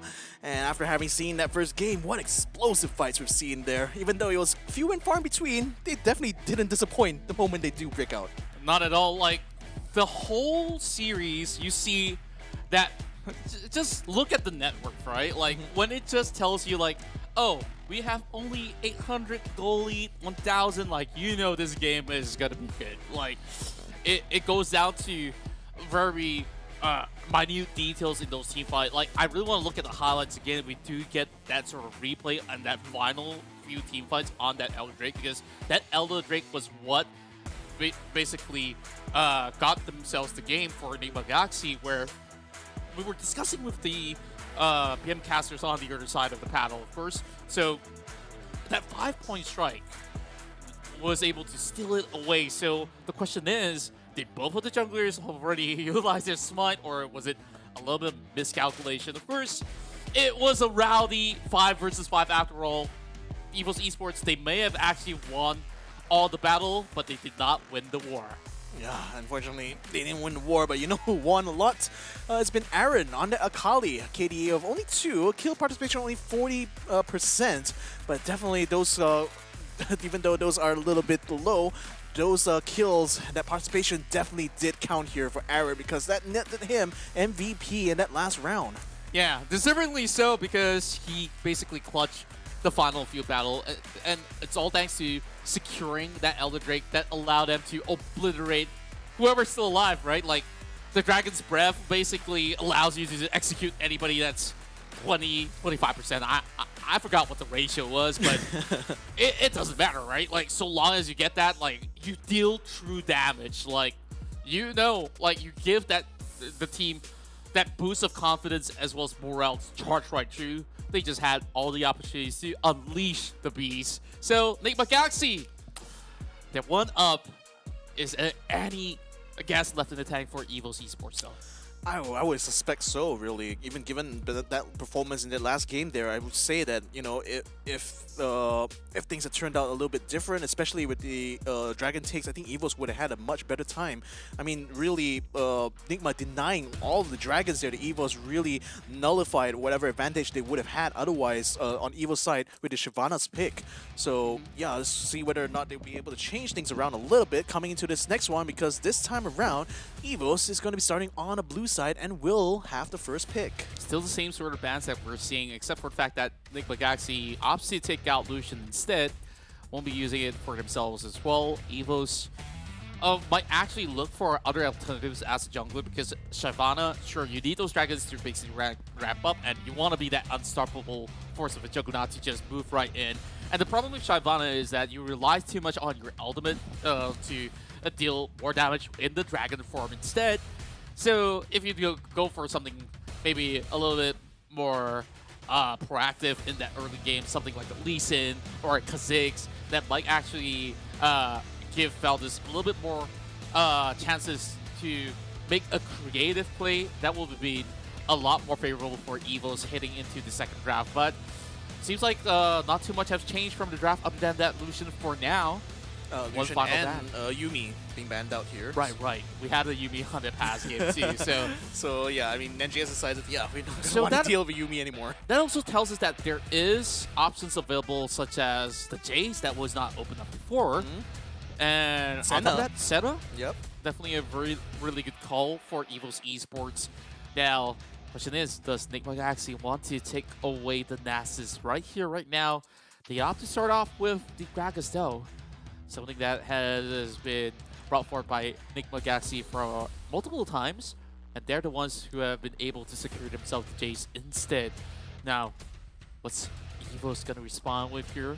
Is another round of Shyvana. Oh boy! But honestly, like, the game was so close. Yeah. Like, I mean, again, it was just my preference, maybe. But yeah, we expect maybe a little bit more priority heading into the Dragon. But oh boy, I've not seen Orianna for quite some time. And G4 say, nope, just trolling. Just trolling. Okay. We do a little bit of trolling here on the evil side, apparently. But, you know, I do miss the days where Orianna just basically bullies every single mid laner that's in the game, where nobody can stop her from commanding where she places the ball, and every single channeling of the ball itself will have damage even with turns. So I'm not even certain if she's even functional as a support, so I don't believe that it's ever effective against this composition of Nick Magaxi that is prepared to dive them. So this is how it's going to function. You got the body slam, you got to the skies to just basically land a hammer on anybody, you got perfect execution. Nick Magaxi says, let's go all in with this draft. Oh, interesting enough, Twist of Fate being banned out. Oh, that's an interesting ban actually. Like, I suspect, is that supposed to be some sort of respect ban on their part, or is there something that Twist of Fate interacts well with? It's something that G4 has fallen back to, even back in the PC days when he played. I mean, this legendary player has played a lot of mages out there, but something that we have expected from Evos maybe could be a Galio up in the mid lane if they really want to brick wall this Akali up mid. But when we go into team fights, I don't think it's the most efficient style of play that Evos would desire, because what I'm seeing here is the lack of damage to trade off against Nick Magaxi. Sure, these guys don't look like they're as tanky as Evos, but you still need to find ways to at least target lock onto a member of Nick Magaxi. And now without that sort of Lux, at least they would not have an iffy time down over on the Baron lane with that support being axed out. So Triple V as well supporter. He's got to decide really quickly for the rest of the squad, especially for the Baron lane. Looks like it's a Tipper Renekton, it seems. But even if you want to pair that Renekton into Akali, that's going to be fine. They are considering that Singe to just basically annoy the heck out of this Akali, but a Garen could do exactly the same. Oh, Echo. Oh, are we going to get this Echo, though? Okay. These guys are just trolling. Just run it back, right? Run it back, and it's still going to look good. Okay, G4 on Ahri. This looks much better. Yeah. Agreed. It would be really weird if they went for the Echo, but then again, you know, Evos is just having a good time, I think, right now, because they know this is a very, very highlighted match for today, and they certainly want to bring out the big guns here. So that's going to be, I think it's going to be G4 Ahri in it. Yep.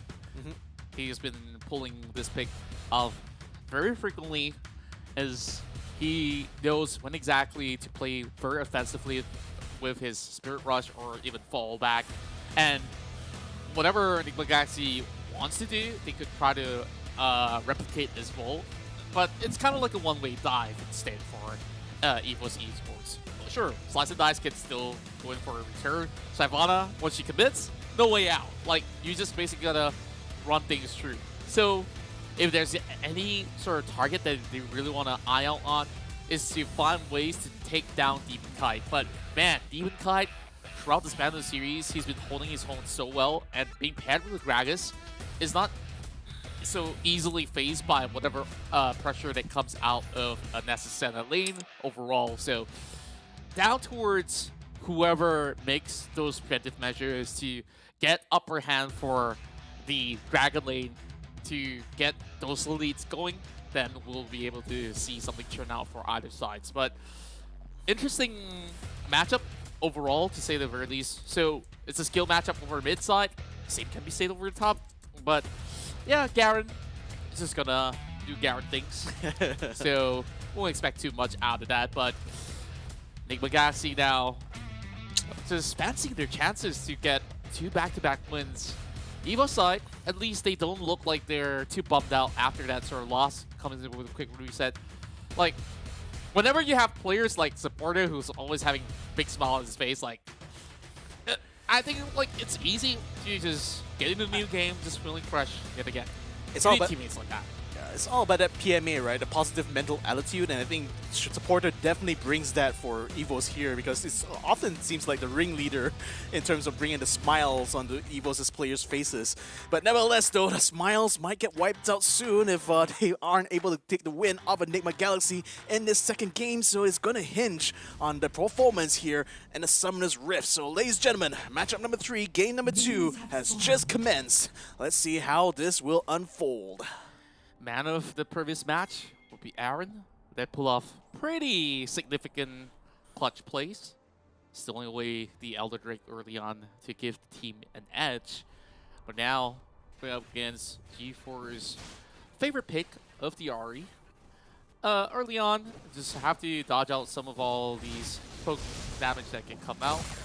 Looks like he's just gonna have a little bit more of a stone plate to soak up all these sort of long-range attempts coming in from G4. So just gotta give a little bit more priority onto the EVO's mid laner.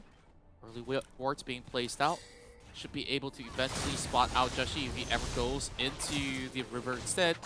And he's just gonna seek it out, Scar's Bloom, just to clear it off eventually. So I just have a little thought here. I mean, given that we're running with, EVOS is running with a Senna Nasus, do you think it's going to be in NGX's best interest to be aggressive early on? Try as they may, I don't think it's going to fare pretty well, especially for draw. Sure, you get a little bit of that level 2 spike where you get body slam and also just a little bit of a poke, but essentially he's going to get worn out. Draw just got to look after himself for most part as we see a little bit more roam coming out. EVO's responding in kind, just trying to get a little bit more priority onto the river instead, but NGX will still get the Scuttle nevertheless, leaving only the top side of the Scuttle left for contention. Look at that pressure, and this is the sort of roam that they really wanted, and Enigma Galaxy has been able to get a lot of all these early power due to the fact that they have always rotated to secure that double Scuttle. It's that important. It's worth dying for. Well, Jamie at the moment, a bit unopposed while Tipper moves to actually secure the Skull Crab, so now he's going to be coming back into the fray here. G4 stuck in the mist. They managed to bring Aaron down to about half, and that forces a recall to come out from the Akali. This recall's coming through for the Gragas as well. Chami and Tipper up against each other, but VVV comes in though, so maybe they might be just trying to bait out some skills from Chami's side and hopefully weaken him a little bit more.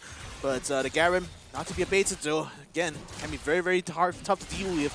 Garens, especially at this early level, but we do see Draw moving in to support Chami. Valdez in the jungle as well.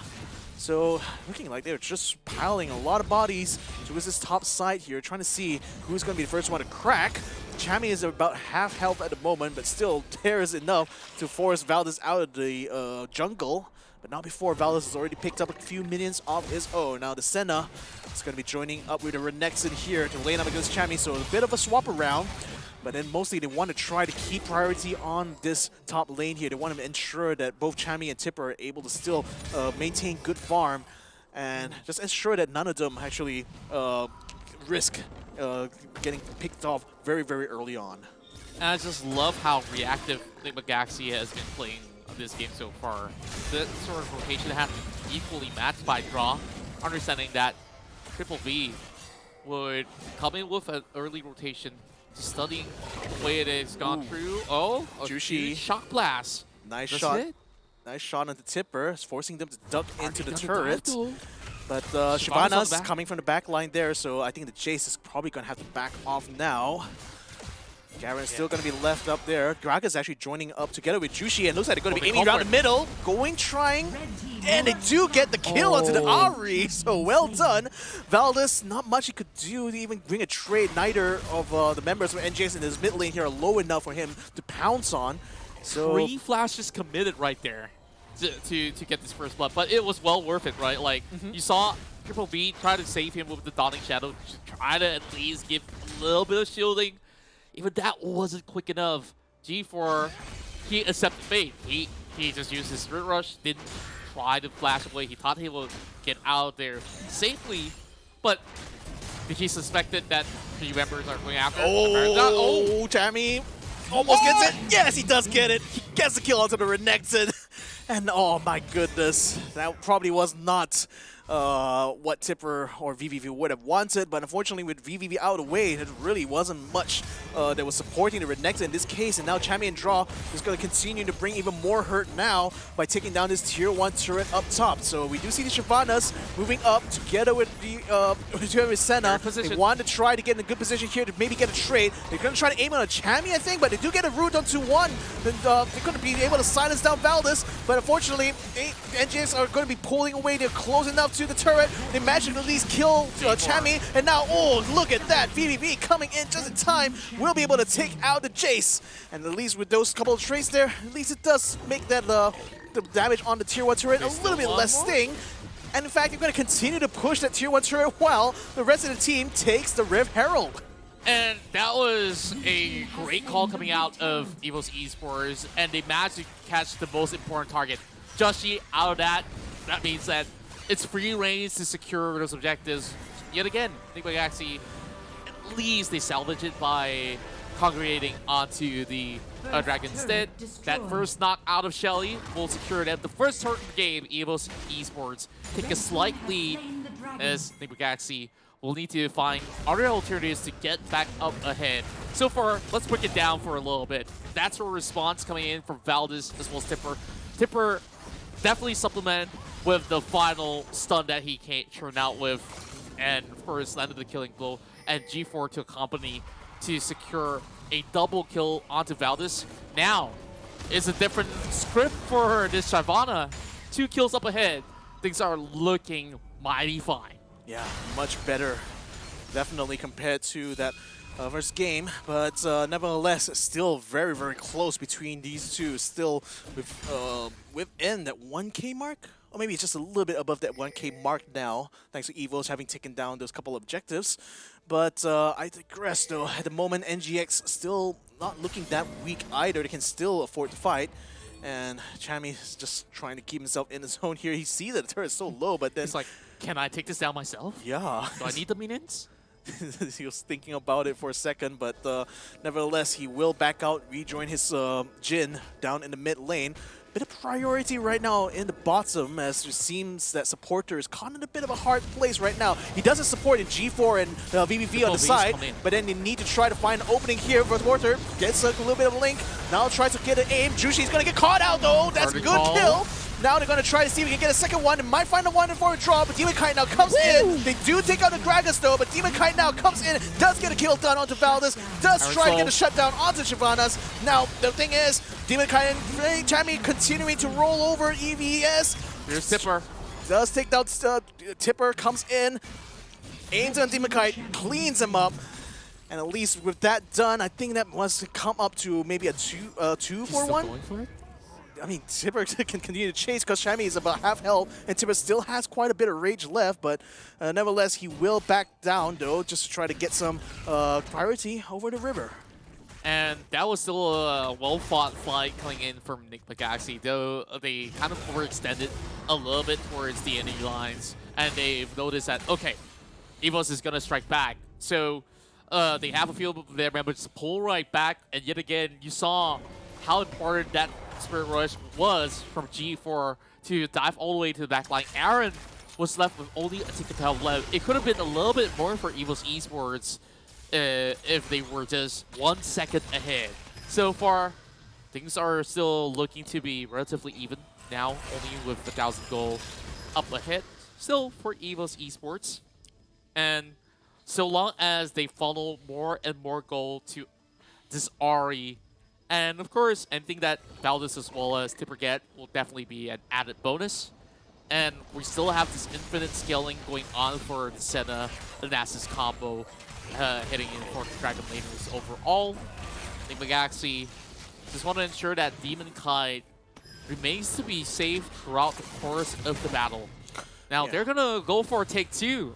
Yeah. For members of Enigma Galaxy. But Tipper the tipper just goes up in their face and just tells him, hey, back off, man.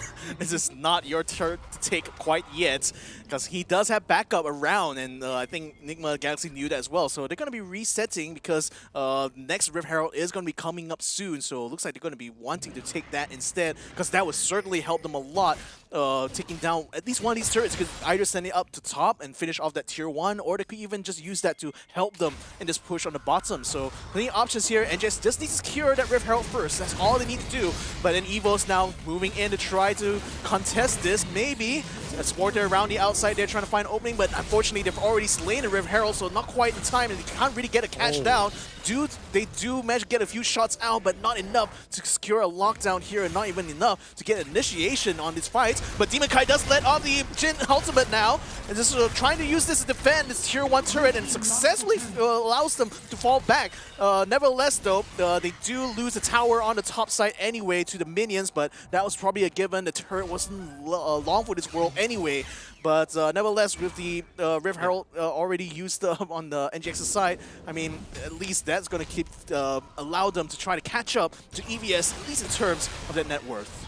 Yeah, and they've basically committed 2 ultimates right there and then just to keep the mid lane part alive. So Evo's Esports knows for a fact that this is going to be a fight that perhaps they will have a little bit of window of opportunity to have advantages ahead of Enigma Galaxy. But then again, perfect timing. Even with it being spawned up, they have enough of those cooldowns to be able to have it back up online. So Enigma Galaxy could still take them on, but this is going to be a tough approach. But of course, they did have the Herald. They're about to drop it, where Evos will have to attend to it first and foremost, and that's not even going to get a charge. Quickly resolved by Evos, and now back to the drawing board. It's going to be a little bit of a tussle for them to get that priority over on the Drake once again.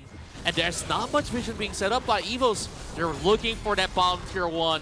Is Enigma Galaxy now getting pushed upon. Valdez tries to get a jump, couldn't quite catch Aaron though, so now they're going to be focusing on the Dragon instead. NGX still around the outside as Jin lets out the ultimate now.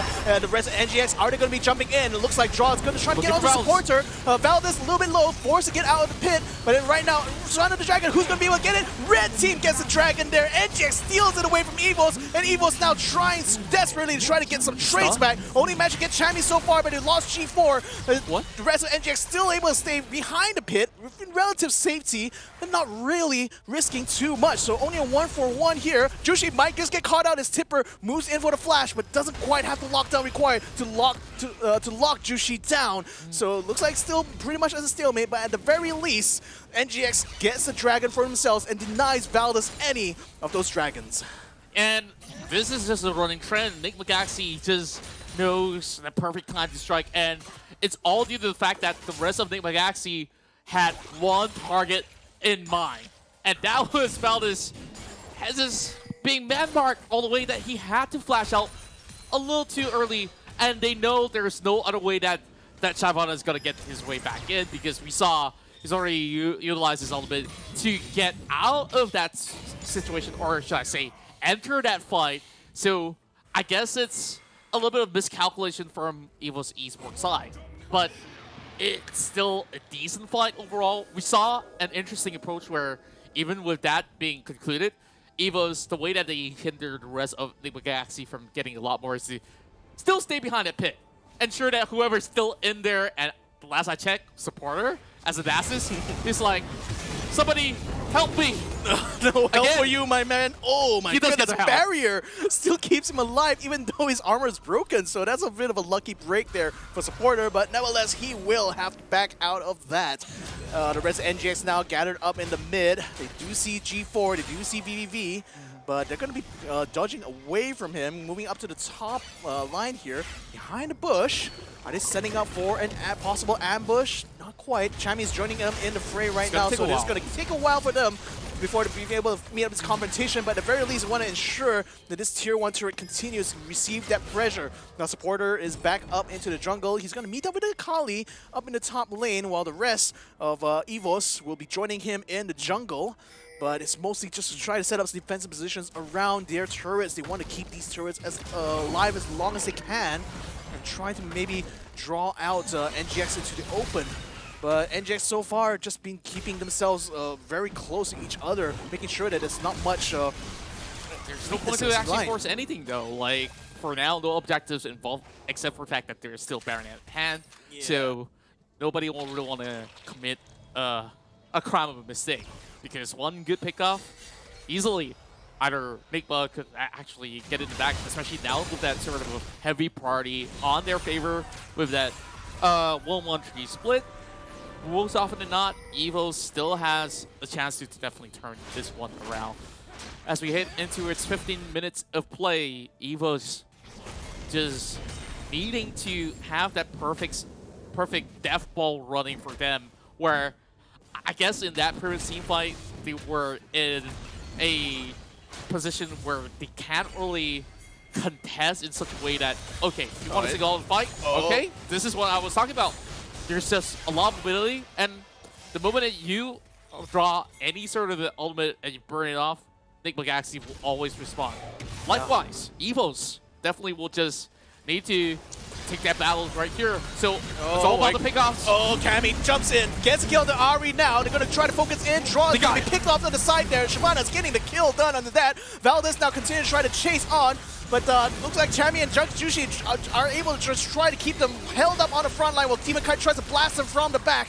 But at the team time, Tipper in the front line gets silenced and the barrier's up. Still, unfortunately, not able to keep himself alive as Akali takes him down. And then with that done, NGX a little bit too low to stick around. They will back out of this, though Chammy does stick around a little bit longer to try to see if the rest of Evos will try to pursue the tier 1 turret. But it looks like Vivi and Valdez have other ideas in mind as it back down to the jungle. And Aaron kept that perfect execution for quite some time, just waiting for that perfect opportunity, seeing them withered down. And I would say Tipper definitely jumped the gun.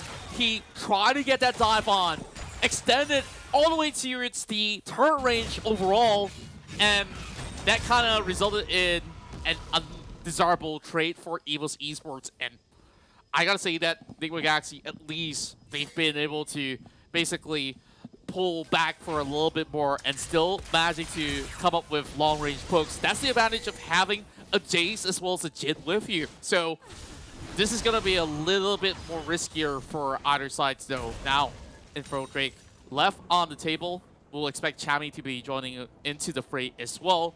Cutting across mid lane will be a little bit of a challenge. But speaking of a challenge here, Evos now storms their way into the river.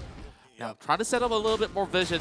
Now, Valdez will get first dibs. There is a ward being placed deep inside Nigma Galaxy. Now, on the moving in. Oh, they can jump straight onto Trough. Trisky pressing him down there, taking out the Kragas, while the Jin ultimate continues to keep them on the balance here. But then the rest of Evos now focusing their attention onto the rest of NGS, blasting them one by one. Oh my goodness, Demon Kite last one to fall, and with him down. Quadra kill there for Valdez. Unstoppable streak for the Shyvanas. And what the heck, like that, they managed to wipe out the entirety of NGX, and now are just going to be steamrolling through those turrets. And they will make this a full series. The first one of the day.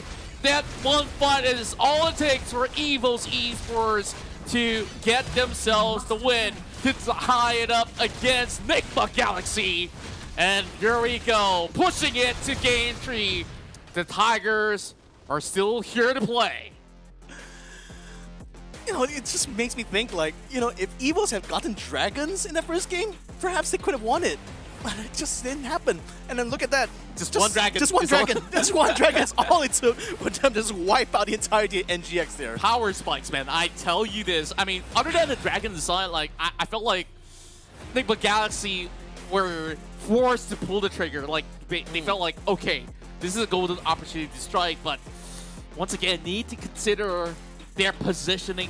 Yet again, I don't really see Jin coming out with that curtain call into some of all these directions. Of course, they have to call the shots really quickly in that split second of time. Okay, they did have the curtain call, but this was, of course, one of the team fights out there. Look at Chammy. He absolutely zoned Valdez in this initial fight of the second Drake, and there's just no opportunity for Evos to land that snipe. It's just she had free reigns to just basically dictate who gets it, right? And what's interesting is this. they're basically playing volleyball. Yeah. Right over the wall. With the big dragon wall basically being the barrier between the two of them. So And that's the thing.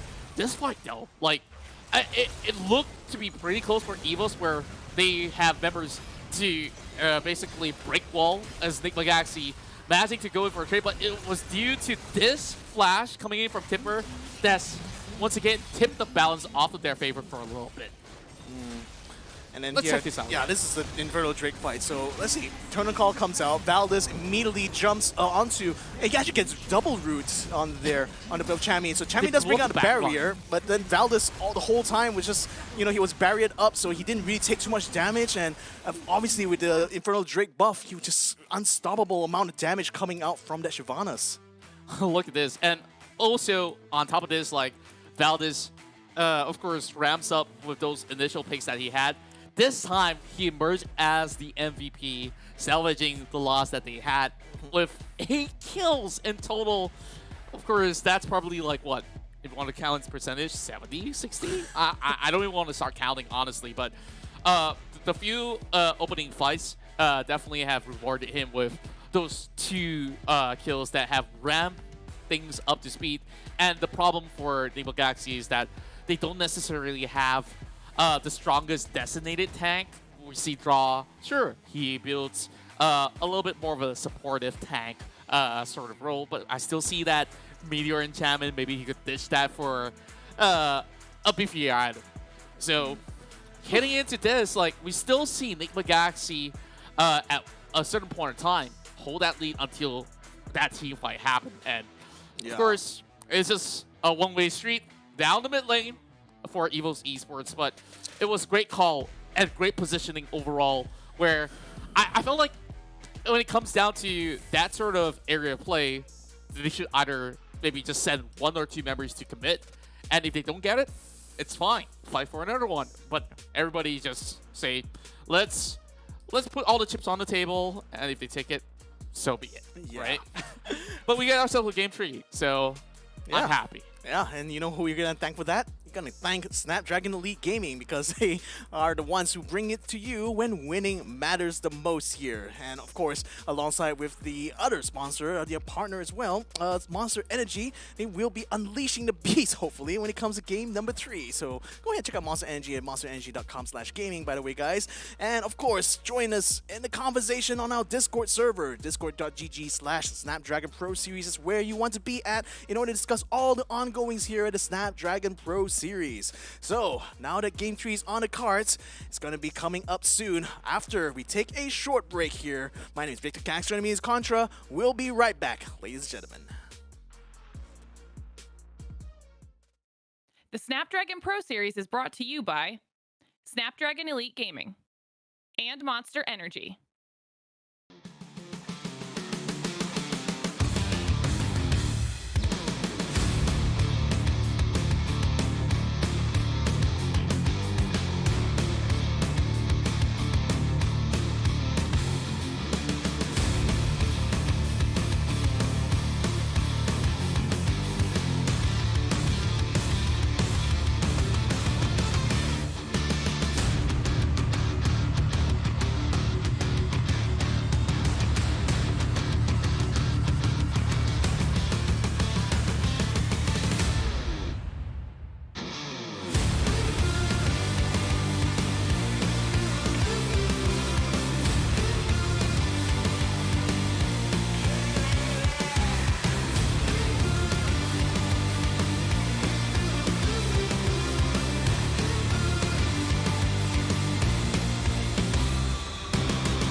shine with the glow. This is my time with it though. This is my time to be way at the top. Me and my guys gon' pay out the block. I don't look like boss. Time's right, and I know the sea is walking in the limelight. Promise you gon' wanna watch like a sci-fi. My guys are high rises, high time. My crown if you come to my side.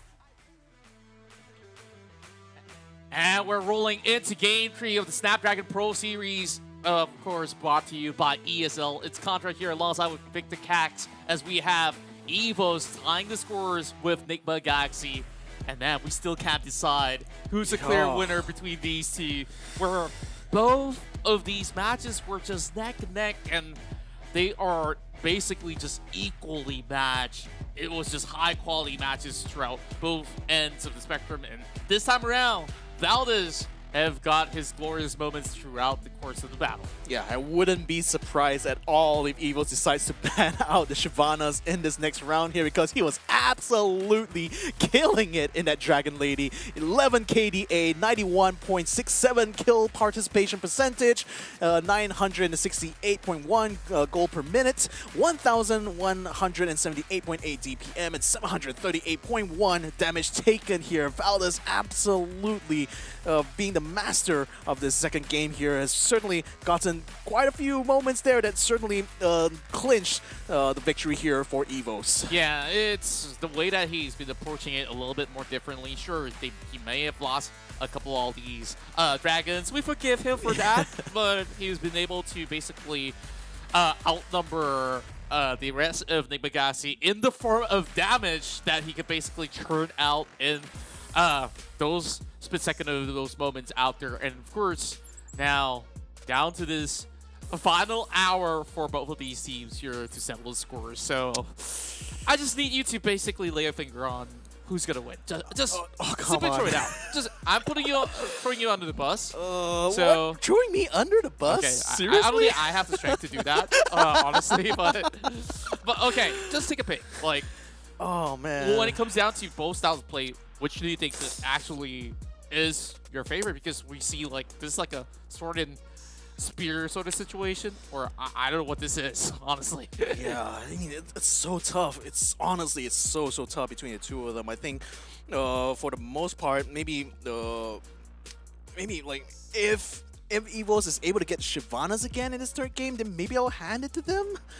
So yeah, but it really depends, because like it's impossible to tell just based on these couple performances here, because when you thought that Nigma Galaxy was going to be able to end it, Evos was able to come back in a big way in that second game by just being very calculative about how Valdez was able to perform in that game. So coming into this one here, like I said, if Nigma Galaxy doesn't ban Shyvanas, which actually they already did ban Shyvanas, so okay, then I think probably I'm going to stick with my prediction, which was maybe Nigma might still clinch it, unless Evos can somehow pull up another brilliant draft here, because again, I would think that they would stand a way better chance than I probably gave them any credit for. Well, when you do ban a Shyvana on the very first draft itself, that only opens up more opportunities out there. And you know, things are getting a whole lot more serious when TG is basically whipping open that book. Yep. So he's about to go into the dark chapter of what they have in the Galaxy. I'm pretty sure the Garden Zero will have something to offer.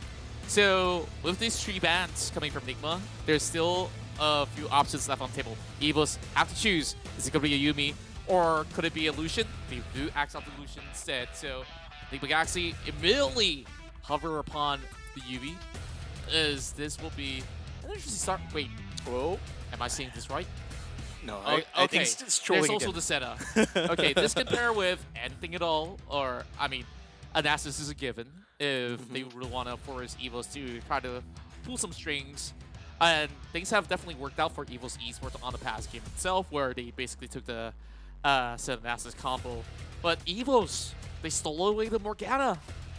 Quick, preemptive move coming out of Evos, as they understood Nigma Galaxy have always relied on this Morgana pick, whether you pass it to Joshi or sometimes even Demon Kite if you have to.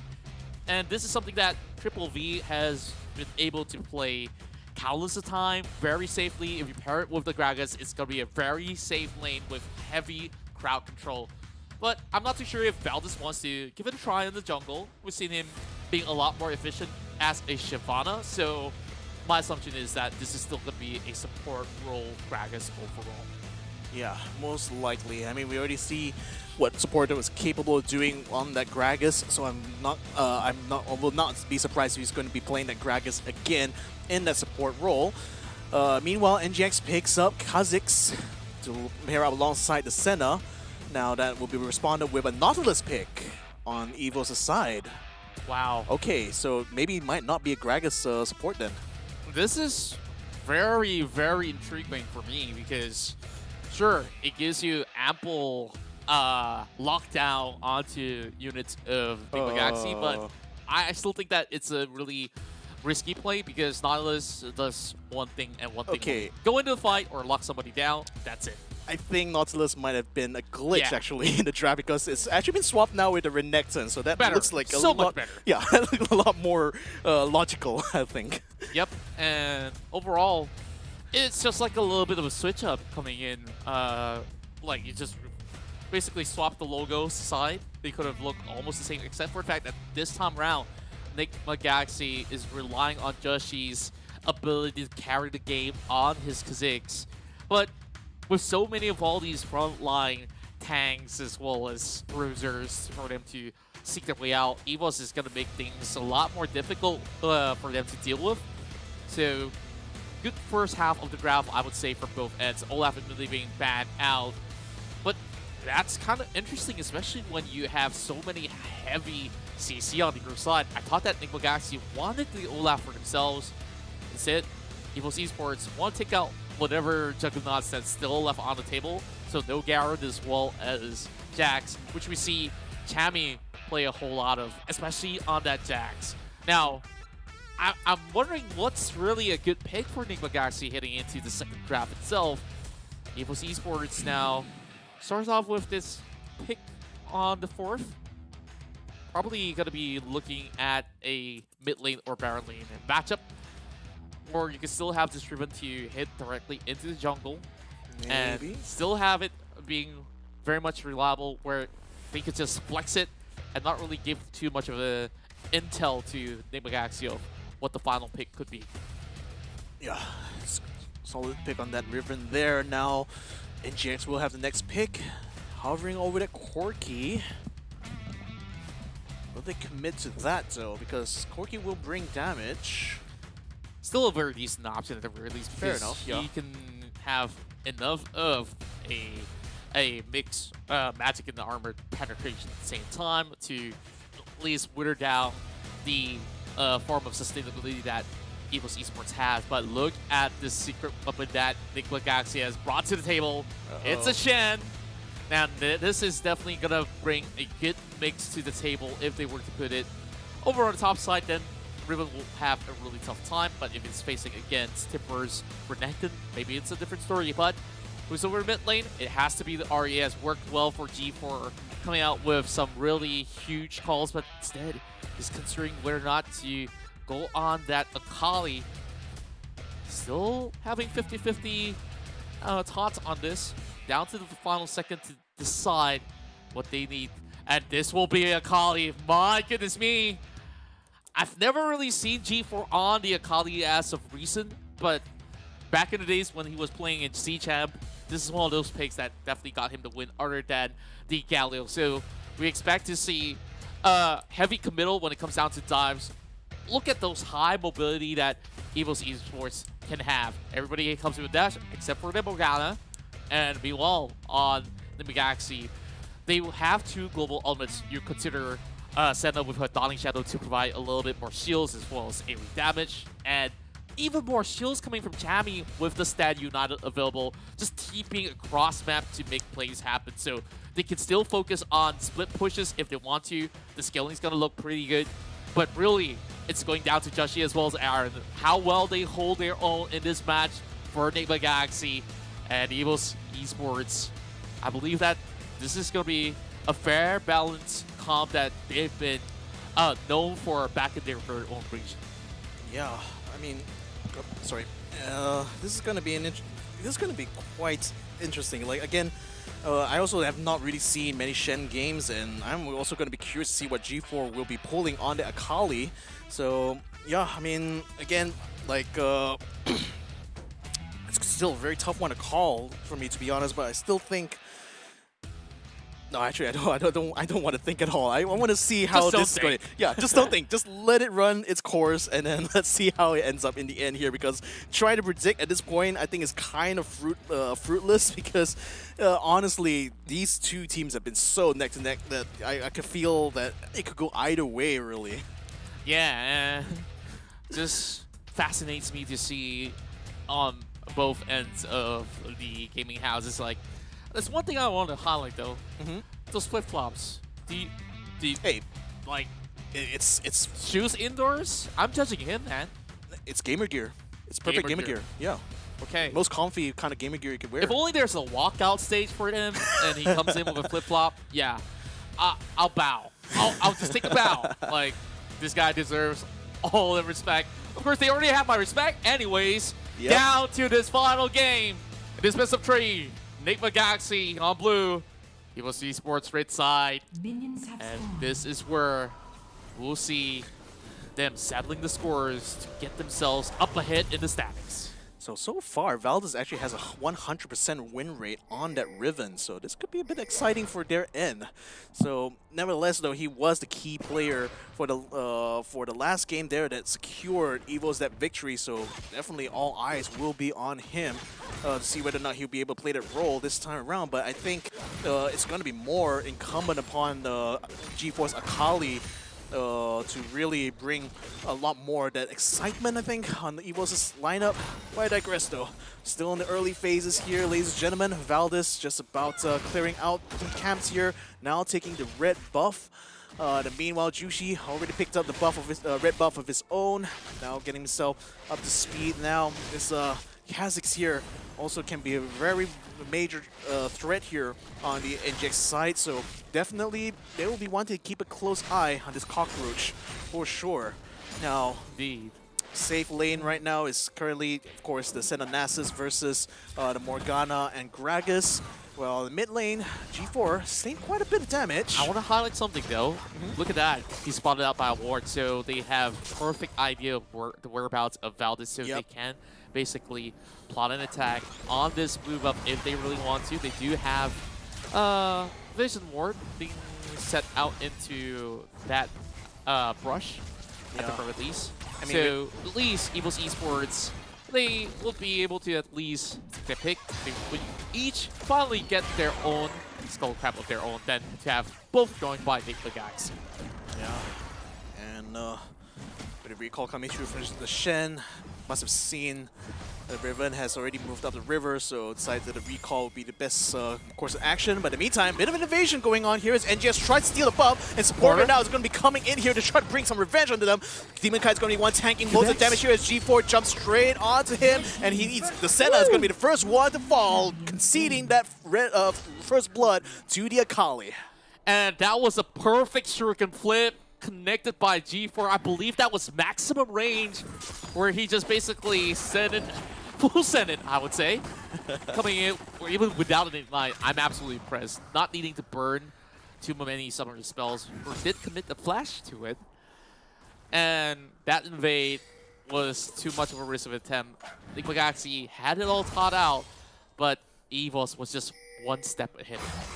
That's the thing. I mean, but the thing was that EVOS had vision pretty much through that area, so no matter how you cut it, NGX was certainly going to be in for a bad time the moment they decide to set foot inside their own jungle. So nevertheless, though, with them backing out, damage not too severe, though. They are able to keep up in this terms of net worth, while Chami and Tipper going against each other, while Jushi comes into the fray as well. Supporter is around a corner, so maybe might be hoping to see can catch him, but unfortunately Ward spots out the Gragas, so surprise attack is not so surprising anymore for Jushi as he recalls back to base. Now Aaron Demon Kite currently in the mid. I think Demon Kite is just supporting Aaron right now in order to try to get some priority on the mid, whereas the Kali not too happy about this arrangement here. Forces them to fall back. So things back to the status quo right now, 3 minutes and a half into this match. What we do expect is for Ningba Galaxy to only contest when it comes down to objectives, where we've seen Joshi so far has been having really a great attempt to steal away dragons, and I would say his success rate is about 90% thus far. Only on that last dragon attempt though, which we last saw EVOS take the win for his favorite, the opposition instead. Other than that, majority of the dragons have been secured by Ningba Galaxy, including the first bloods onto dragons.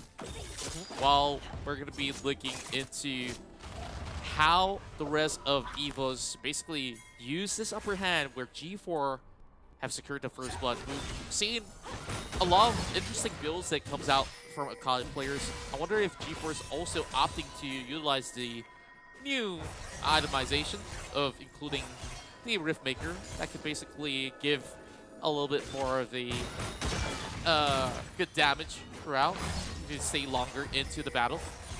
So it's definitely going to take a while before we get there. But when we come down to team fight, I would say that EVOS pose a really high threat. Oh, good stun onto Chammy. Now Tipper is going to try to tank a lot of that damage, though. Is he going to be able to sustain? He does have a lot of armor, and Chammy's armor is broken as well.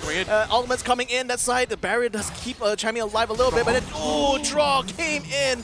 And unfortunately, Tipper got caught out, so that is going to be a big turnaround. In the meantime, bit of a confrontation right now in front of the Rift Herald. Supporter and Valdez now attempt to contest the for that Rift Herald, but they didn't match.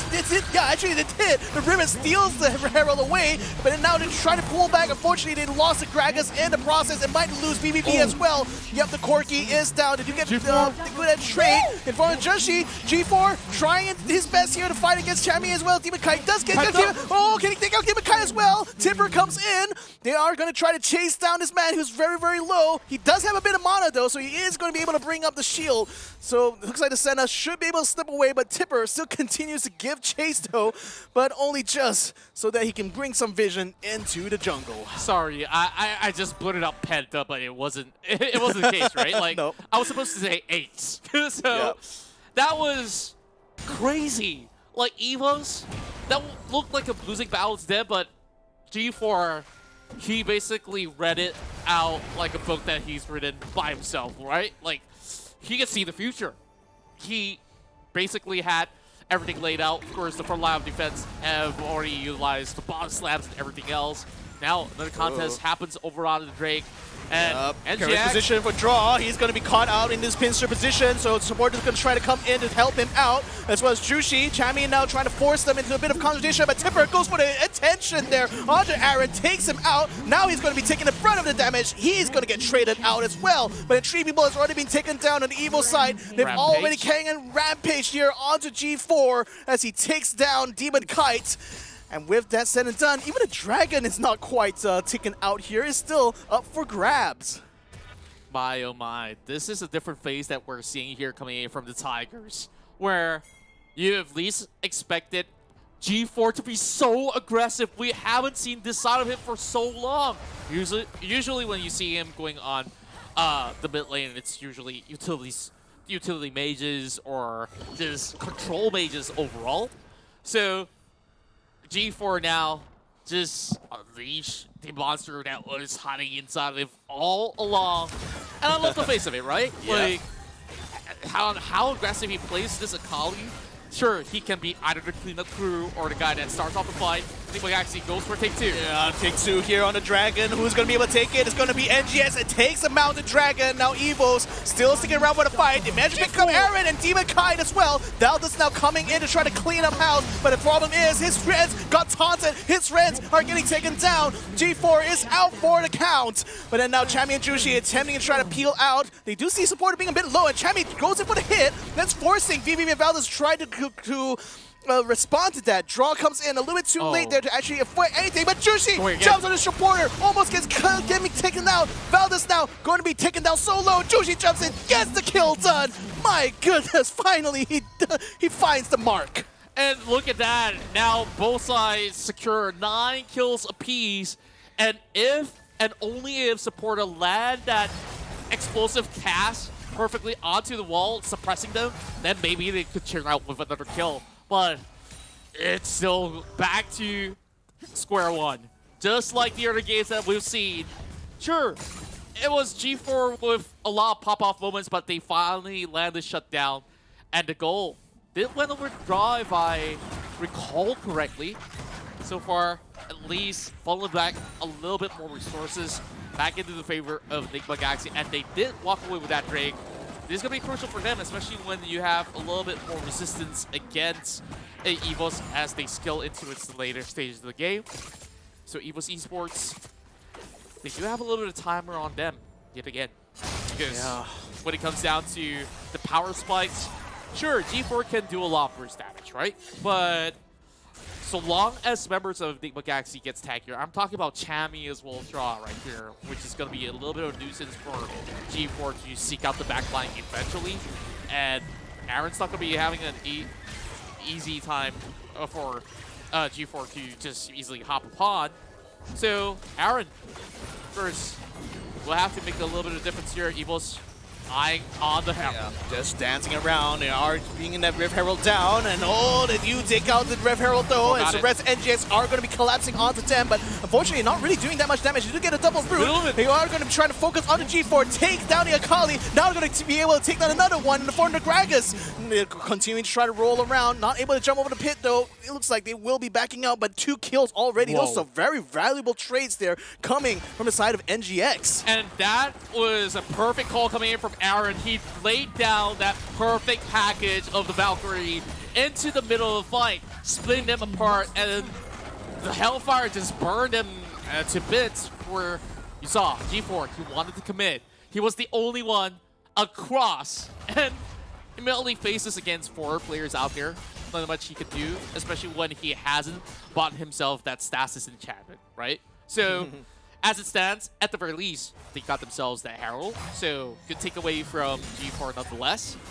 But it would still be answered by Enigma Galaxy eventually. So, heading into the next Infernal, we're going to expect another explosive fight between the two. I just want to see a little bit more alignment coming in from EVOS Esports, because they kind of tunnel vision in that previous fight.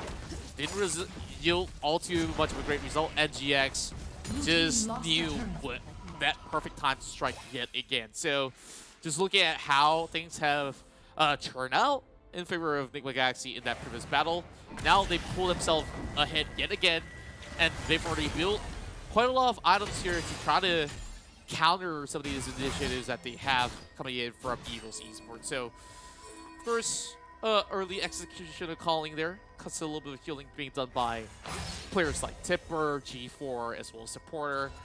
While Enigma Galaxy might just actually look for a little bit of opportunity from the top side here if Tipper isn't careful enough, but can still have that slice and dice over the mid side. 3 members of EVOS just hugging pretty tightly, while the rest of Enigma Galaxy just want to form a little bit of death ball. That's how they've been rolling with the punches for now. Not so much of a good game for Kai, but they're about to start something off. Yep, starting something up here. Tipper is going to be the first one to get picked off, though. And Valdez is going to find himself caught up in a 1v4. Not long for his world is that Riven. And with that done, I think NGS can definitely transition this into a tier 1 turret take, as Kai and Jushi leads the charge straight into the turret and should be able to take it down no problem whatsoever.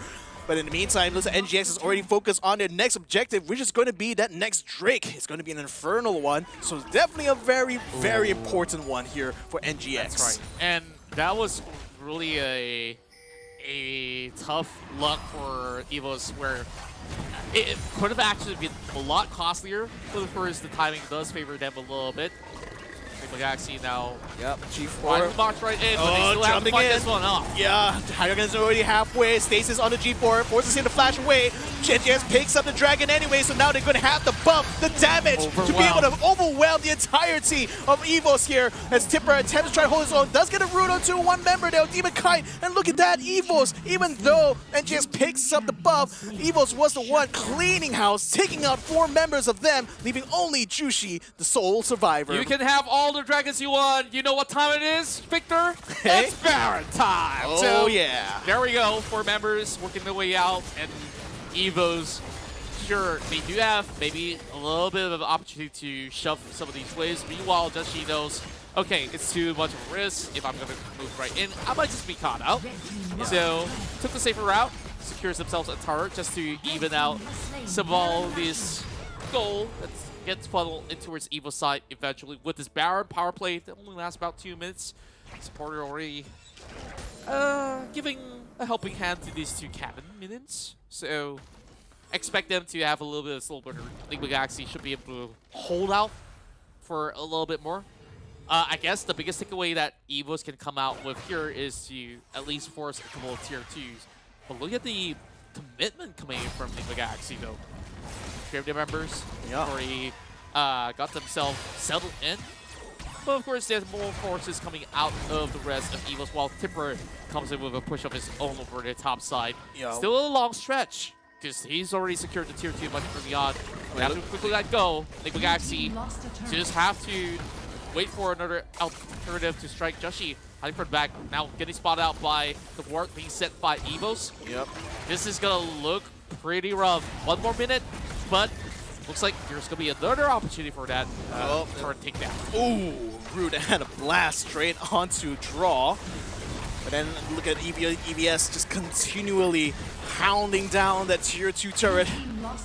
It was a foregone conclusion that the turret was going to fall anyway. Tipper's already pushed the minions, thanks to the Baron buff, all the way to the tier 3s now. The inhibitor may not be long for this world here, but Evos just holding the siege for now, waiting for the next round of minions to come through the mid, and seeing if they can find an opening. The problem is BB has a chunk of health taken out from him at the moment, and not much rage to actually use. Oh, G4 gets dragged in the middle of that. A taunt and a kill straight away from the Corki. That would certainly put a wrench into Evos' attempt to siege here, and they will have to back out. That's good money out there. Enigma Galaxy just got that perfect pickoff. He didn't even respond with a flash or a barrier.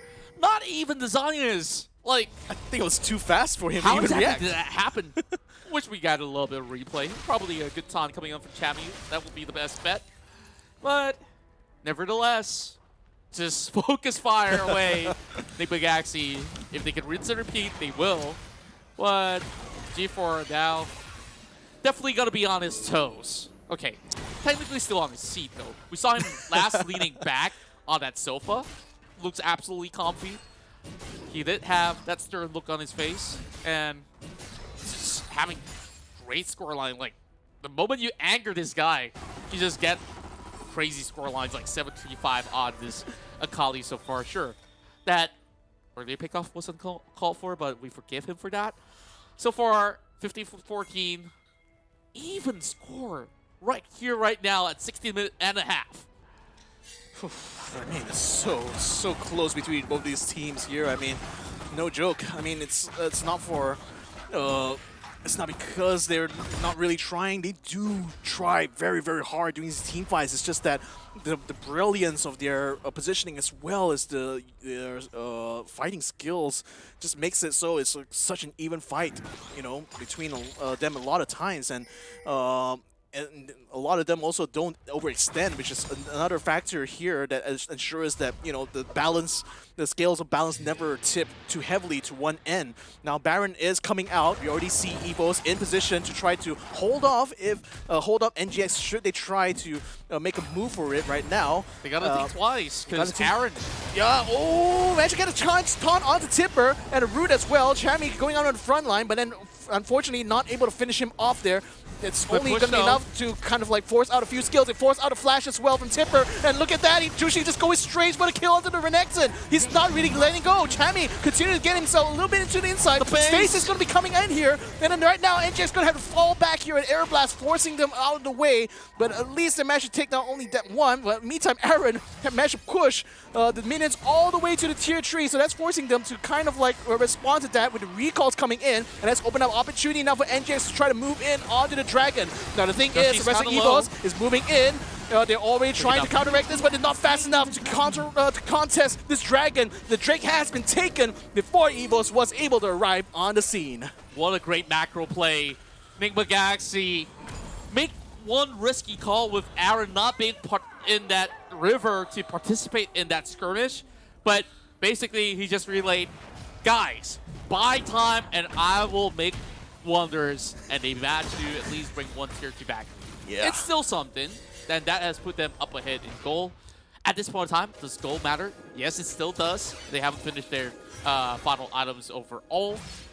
Next race is going to be the Elder, though. Aaron finally finds himself that Dark Angel, so he's going to be able to sustain even if he gets caught into risky positions. So G4 got to think twice before utilizing that perfect execution to draw his way through the back line. Speaking of which, they are jumping in. Another 5v5 here. Draw and Aaron getting in the front line. Jushi in the back line so far. The barrier keeping him up in line, but he's not really under trouble here. He does get a kill onto Chipper, who happens to just wander right in front of him. Now he's going to be going in onto support and VVP, but unfortunately he loses his life a little bit. Revive is going to be coming through here, but Chami continues to try to bring the chase. Jushi now comes back up a line. He is attempting to try to get in front, but then now NGX has them on the run. So now they're going to be focusing on taking the Baron buff.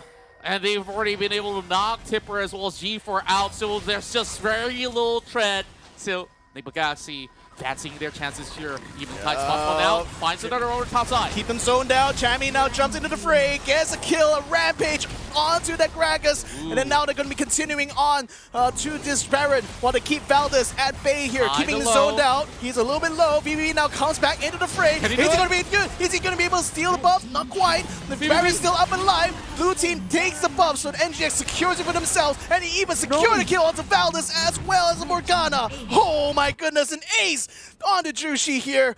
My goodness, NGX finally on a roll, and with this Baron buff being up for 2 minutes, that's going to be a whole lot of damage it can do now onto Evos. Such a huge coin flip out there, and Evos was denied that opportunity to have Valdez to get over the wall. It was just layers and layers of meat shield in front of his face, where he was hoping to get that turret leap.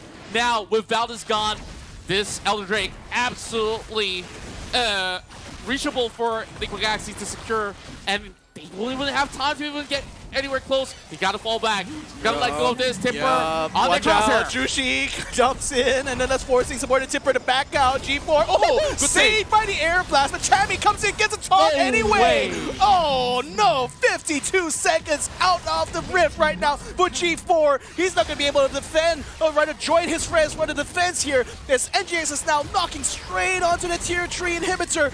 It will be able to take it down very, very swiftly though, and thanks to the Baron buff, now they jump straight to support her. The barrier, not enough to keep him alive. The rest of Evos falling one by one as NGS completely floods their base. They want him. They want him bad. They still get the triple down for Aaron. This is how Nigma Galaxy does it by the end of it all. An explosive finish, and they have been able to write this one in the stars. Oh my goodness, Nigma Galaxy clinching it 2-1. A very closely fought series here. I mean, no joke. It was back and forth, kill for kill.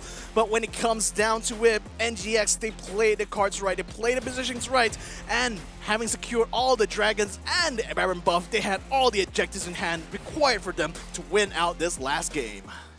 Oh boy, where do we even start with these highlights? We got ample fights, and of course, Evos start off really well on the early skirmishes, and first foul, multiple opportunities for G4 to basically lay down everything on the table and secure himself quite a number of kills. On top of that, Tipper has been able to show up as well, but it was this very moment where Nigma Galaxy have that perfect chance to seal the deal. Though, you see Valdez basically trying to drop a little bit more pressure in hopes that they won't be able to continue on with the Baron.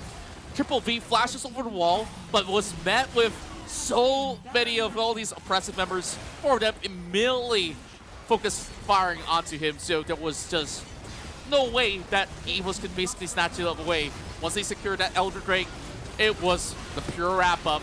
Valdez runs for its life and still couldn't get out of the crosshair of Aaron, who managed to, of course, take him for the final blow. So, kudos to the boys clad in blue. Well, technically both of them are clad in blue. True. So, True. Nigma Galaxy here, after a fought game, they see the light at the end of the tunnel, and it was just stellar plays.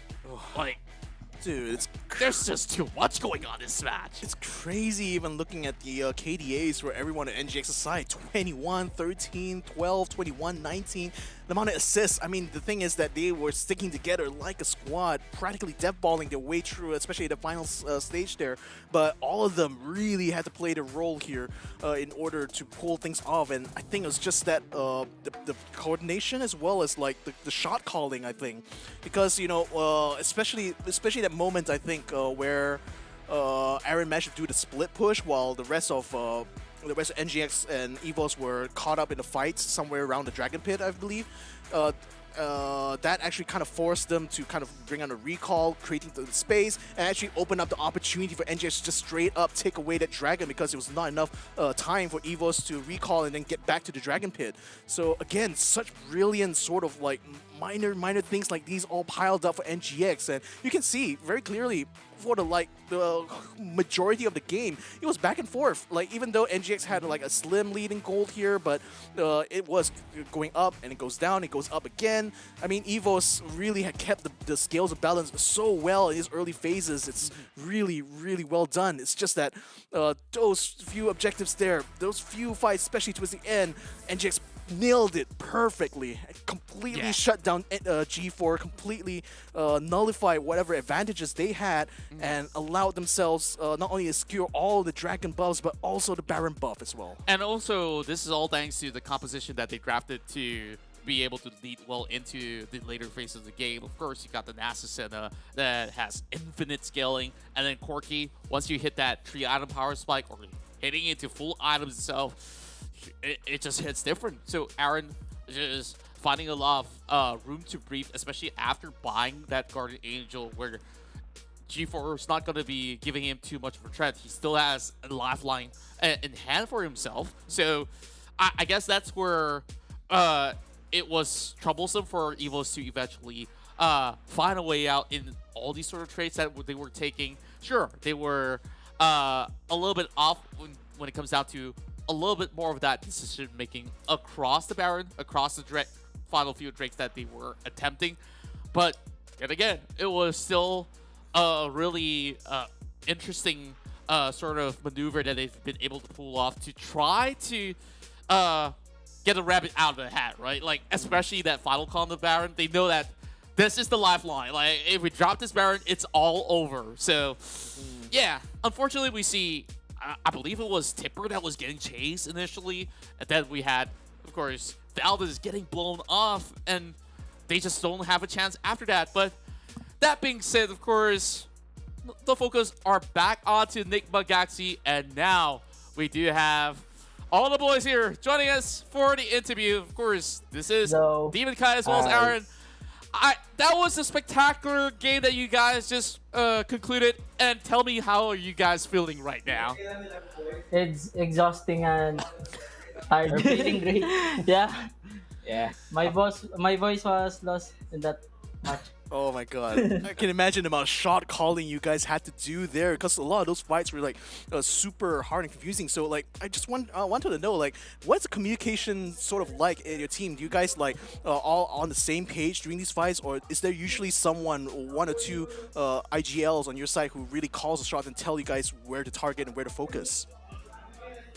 Yes. I and Justia are the one who calls if we going to start the objectives, but sometimes we are disconnected, like we don't match if he decided to start the DR and I called that it's very hard to start, it's because enemy team is very hard to punish when we're having to start DR. So that's why maybe we lost in that team fight last game. We start DR and we lost in the team fight, so they have a lead. And of course, when we look into the past matchup, it was basically a lot of back and forth going on. Like, I want to also understand, like, with this new patches that came right in, do you guys have enough time to prepare to, you know, study the meta? And like, of course, I'm pretty sure there's also a lot of pressure coming from TG as well. Okay, you guys need to play this or that. Like, yeah. So when it comes down to that, like, heading into the series, do you guys feel like you guys were very well equipped to go up against EVOS? Yeah, we easily adapt the meta, especially on this patch, and our coach stage will handle very well our draft. That's why. Yeah, but I don't think we really equip the meta. It's because the double relic shield it's our first time to use, and we had a misunderstanding about the gold, so maybe that's the reason why we don't adapt the meta very well. No worries. I mean, there's still more games to go throughout the span of the weekend. Also, for the playoffs eventually to come. By then, you guys should be very well prepared. Now, all of you guys did extremely well, and of course, every single game, like, you guys have everyone basically carrying each other, having each other's back. But the traditional question still remains, like, who do you guys think is the MVP for today from your team? Chami, I think. Yeah. Okay. And Aaron. No, Aaron did really well in Akali. Yeah, like, you're Corky, definitely amazing on that final game as well. You were chasing after Valdez on the final run. So, okay, production, let's cue the reels, and it is Chami. It is Chami. Okay, what's interesting as well, he went in for that Shen pick, so is that TG's idea? Hello? Yeah. We can hear you. Yeah. Yeah, we can hear you. Could you guys hear us? Okay, can you say it? Can you repeat that? Oh yeah. On the last game, Chami was on the Shen duty. Like, was that like something that he's been prepping for a long time, or like TG says, okay, it's time to bring out the Shen. So how did it go? Since we pick a lot of damage in first phase, Chami insists to pick Shen himself to protect. Yeah, just. Oh, that's. And Chami Shen is different. He can able to carry the team. That's why. 1v9 Shen. He wants to show everyone that he can also play tank champions. Yeah. And it's great, like, he's been growing throughout the course of the Snapdragon Pro Series, and you guys too, man, fantastic finishes. And I would say that EVOS definitely is a strong competitor, which have been able to match you guys very evenly. So, what is the strongest takeaway that you guys felt that you guys have learned throughout the series? I think it's Team Flash. Yeah. All right, so that's actually the biggest competitor, huh? Yeah. Hello, good to see you over the back. Of course. Yeah, they want to talk with you, bro. All right, come right in. Yeah, come right in. Come on, join in, man. We come down. Hey. Oh, here it comes. TG's here as well. So, of course, congratulations, boys, once again. So, I need you guys to give, like, a cheer to all, like, a team cheer, Nick McGaxy, like, I don't know, on the count of 3. 1, 2, 3. Go, go, go. NGX! Hey. Woo! Let's go. Amazing one, guys. I mean, fantastic performance. You guys. Yep, kept it. You guys kept it so well, and what amazing series. So good luck, guys, in the future. We'll see you guys soon. Thank you. Love you guys. So do take care. Bye. Oh man, it's always so fun, seeing these guys having so much fun in the world, isn't it? That's right, and I'm happy about something for today. We're on the street, yeah, on the predictions, and of course, when winning matters, Snapdragon Elite Gaming is always there with you. Yeah, indeed. And of course, not to forget our other sponsor as well, Monster Energy, unleashing the beast just the way PJ has been unleashing the beast here for Enigma Galaxy with those draft ideas. So nevertheless, make sure you guys check them out at www.monsterenergy.com/gaming. And of course, join the conversation over at discord.gg/Snapdragon Pro Series so that you will be able to connect with other fans of the Snapdragon Pro Series and converse well-versed about all the happenings with this tournament here. So, there's only one more matchup to go. It's going to be Cerberus Esports versus Team Flash, but that will only come after we've taken a break here, because we definitely need to take a break after an amazing series like that. Yeah, we definitely deserve it. So, my name's Vader Cax. Join me here is Contra. We'll be right back. The Snapdragon Pro Series is brought to you by Snapdragon Elite Gaming and Monster Energy.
To get it, I'm on the mission, snap any minute, casually winning. Stop tripping on me, stop dissing on me. Yeah, I got a dream, can't take it from me. My fire's burning, I'm always learning. Tell me where to go, man, I'm on a journey. Yeah, I can't explain it, I get excited. Keep it 300, King Leonidas. Strap in, cause it's gonna be a long ride. Working on me every single day and night. There comes a time when your worlds will collide. If it's holding you back, push it right to the side. Ain't got no time for no fear. I work too hard to get here. Ain't got no time for no fear. I work too hard to get here. I don't got the time, put me in, coach. I've been going hard, time to let it show. Everything raw, give it to me now. Let me have the spot, man, it's going down. Gotta get it here, I don't wanna wait. Take what I want, then I go train. Gotta get a win, I won't lose the game. This is my year, I ain't gonna break. Strap in, cause it's gonna be a long ride. Working on me every single day and night. There comes a time when your worlds will collide. If it's holding you back, push it right to the side. On another level, I will never settle. Mind over matter, get the gold medal. On another level, I will never settle. Mind over matter, get the gold medal. Ain't got no time for no fear. I work too hard to get here. Ain't got no time for no fear. I work too hard to get here. On another level, I will never settle. Mind over matter, get the gold medal. On another level, I will never settle. Mind over matter, get the gold medal. On another level, I will never settle. Mind over matter, get the gold medal. On another level, I will never settle. Mind over matter, get the gold medal.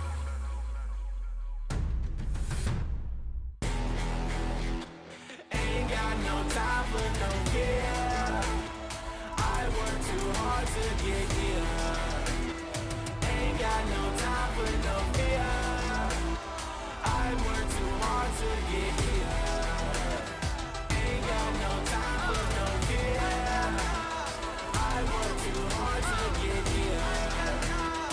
Ain't got no time for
10 and 0.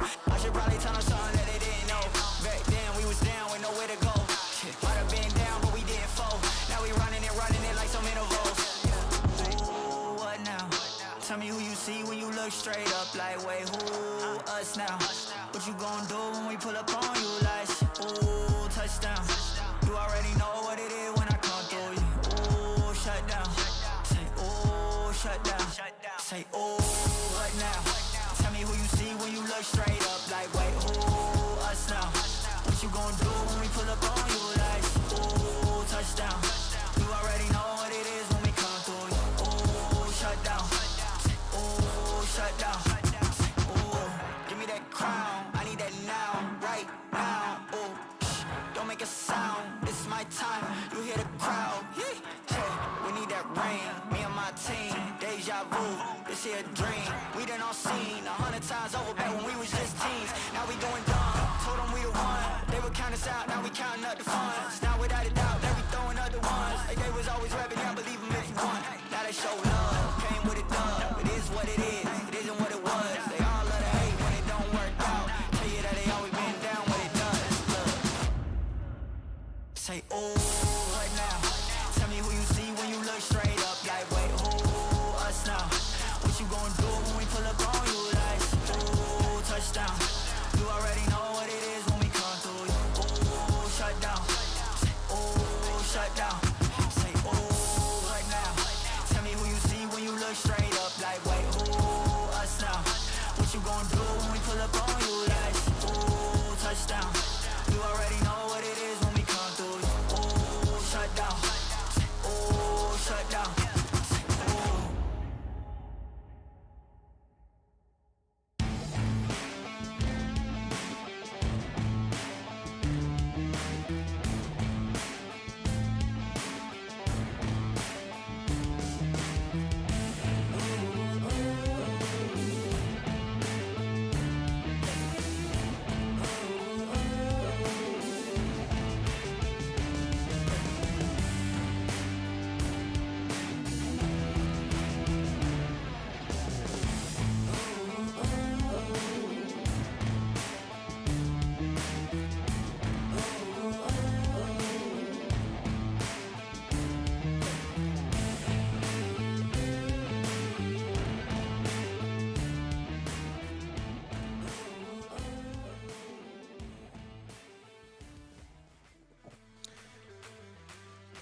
And welcome back, ladies and gentlemen, to the Snapdragon Pro Series, where I, Victor Cax, and him, Contra, will be bringing to you guys the final matchup for today in this Challenge Group Stage week, as we're going to be bringing to you guys Cerberus Esports versus Team Flash. Now, this is going to be a very, very feisty one because both of these guys are from Vietnam.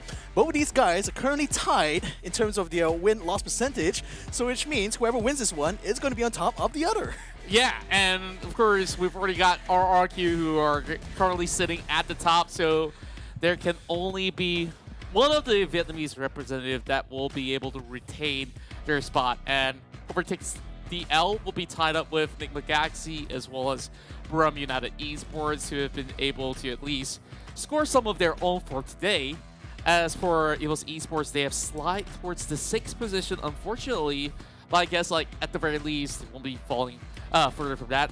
And we've got Echo Fortis as well as Persis Esports making up the 7th and 8th place overall. Persis, unfortunately, of course, have lost 5 of their battles throughout the weeks of the challenge stage. So hopefully there's still a better day to come for tomorrow. So now our focus is on this regional clash of Vietnam. Team Flash definitely have the fan favorites there cheering for them, but Cerberus Esports, they've been hungry for this rematch. This is a classic matchup that we've seen time and time again that they've been able to at least push Team Flash at least to late game scuffles and also a whole lot of all these amazing fights out there. Now, let's take a look at Cerberus Esports lineup here. 1-1 on the Baron lane, Manliotas on the jungle, BMM mid lane, Genza as well as Duckbee to be on that Dragon lane itself. So far, we're definitely having our eyes set onto BMM as well as Genza to be the hyper carries of the matchup. And just look at the sublime coordination when it comes down to the team fights. So far, they've been able to bring a lot of interesting strats on the table. Whenever there is a Camille that's left available, they still can play it to its full potential, which, you know, past couple of patches, sure, Camille was like the heavy priority pick for a majority of the team, but heading into, you know, even seasons where she may not seem like, oh, she's still the it girl overall, Cerberus just shows that they know how to basically pull off amazing team fights around this Camille pick.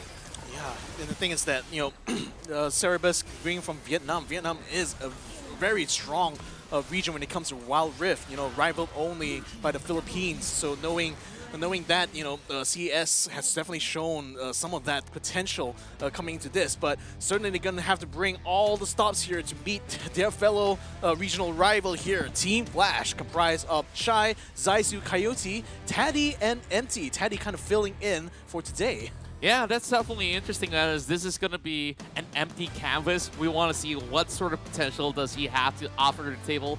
Of course, huge shoes to fill heading into such a heavy role where we last saw them take on Enigma Galaxy. And of course, they are a feisty bunch where you expect Coyote to come in with assassin pickups and Zissou just being absolutely proficient whenever he gets his hands on picks like the Kaziks. So far, this is the team to beat in the tournament. Of course, close to that title will be RRQ. RRQ probably will be sitting around to watch this match unfold overall, right? Just to know the next time when they do face against each other, they know what exactly to do. So heading into the new patch, how much of a change do we actually get from both ends of the teams hailing from Vietnam? We'll definitely have to see, but Team Flash, they usually just end their games pre-20 minutes, and, you know, this is definitely going to be a game that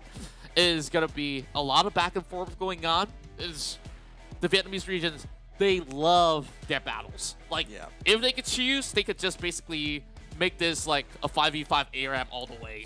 You know, like, except that it's not just on the mid lane, it's just everywhere on the map, and they thrive in that chaos. Exactly, chaos is going to be the name of game here between these two guys, and they're both also very familiar, having risen up together through the regional qualifiers. So it's going to be a very interesting one here, because it's going to be another opportunity for them to face off against each other. So if you guys at home, especially you Vietnamese fans out there, who are you supporting here between Cerberus and Team Flash? Cast your vote inside the Twitch chat, because the poll is already up right now, ladies and gentlemen. So make sure you guys go ahead and put in your opinions right now. Let us know who you think is going to be able to come out on top between these two Vietnamese squads. That's right. Whether if you're on Twitch or you're on Facebook, make sure you just basically follow us on every single platform. I believe that you're probably watching from ESL Asia or ESL Mobile overall so far. Make sure you don't miss any sort of moments out there. So just cast in your votes. And of course, we definitely have to thank Snapdragon Pro Series for arranging all these amazing matches. Okay, so far, I don't know, have you been copying my homework for the entirety of the day or something? But I can hey, neither. I'll take it. I can neither confirm nor deny, but you know what they say. You know, great minds they tend to think alike. You know, so nevertheless, though, Pondo seems to have a slightly different idea. He thinks that Cerberus might actually be the one to clinch this. Ooh, I didn't know I have a competitor in the form of Aaron. I mean, I'm Aaron. The guy from Enigma Galaxy is Aaron too. If we can get Enigma Galaxy to cast their votes, yeah, it'll just be their own logo everywhere, right? So, of course, that aside, I think things have been smooth sailing for us at the very least for the entirety of the day. Team Flash, I think like they just have a lot of strength that teams just have to pay attention to, where every single member have been able to hold their own individually on the lane, and when it comes down to team fights, it feels like they knew exactly what to do. When it comes down to the draft, like they have their own ways of drafting it out, where they just want to play that high tempo, high stakes type of game where be going for double assassins or so, and it will still be working out for them. But now, patch in, patch out, they've been able to at least go in for a lot of adjustments and just look at them flashing their trophy already. I mean, okay, I'm loving it. Well, that's. I mean, if you got it, why as well flaunt it, right? Yeah, that's the only way to go. Like, you don't want to shelve it at the back. Like, something as exciting as this, and definitely needs to be in the limelight. I mean, if you think about it as well, it's perfect motivation. You've got the trophy in front of you to remind you that, you know, you got this. You have the potential, the capability to win these fights out. So, yeah, it's really fun to see that happen here. Nevertheless, for Cerberus, they're going to have a work cut out for them as we run into this draft now. First one to be banned out is Morgana.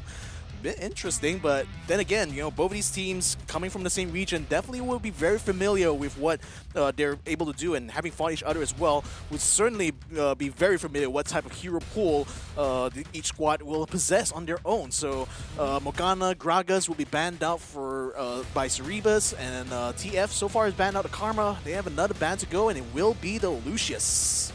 And you can already tell that this is a very different type of draft that we're seeing from both ends. And overall, with the opening of, you know, things like Morgana as well as Gragas, there's just a heavy party ban on top of Team Flash's support pool.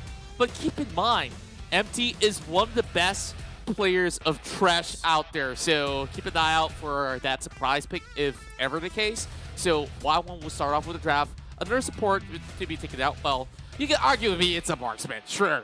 Go ahead. Go ahead. I won't blame you, chat. So, Y1 snatches away the, well, do I need to say more? Zed. This is a hot contested pick coming into the region of Vietnam, but to try to measure up to that, they're hovering on to a potential pick of the Nautilus, which we haven't seen one throughout the entirety of the matches that we had today.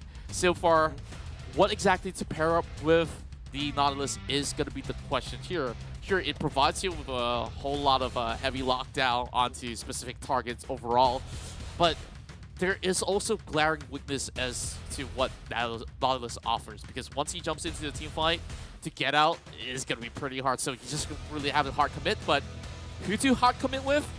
Camille. We talked about this during those highlights of reels that they've created overall, but Zissou says, okay, I think like I could still pair it with Lee Sin, which Zissou is also known very well to basically pilot this champion really, really well. So high tempo plays, Team Flash is going to be going for their signature moves, definitely. As for Cerberus Esports, I'm looking at a lot of all these other options like Shyvana that will be able to at least sustain when it comes down to team fights. We expect to see a whole lot of adaptation going on. A lot of teams today, when it comes down to enchantments, they've been rolling back into the usual stone plates where up till now, I think like it's still very relevant to have it involved, especially with it being so cost efficient. But with new things like the Meteor enchantment, that will be pretty interesting as well. Now, finally, we do get ourselves our first set game for today. So definitely showing the understanding of what they could possibly come up with against Team Flash. It could still be a support set that we don't see too much of. But then again, there's no Senna in this matchup. So Coyote locks in the Akali.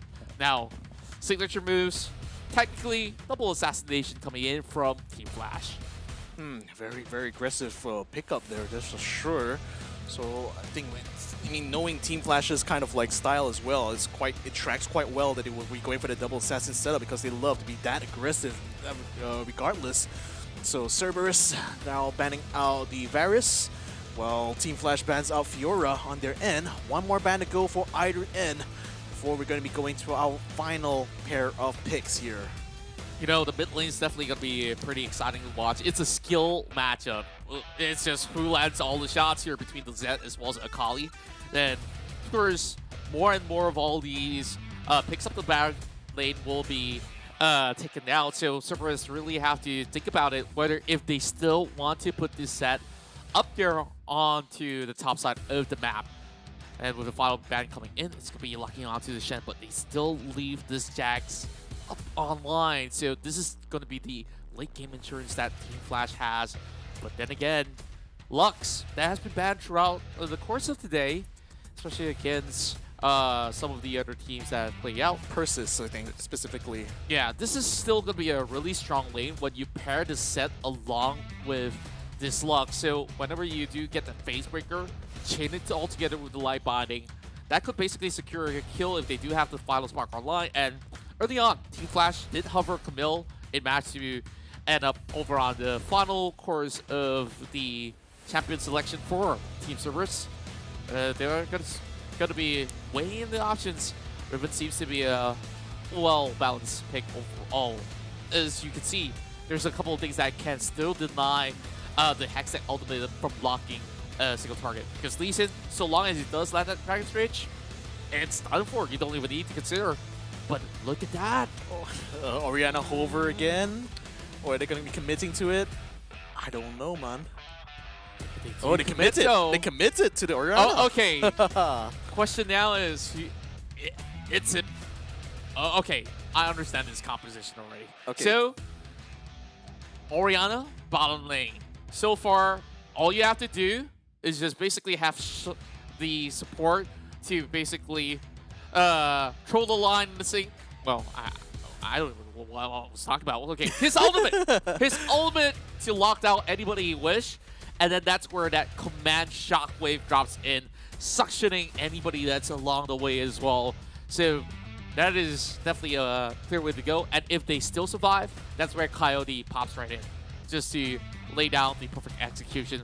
Whereas Cerberus Esports, they have multiple ways they can basically approach this. Sure, get anyone initiating. I'm just going to have my support to move in with the showstopper, get somebody off of that, or basically pull one to the team, and then just easily single things out and have this Shyvana just cause a trailblazing move against the rest of Team Flash. So both sides having great ideas to kickstart a very first match in this best of 3. Yeah, but the thing is that more than just ideas, especially when it comes to draft, it's obviously going to be the execution, especially when both of these squads meet each other in that Summoner's Rift. Now, we're going to be waiting for them to load into the Rift very, very soon. So, just remind you guys, this is the last matchup of the day, so make sure you guys don't miss this out, because this is going to be a feisty one between both these Vietnamese squads. So, Cerberus Esports versus Team Flash. I mean, again, it's going to be a very, very tightly fought one, I feel, because, again, both of these guys coming from the same region definitely will know each other very well, definitely will scream each other before, and definitely have encountered each other during that regional qualifiers. So certainly it's going to be all about that regional pride right now between the two, both of these teams here, because whoever wins this one is going to be the top Vietnamese team of the two. So there's quite a bit on stake here, you know, aside from just the prize money. That's right, Cerberus Esports, they're tired of being second place, or this is where they're hoping to take down the Southeast Asian champions, Team Flash. Now, starting things off, we have a little bit of scuffle going on. 2 versus 1. Y1. Is he going to force that flash out? He's already utilized that barrier. Coyote hoping to move over the wall, but doesn't really have to. Chases him all the way. That also means that Zissou kind of forced to start off on the enemy blue side. Yeah. Perhaps this will have Cerberus Esports forced into a vertical jungle, which can be a little bit risky for Meliodas to hit directly into the lower quadrant of the map, but still will be decent for him to eventually find an alternative throughout the course of his jungle. So far, Cerberus Esports just having a clear understanding of not to commit anything at all, other than that barrier, of course. But traditionally, a Riven versus Jax matchup would have Riven favoring a little bit of the earlier duels, but because of what happened much early on, generally Sha would have higher priority on lane. Yeah, Saisu now going back to his side of the jungle there to pick up the red buff, after, of course, having taken the blue buff away from CS's side of the jungle. As we watch what the Coyote and NT will be doing here, going around the mid, keeping the pressure up onto BMM. Zed is going to be a very important, have a very important role to play here, especially during this mid-game phase. Shy continuing to keep Y1 on his toes. Lee Sin will be joining, or maybe just holding around the jungle here. So he's in position to support Shy should the Riven decide to get a little bit testy on his Jax. You will definitely expect to see a lot of rotation coming in from both sides of the mid laners here to find opportunities for a gank. Now, of course, they'll be looking for that level 5 spike of the element, but oh boy, Shy just understanding the general traits between the two. Meliodas finds his way up towards the top side. Of course, nothing much that can come out of that, though he does have the element available. As you see, just forcing this Sravana to try to take alternative routes. Still trying to seek out the rip portion of Team Flash's jungle. Set and Lux got spotted as they attempted to try to ward the blue buff on TF's side of the river, side of the jungle. That almost caused a response, though we do see the Zed and Meliodas on the Shyvanas moving into the jungle as well. Seeing that the war has been cleared out, it looks like they want to try to bait out perhaps a fight here for this blue buff. Zaisu in position. Oh, seeing a lot of damage there. As Empty, Taddy comes around, Root going to be set up there onto Coyote. Now he's going to be joining into the fray. Empty a little bit low. That blast is going to be allowing the Nautilus to concede that first blood to Set. While Coyote still holding on the front line there, trying to burst down. BMM not able to take the kill though. Now Taddy and Zaisu are going to be on chase onto Genza. Ooh, good route there. Zaisu now jumps in, but BMM rolls in, rotates, and actually gets a kill onto Lee Sin. Should be able to get the catch on the Taddy as well. One last shot does get the kill onto Orianna. And it all worked out perfectly for Cerberus Esports. 4 kills back-to-back with that invasion into the jungle. And there's more to come. Shy now, Counter-Strike already being poured forward. Flashes in time to avoid that phase breaker. But first, we'll have to consider losing a plate. Doesn't really have to. Oh, what a stun! The stun straight under the turret. Unfortunately, Y1 had to soak up a lot of damage there thanks to the turret. Dumpy also not able to sustain for too long despite being on level 5. But Shy survives that onslaught though. So that Jax definitely will be very happy with that regardless. As recalls come through on the top lane. Meantime, amid, Genza on the Lux. Getting some vision through, not spotting anyone from Team Flash's side inside the jungle, but then at least getting a bit of information here. That's what we expected coming in from both sides of the team. Cerberus Esports having this mate support. Well, technically, they're marksmen. I know it gets confusing sometimes. So, Genza has been involved in every single one of all this kill participation overall, and that's about being proactive over that. We expected heavy rotations to bear fruit. And Cerberus Esports, they're already being supported out by a ward while they are attempting on this Rift Herald. He sits just over the wall. Zissou might just fancy a chance on securing this. He goes over, but it's slow. He could just basically safeguard away. Not a problem at all. Now they just have to try their luck on the Drake instead. But Cerberus Esports, it's just going to be a little bit tougher for Team Flash to crack for now. But they're still going for this. Yeah, to try to force an issue with the Rift Herald being called out in the mid now. Shelly's going to be bringing a charge, but TF is all in position. Not enough damage, though, to stop her from doing a charge. So it does bring that tier 1 turret all the way down to less than a quarter of his health. Empty gets a good catch there onto Meliodas. Tries to lock him down. Still going in there. It's going to be the Lee Sin. Oh, but then Zaisu, unfortunately, gets caught out and taken down. Debated indeed that Lee Sin was, but then another catch there. Double root there to Empty, swapping around there. Duckby attempting to try to keep them up. Empty brings out a barrier and keeps himself alive. But in the meantime, Zed picks out the Jax on the back line, and that allows him to continue doing the dragon while Coyote tries to hold his own. Unfortunately, doesn't quite survive it, but does at least get 1 kill. They're just forcing their way through some of these objectives, and Team Flash, they are just throwing bodies after bodies, and they're still not getting anything sorted out. Cerberus drops the Herald just to create reaction out of Team Flash, and then try to look for the opening window into Drake, and they didn't even really have to do that. So the moment that Zissou falls prey, they got that pick off against the Lee Sin, which means Dragon was absolutely open up for the taking. So Cerberus Esports off to that perfect start. Well, actually, just slightly far from perfect, but hey, I'll take it any day. Where you already see the Zat has got himself 2 kills, and not forgetting Genza involved in, well, every single one of these fights. I'll consider that death part of it. Well, in any case, though, for the team. A bit of a ping on the northern side river. As you see the Lux probably going to get caught up by the Nautilus, but may not be in time to save the teammate Y1, who is chased up very hard by Shy. Shy does get the kill done, but then look at DuckB coming in. Ooh, refrag coming in to trade, and a kill down on the Jax. Now they're going to try to catch Empty as well, and that Nautilus Zissou around the corner is going to be taking out of the way there. No sense for him to lose his life as Nautilus takes one for the team. But then Zissou, oh, he's not quite out of the woods, does have a flash forward in order to avoid onslaught from Melodius, but they still catch him anyway under the guys with the turret, and it will take him down. 3 kills from Cerberus. You notice something, Victor? 14 kills. Look at the timer. I know, 2 right? kills per minute. 2 kills per minute. Wow. That's a much higher kill per minute rate definitely than the last game we saw. So already things are off to a good start here between Cerberus and Team Flash as we await for them to get back into the paces here. So a bit of priority on the top side here because DuckB has already pushed the minions all the way up, but Shy and Empty were in position to try to counteract this. Now they will be recalling though.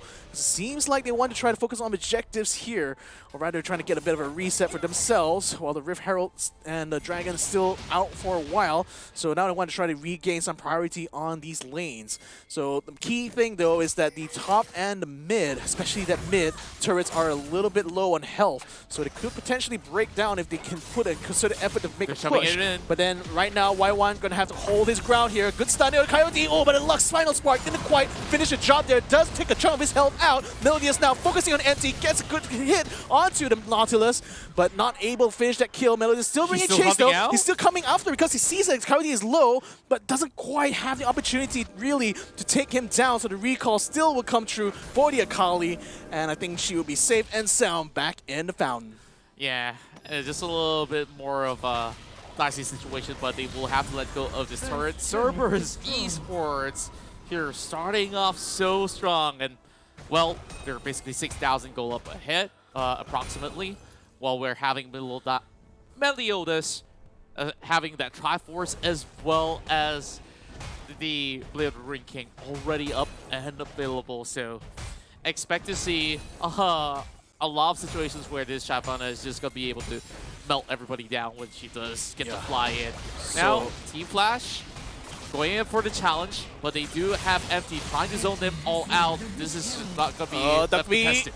DuckB getting up into the face of Empty Coyote, not able to get a knock-up, but still, they managed to catch up, get a root onto the Nautilus, so now they're going to continue to bring the chase onto him. Now they can try to get him, but he is able to get it all the way to the tier 2 turret, Tier 1 turret. But Shy, in the meantime, managed to get this catch. Final Spark is going to be brought out. That's going to be ultimate already used up by the Lux. But Jensa tries to get out of the way. Zissou soaks up a lot of damage, and DuckB tries to get away, but looks like he got caught out by Coyote. Akali getting one last hit, but no! BMM comes in! Oh, the Uno reversal straight onto the Akali. Coyote is out for the next 30 seconds as Empty gets caught up right in front of the tower. Lee Sin gets caught out in the side there thanks to Y1, and looks like they will take the turret anyway. Look at that. Good fights coming all around for Cerberus. 3 kills and a turret to boot. All right, Victor, catch a breath because we got a lot of these fights coming up, don't we? Well, Y1 already knocking some of these chunks of the plating. Well, actually, the plating is already off for now. Dragon spawning up in 20 over a second, but those back-to-back fights just so well executed from both ends. This is a facebreaker landing, though, and Teddy forced the flash.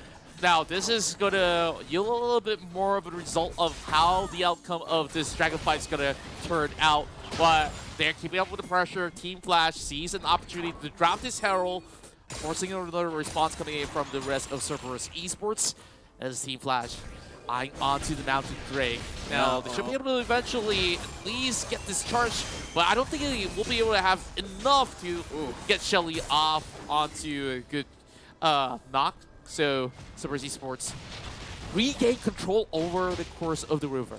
Yeah, now we're going to be starting at the Mount Drake now.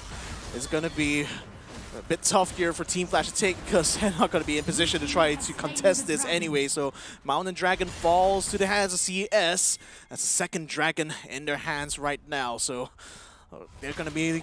I really want to see if they're going to be able to convert this into some objectives, but at least in terms of objectives, they are not. They're doing pretty well, actually. Yeah, and I really want to pull it all the way back to the very start of everything before we see the crazy amount of kill numbers, right?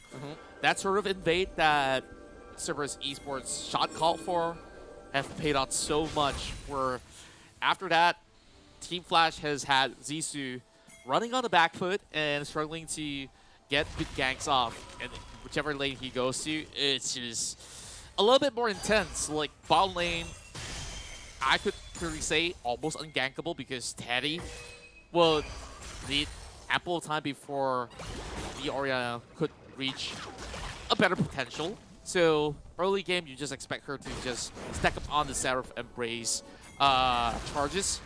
Now, Zissou hoping to steal it back. Oh, yeah, he tried to steal it. I think he might have just got it, but unfortunately he pays for it with his life, though. But is it worth it?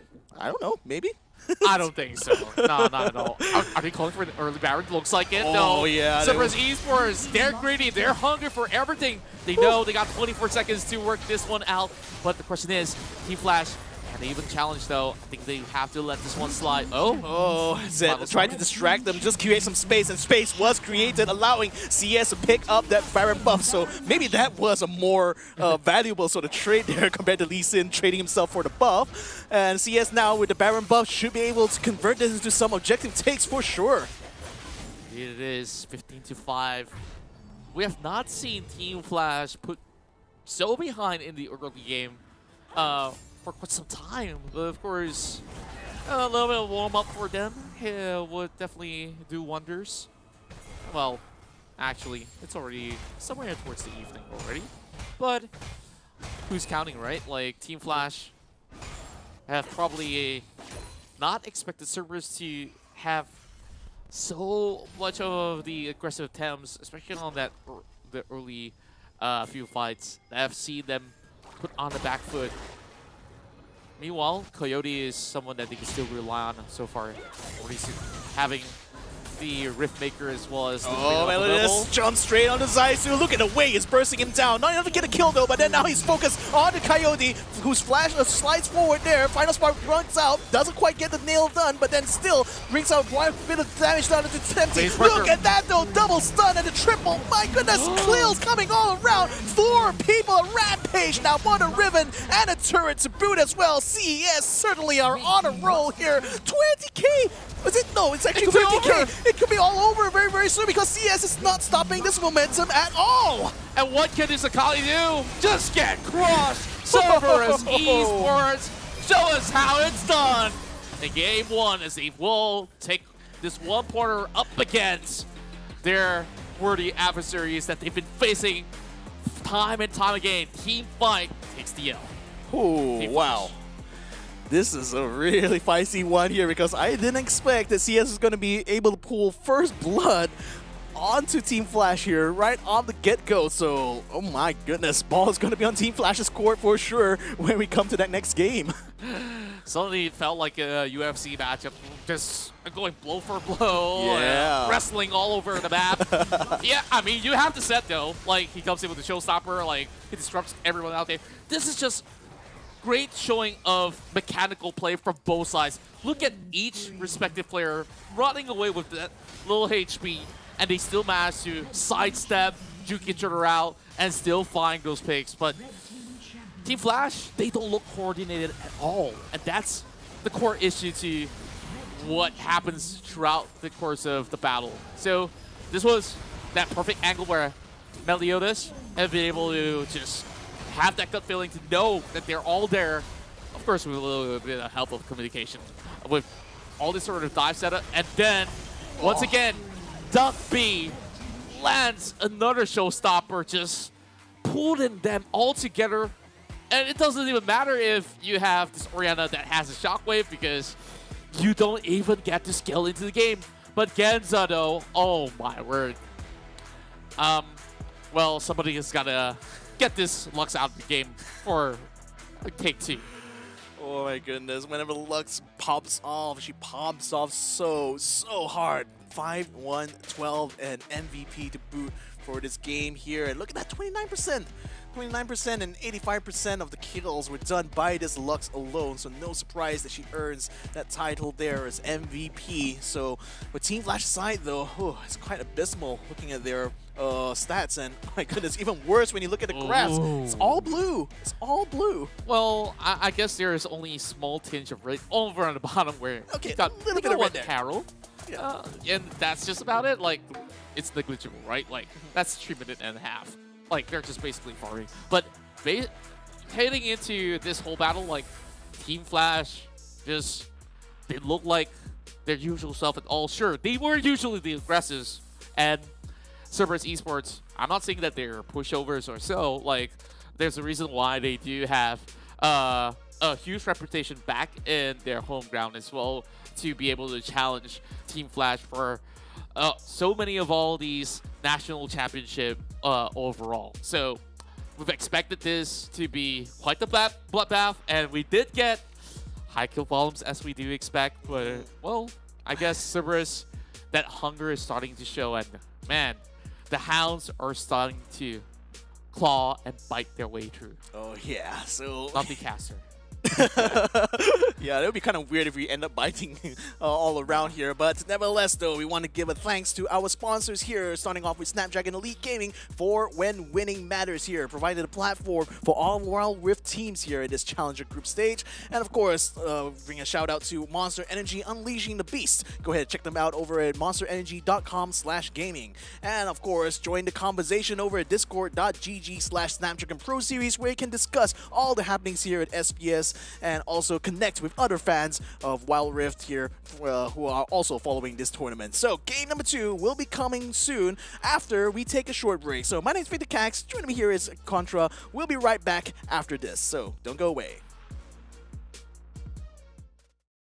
The Snapdragon Pro Series is brought to you by Snapdragon Elite Gaming and Monster Energy. Chào mọi người, mình là Jisoo, hiện đang đi rừng cho team Flash, Liên minh huyền thoại tốc chiến Việt Nam. Xin chào các bạn, mình là Tát đi, người chơi sản phẩm cho team Flash tốc chiến đến từ Việt Nam. Qua vòng đầu tiên thì mình cảm thấy không có quá nhiều khó khăn.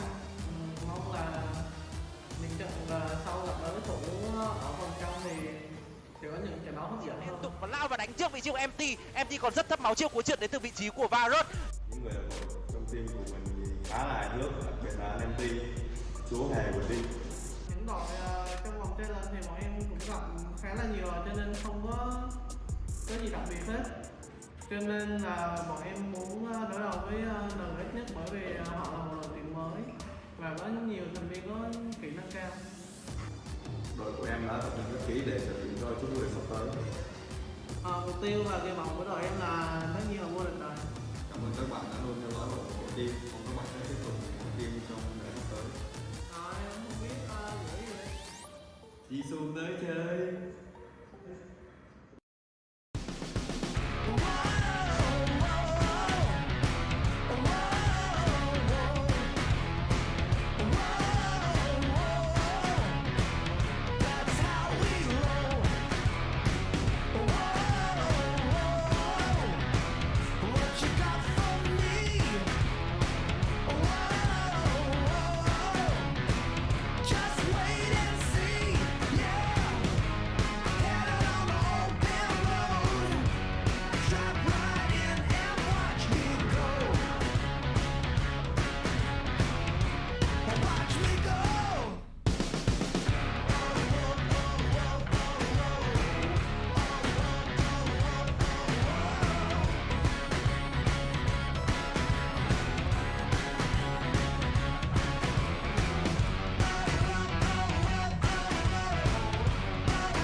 once again, we're back here in the Snapdragon Pro Series, brought to you by ESL, and this is League of Legends Wild Rift that you're currently watching with us here, Contra as well as Victor Cax. And in this final series, we are seeing Cerberus taking the lead against some of the top contenders of the tournament that everybody have respected. It's Team Flash, but they will be denied no longer with this huge victory that they've managed to achieve. But of course, it's still a best of 3. There's still chances that Team Flash were just basically eyeing out on what they are trying to draft. And in round 2, I believe this is where Team Flash will strike again. But let's head over to the key player of our first matchup. It was Genza with some of the best plays possible by any Lux being played in the tournament. You know, it's no surprise that Lux Kens that banned out, because when she does pop off, she pops off hard. 17 kills!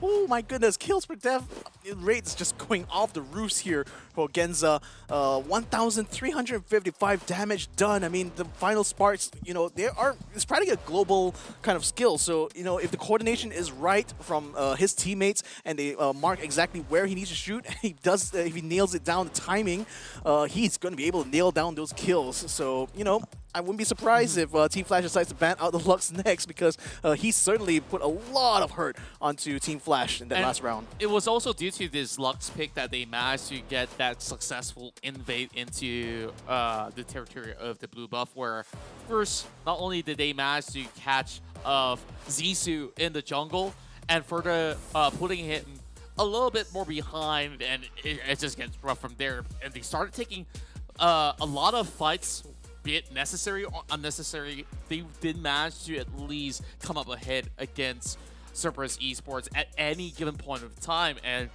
the struggle was real back in game 1, where I just felt this whole setup coming in from Cerberus was all about making sure that, okay, you take any sort of fight, whoever's in front of you, blow up the front line, and make sure that the black line will not even get a safe form of entry. So this has worked out, especially now being paired with a set. It definitely forms this high kill pressure on top of members of Team Flash, which they need time, and time was not given to them at all.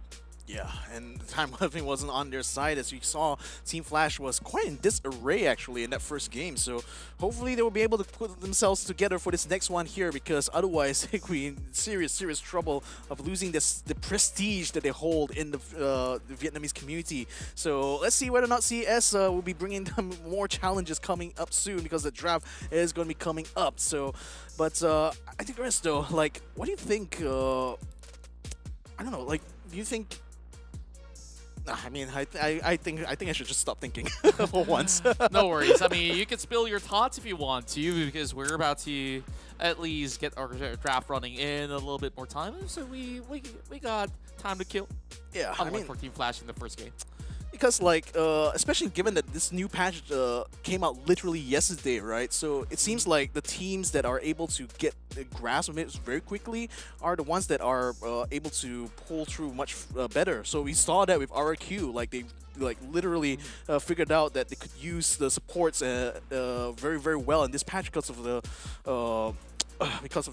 new changes here. So I just wonder, like, is the kind of like lack of performance here with Team Flash a result of this new patch, or is it really CS just kind of overpowering I think them? it was just Cerberus Esports just overwhelming them, because when it comes down to the draft, like, they didn't do something that's too out of the ordinary as compared to the usual Vietnamese meta that they've been using in particular.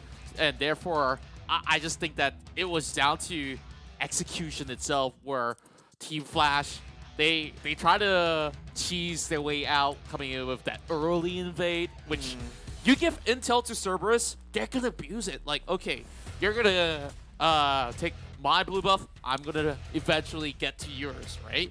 And I think the response didn't came off all too well, coming in from Taddy as well as Empty, and with Taddy also stepping in. Sure, he may not be the veteran out of this roster of Team Flash, but I think this is at least a proving ground for him, where before they even get into the playoff stage, at least this is a little bit more room for them to wiggle with, right? So now perhaps they're just going to come up with a totally new formula. Cerberus ought to go in for very similar bans instead, as we have probably the difference maker here being the Jace. Cerberus, once again, starts on the blue side. Or is nope, it Jace exactly the same. Exactly the same. Jace as well. Okay. So if they ban out the Senna on Team Flash's side, then it'll be exactly the same bans as we did. As we do. Yeah, so it's pretty much the same bans as game number 1 here.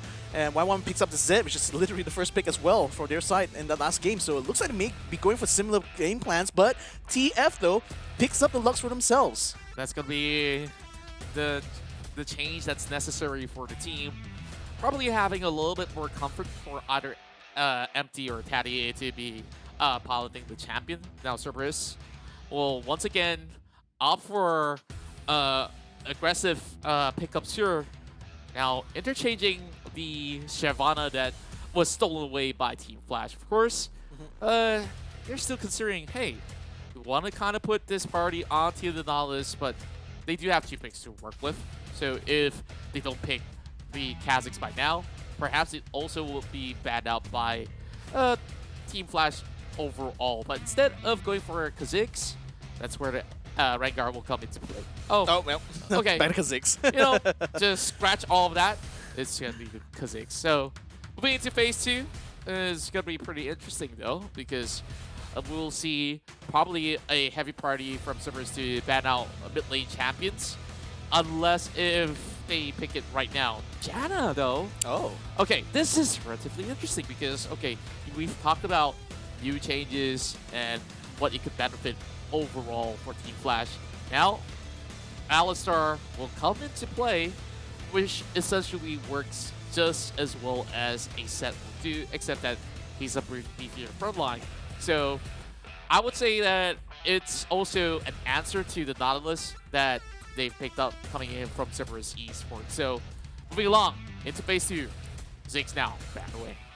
Yeah, it's quite a bit different draft, so I expect that the bans may be quite different from this point onwards here, as it's going to be the Ziggs banned by Team Flash first. What is CS going to ban? They're going to be banning the Camille. Oh, this is going to be interesting now. One last ban for either side. So last time they did ban Varus and Shen. Now they have Camille and Ziggs banned out.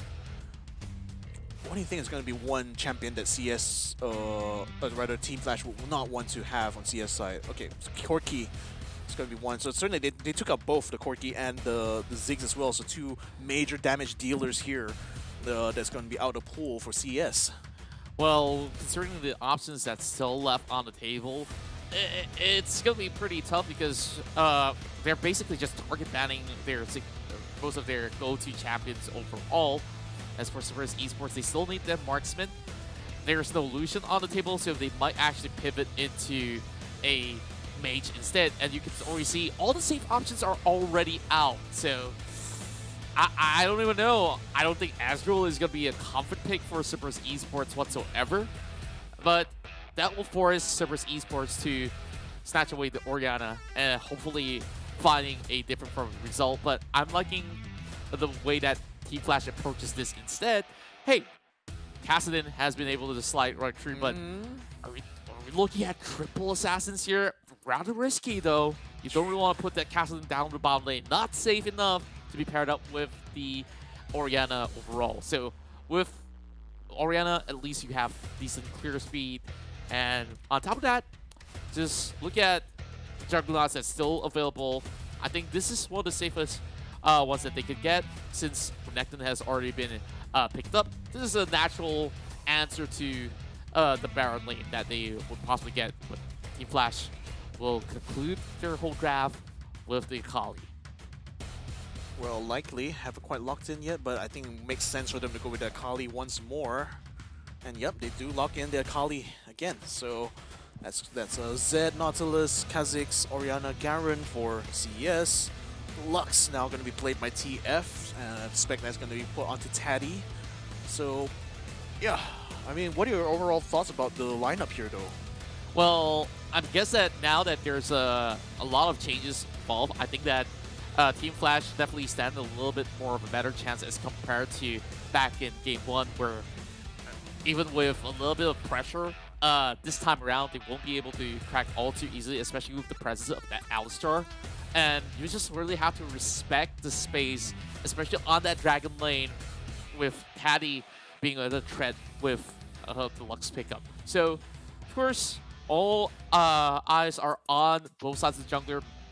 Meliodas definitely have showed up in majority of all these key instances of takeoffs, and I want to see him do it again. But how is he supposed to deny the Shyvana from scaling up? Because we last saw Esports have successes on the Shyvana, also losses as well. There are measures that they will have to take proactively in order to get themselves ahead. But till then, it's definitely a tough nut to crack for now. So I'm just looking at this Nautilus on how effective could it be as compared to Team Flash first ever attempt back in Game 1, because they're definitely relying on that depth charge shockwave combo. So basically, team fight is the name of the game once more for Cerberus Esports. But also bear in mind, those elements don't cost all too cheap because the cooldowns are pretty much high. Unless, of course, you stack all these items all together heading into the mid-game, then it will look a tad better overall. And for Team Flash, you expect them to, once again, give a lot of presence all across the map. Huge rotations to move out.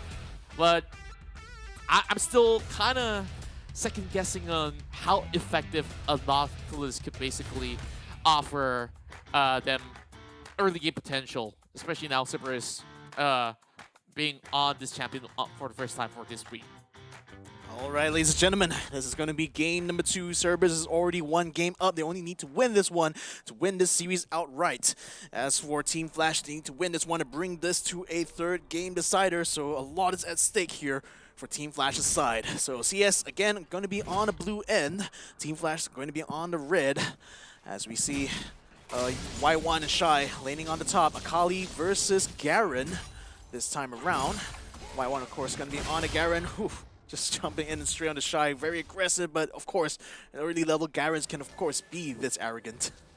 Yep, and we're already seeing Team Flash utilizing the double relics to start things off with. Just trying to give themselves a little bit more sustainability with a little bit more charge of an added goal, of course. So BMM now will generally struggle in the early game to face off against Coyote, but he's hoping to get the honey fruit, but he's risking his life for it. Yeah, that was so risky there, especially getting the turret shot there. If he had been hit by another turret shot, that would have been an end of this Renekton for sure.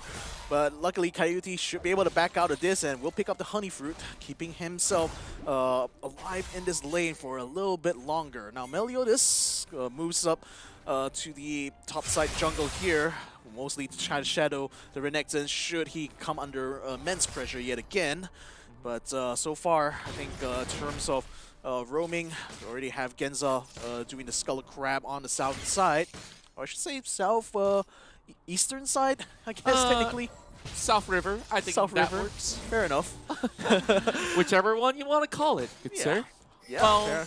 They did get spotted out by a ward. At least that gives them a little bit more of a hindsight for Team Flash to react towards the top side, while Y1 has been rather on that defensive approach as a Garen should, but they did spot out Zissou, already attempting on the Skull Crab.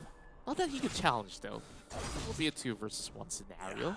Now, once again, keep in mind, some of these players that we look out for in this matchup, it has to be Shy as well as Coyote on how they basically navigate themselves in some of all these team fights. So, early roams coming in. Duck B basically lands up. Body slam. Oh, double knocked up there by the Alistar, but no follow-up whatsoever because they're close enough to the turret that I don't think it's going to be wise for them to go for that turret dive, so that's why Team Flash held back a little bit. But at least the message is clear.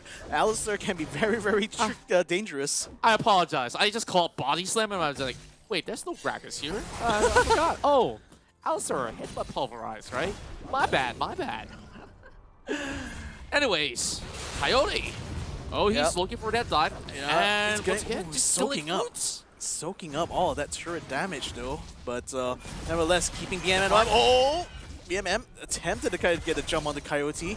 Thankfully, there's no one around, but watch out here on the top side. Oh, first blood on to Shy. The Kali taken down already. So we already see Zaisu joining up with Coyote. Maybe they might be thinking about going for a trade here onto the Z, but we already see Duckby coming in to try to keep this line reinforced right now. Melodius backs out, still sticking around the jungle there. Might actually get caught up a little bit. In fact, he does get caught up a bit by Duckby, and that confrontation was enough to stave away Zaisu.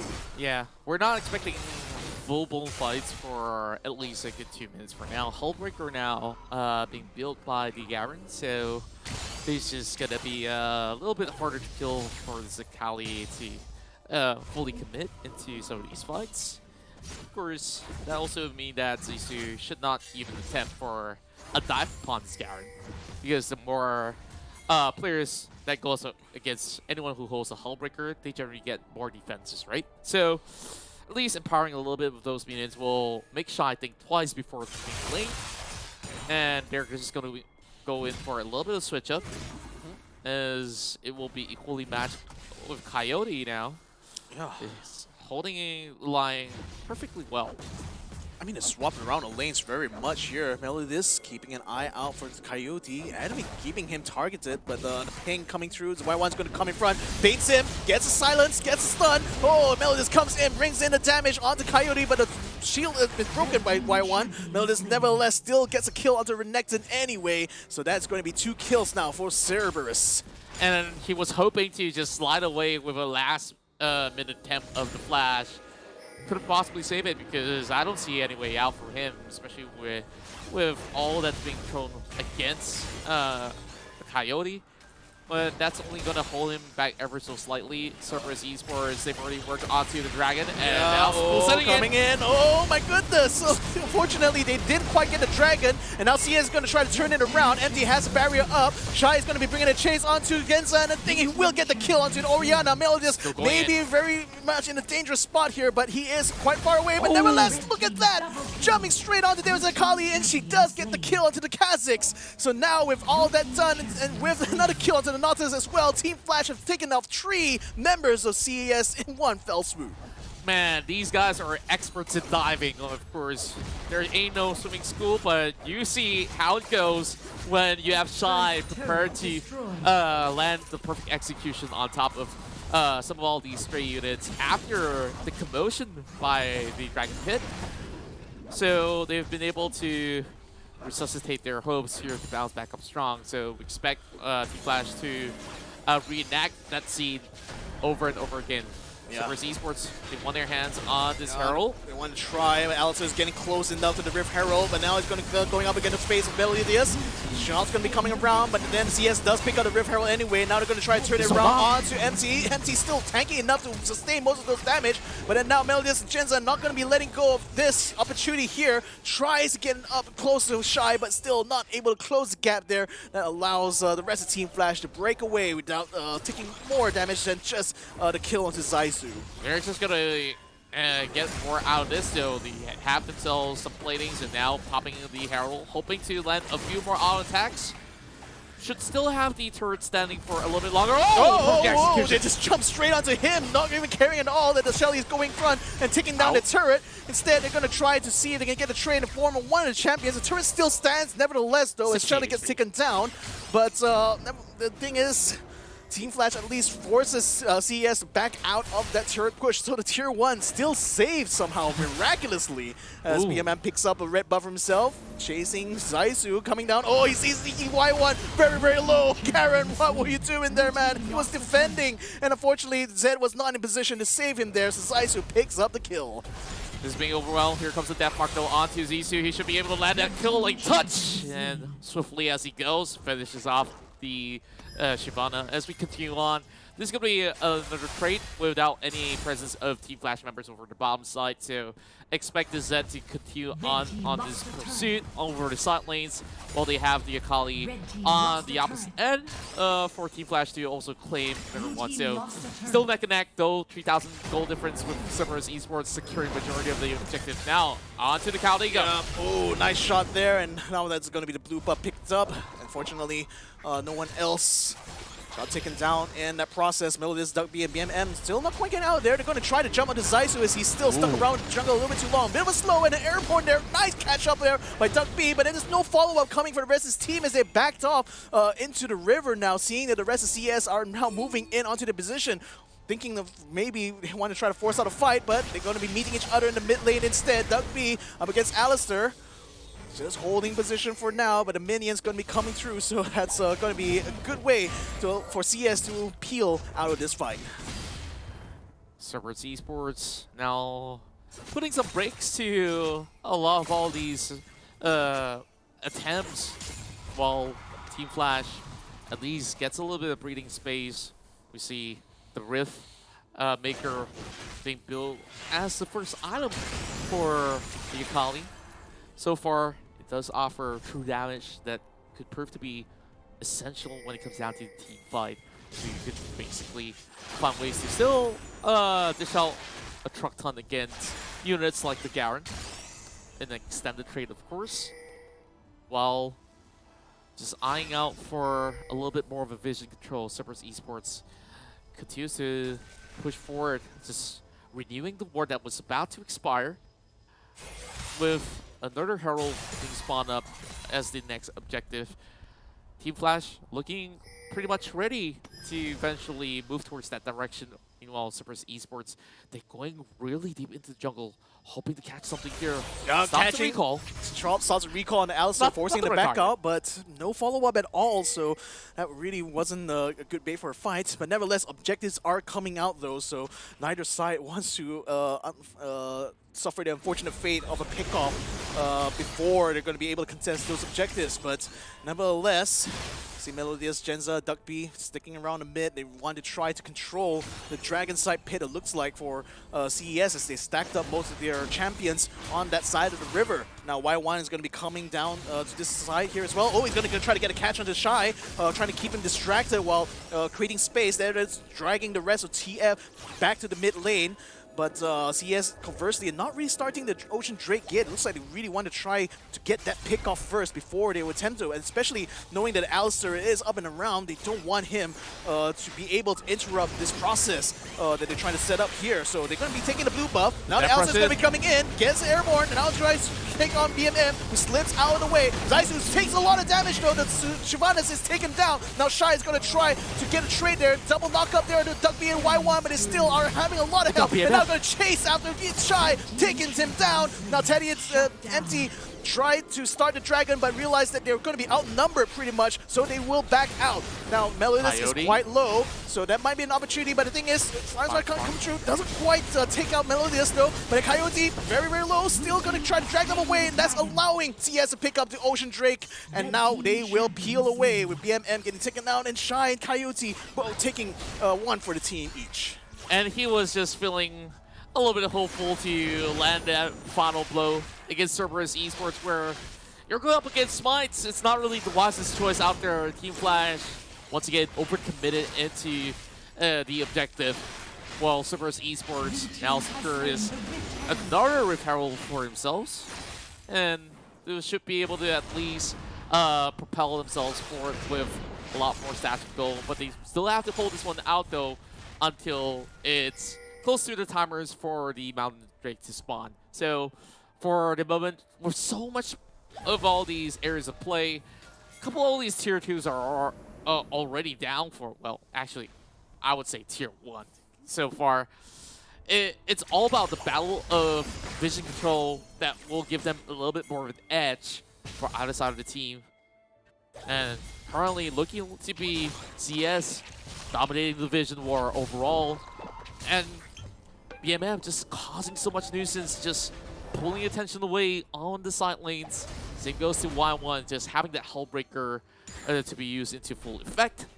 So Y1 taunting them to commit. Of course, they're not going to be easily baited out for that. Cerberus Esports, though, they are up ahead. It's not too huge of a lead.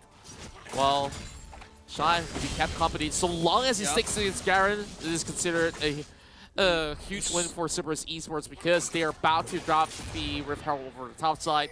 And somebody's got to answer the call.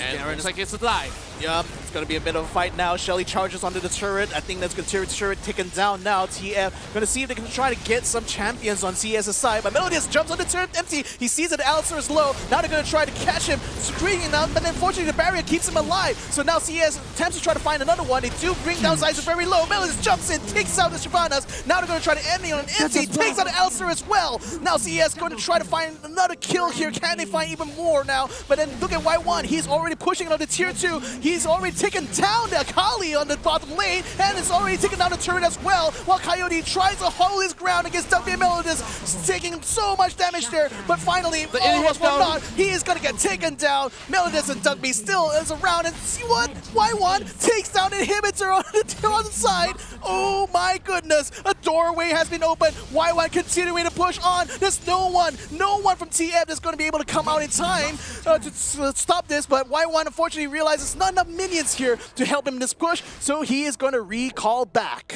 Still not enough time to end the game, but this is more than enough. Cerberus Esports, they forced that fight, taking that dive, and Team Flash yet again overcommits into a certain area of play, which doesn't really benefit them overall, but they might actually find one, though. Empty's still going to be going on a chase, but overall won't be able to actually get anything out of that sort of effort with Melodius having his ult available, have to basically challenge that. Well, that was pretty low, but they're getting over. Getting it onto Genza, but in the guard, watch out for Melodius. He is doing a lot of damage on the damage. He chases down Zaisu, attempting to get a last hit. One more hit can take down that Shyvanas, as they will also take out a Lux as well. CS now bringing the tidal wave all the way towards that tier 2, catching down Jai, and now they're going to be taking him down pretty much in a 1v4, unless he's able to slip away. He doesn't quite slip away, though, because Melodius is on the chase. Now they will be coming through the bottom side that's already been opened up by Y1, and with Coyote being his back against the wall, he tries to hold his ground. He's gonna get silenced for his efforts there, and with that said and done, he backs off into the fountain. This is GG for TF, as CS wins out the series 2-0. Cerberus Esports have been able to overcome their competitors. Team Flash has finally been shut down in this series. And now it's Cerberus here to chase up against RRQ. They're coming for you. And my goodness, I don't mind if my prediction's gonna go wrong, because this is one hell of a series out there. Cerberus Esports, they just came over prepared, just showing up so strong. And well, I definitely do look forward to the grudge match yet again when they do head into the playoffs. And you just see Melodius, he's just doing so much. Sure, the fights were taking place everywhere. And the thing about Vietnamese teams is that when they are ahead, they will look for multiple angles to win the game. And you saw Y1 was taking a 1v1 duel against Shy. Not only did he want to trade against the Akali, he just stormed his way through, opening up the inhib. And of course, Melodius was still alive. And we thought, okay, this is a perfect opening. Empty, try to seek a chance, but they don't have the damage. And BMM strike when the iron is hot, coming with the flank angles. And what can they do? They lost 3. And there's just nobody else to defend while minions are crashing in from all angles. They were just done for.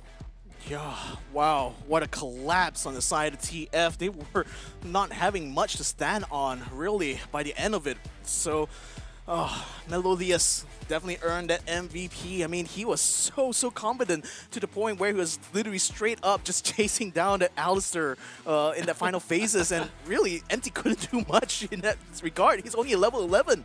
What can he do against a level 14 Kazakhs? Yeah, and this time around, sure, Shy may have actually found a few of these sort of pickoffs. I just felt like there wasn't an instance where they could safely just go like literally 5 versus 5 in a certain area of play and not have it divert into multiple angles of fight. And it's just the pressure out of BMM as well as Melodius, and you still have split pushes to consider about, where Y1 did his magical touch over on the bottom lane overall, and that definitely was the call. And they wanted this fight. Like, the goal was to buy time for this Garen, and they did exactly just that. And even CS was about to recall, Team Flash saying, okay, I'm not gonna stop you. It's like, you sure you want to do this, bro? Like, this is what they get. Like, if they were to stop right there, let them recall that 14-minute mark, yeah, it wouldn't have surged it up all the way. All the way. It wouldn't have been so. Oh my goodness, 130 plus K in that one. My goodness, it just goes to show the gulf between these two teams has actually widened throughout the process of this challenge group stage. So, my goodness, I mean, I certainly didn't expect this. I was thinking that Team Flash was going to be able to pull a much closer match than this, but CS literally rolled them over. Yeah, and man, this is just the Vietnamese region's grudge match overall that has been the talk of the town of hers back in their home region. And this is the reason why that Cerberus Esports have still been one of the teams that a lot of all these teams fear to go up against, because sure, some may say, oh, teams have good days and bad days, but on a decent day, like whether it's good or bad, like sure, challenge the top team of Southeast Asia and walk away with 2-0 victory is a statement by itself. Like, if there's anyone to take over the throne, this might be it. Cerberus Esports. We're not even getting to RQ yet, right? Like, RQ, sure, they're definitely worthy adversaries. So I think these three teams that we've just mentioned definitely will have a really good chance at the title. Yeah, indeed. So, my goodness, with that win done there, I mean, that's pretty much confirms that CES is the best Vietnamese team right now in this group stage here. So, wow. I mean, they're definitely going to be very, very proud with that, especially given that, you know, the start of the group stage for them wasn't exactly the best of things. I mean, granted, they did win quite a few of their games, but then now they're pretty much cementing themselves as, with this kind of like progression, I would say, throughout this group stage. So, yeah, I'm really excited to see what the CS will be able to bring in the future.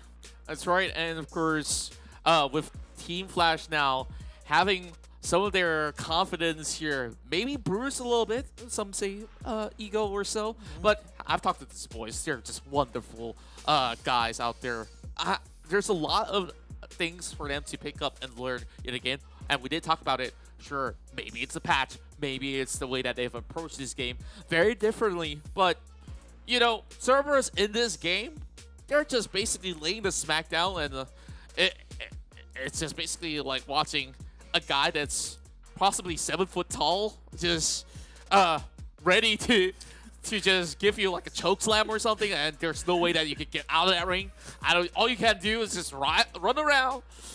Maybe that's not the best analogy. Sure, like whatever, right? But it felt like it. Like, a lot of times it's like, okay, you try to deal with the uppercut, you want to rely on coming in from different angles, and this guy just have, I don't know, 50 stats of armor, 50 stats of damage, and I don't know, 100% pain inflicted.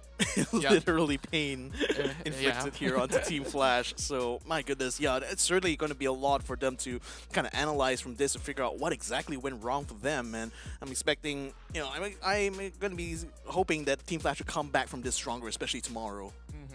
And of course, with that being said, there's still more matches for you guys to tune into for the upcoming day, but we'll definitely lay the breakdown of what happened throughout the course of the entirety of the day. If you guys may have missed out some of the action out there, oh boy, where do we even start? We have quite the series.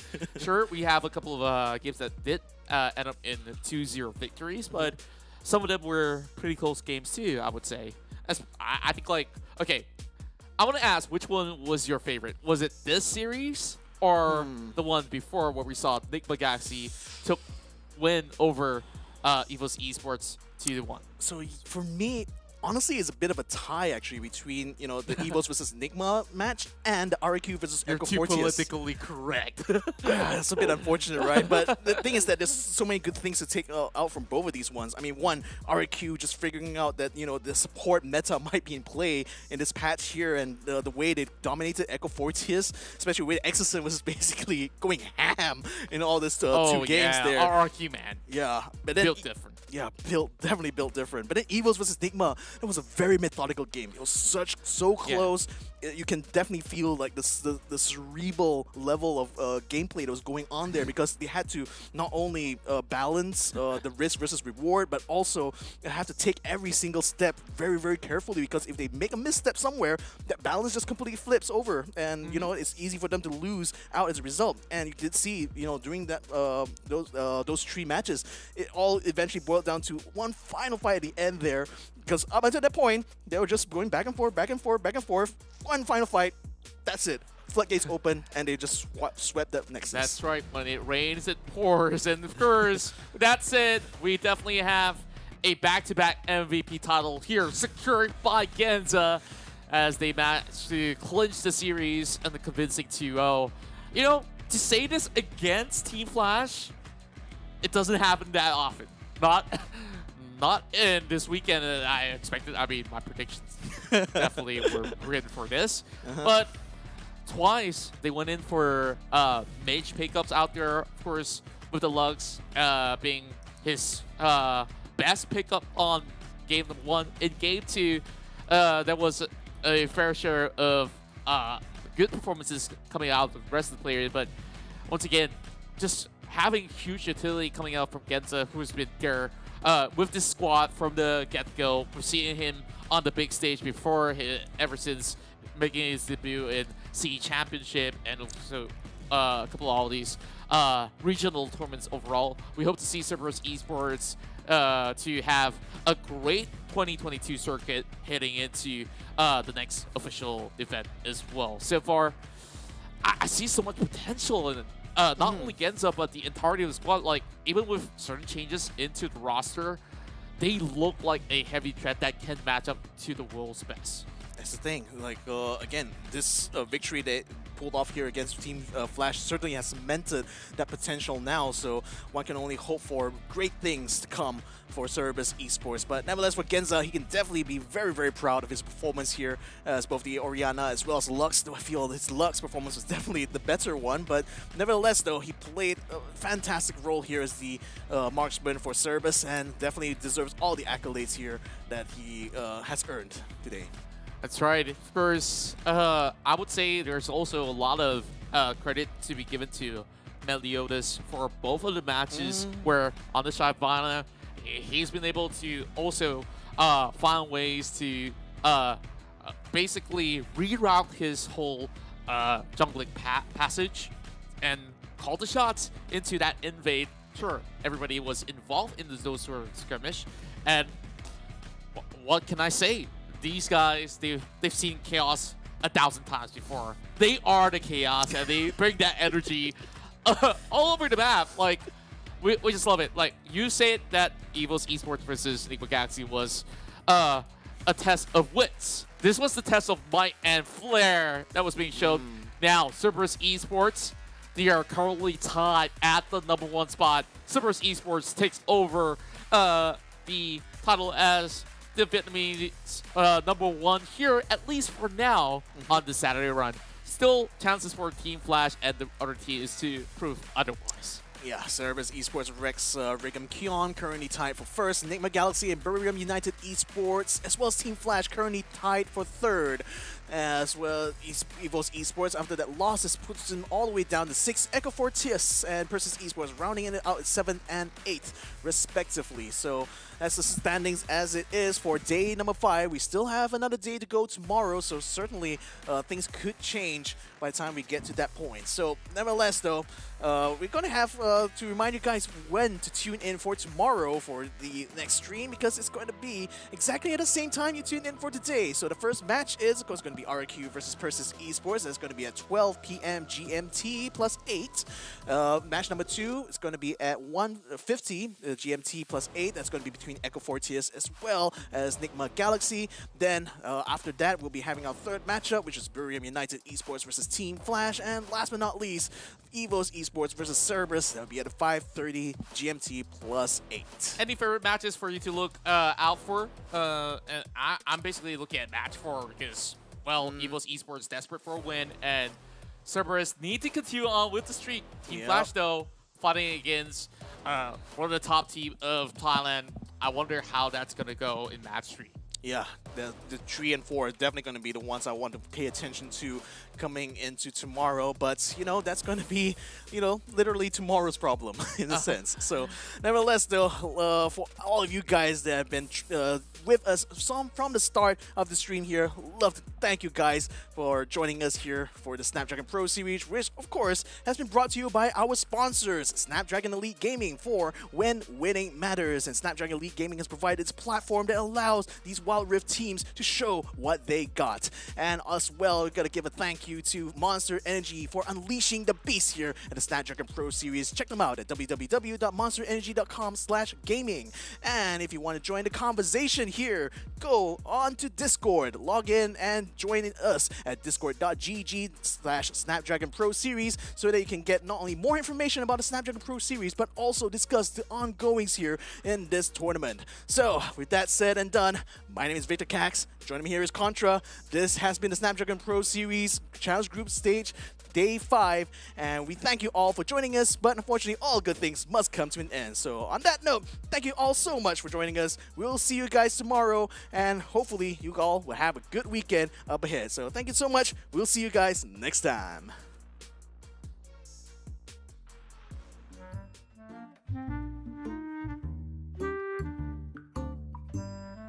เป็น Destiny ของ Twitter Fate แล้วกันครับ The ultimate of Twisted Fate. Ulti Twisted Fate. เพราะว่าจะได้วาร์ปไปไหนก็ได้ตามใจชอบทั่วโลกครับ I want to TP all over the world. Ezreal third skill so that I can teleport. I think I want Chrono Break Echo Ultimate Đột phá thời gian của Echo. It's Chrono Break, Echo's Ultimate, so I can turn back the time and make all my mistakes right. Cái này mình muốn có ngoài đời chắc là màn hình của Timo. Yeah, boy. Lắc bụng ra gấp. Nhìn tiêu. Like them big. I like them chunky. Đâu được son là bay các bản đồ. Bay nên là không bay được. Pasif skill duanya Aksan. Karena bisa ngidupin orang-orang yang gua sayangi. I think the rocket grab of Blitzcrank, it's because when someone trying to get out of my life, I can grab them back to my life. Get over here! I think I would go with actions third skill because I want to be Eren Diego. Okay, listen to me.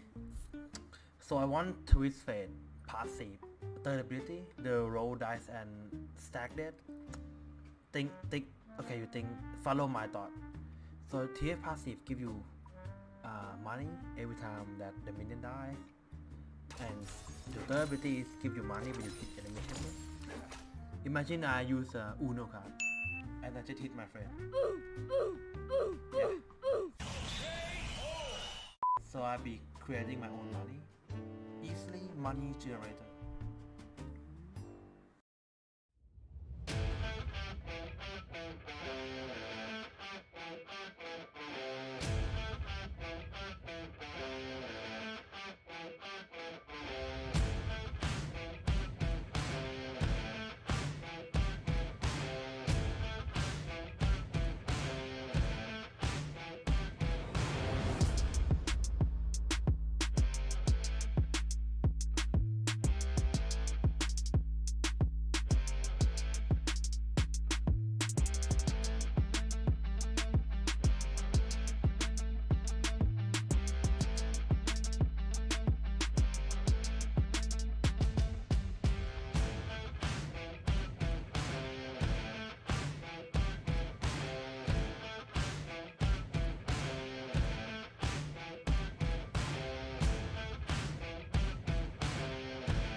The Snapdragon Pro Series is brought to you by Snapdragon Elite Gaming and Monster Energy.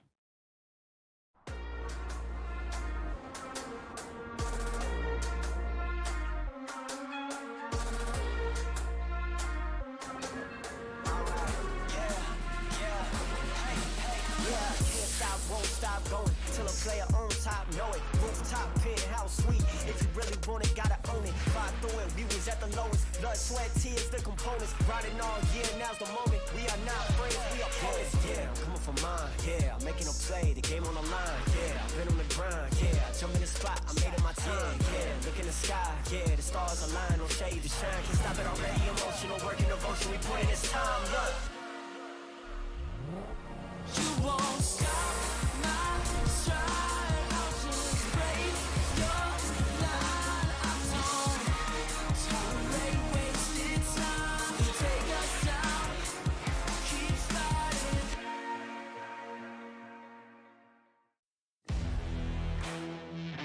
They don't want it with me.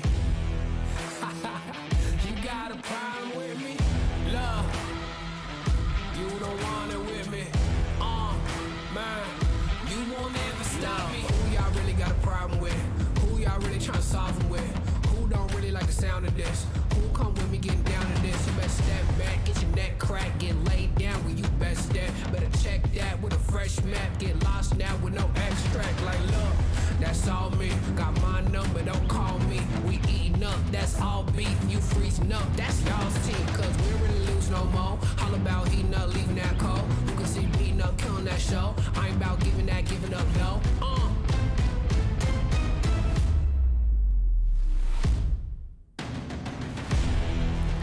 Nah, cause they don't want it with me. Look, you got a problem with me. Look, cause y'all don't want it with me. If you start a fire with me, then you never gonna stop me. Ay, sound the alarm. We about to go on. You getting it wrong. Time to go off. Can't hold us back. Truth hurts, you always that. My truth lurks, say y'all collapse. Now scoop first where your homies at. Come my team with me right now. My team's so mean right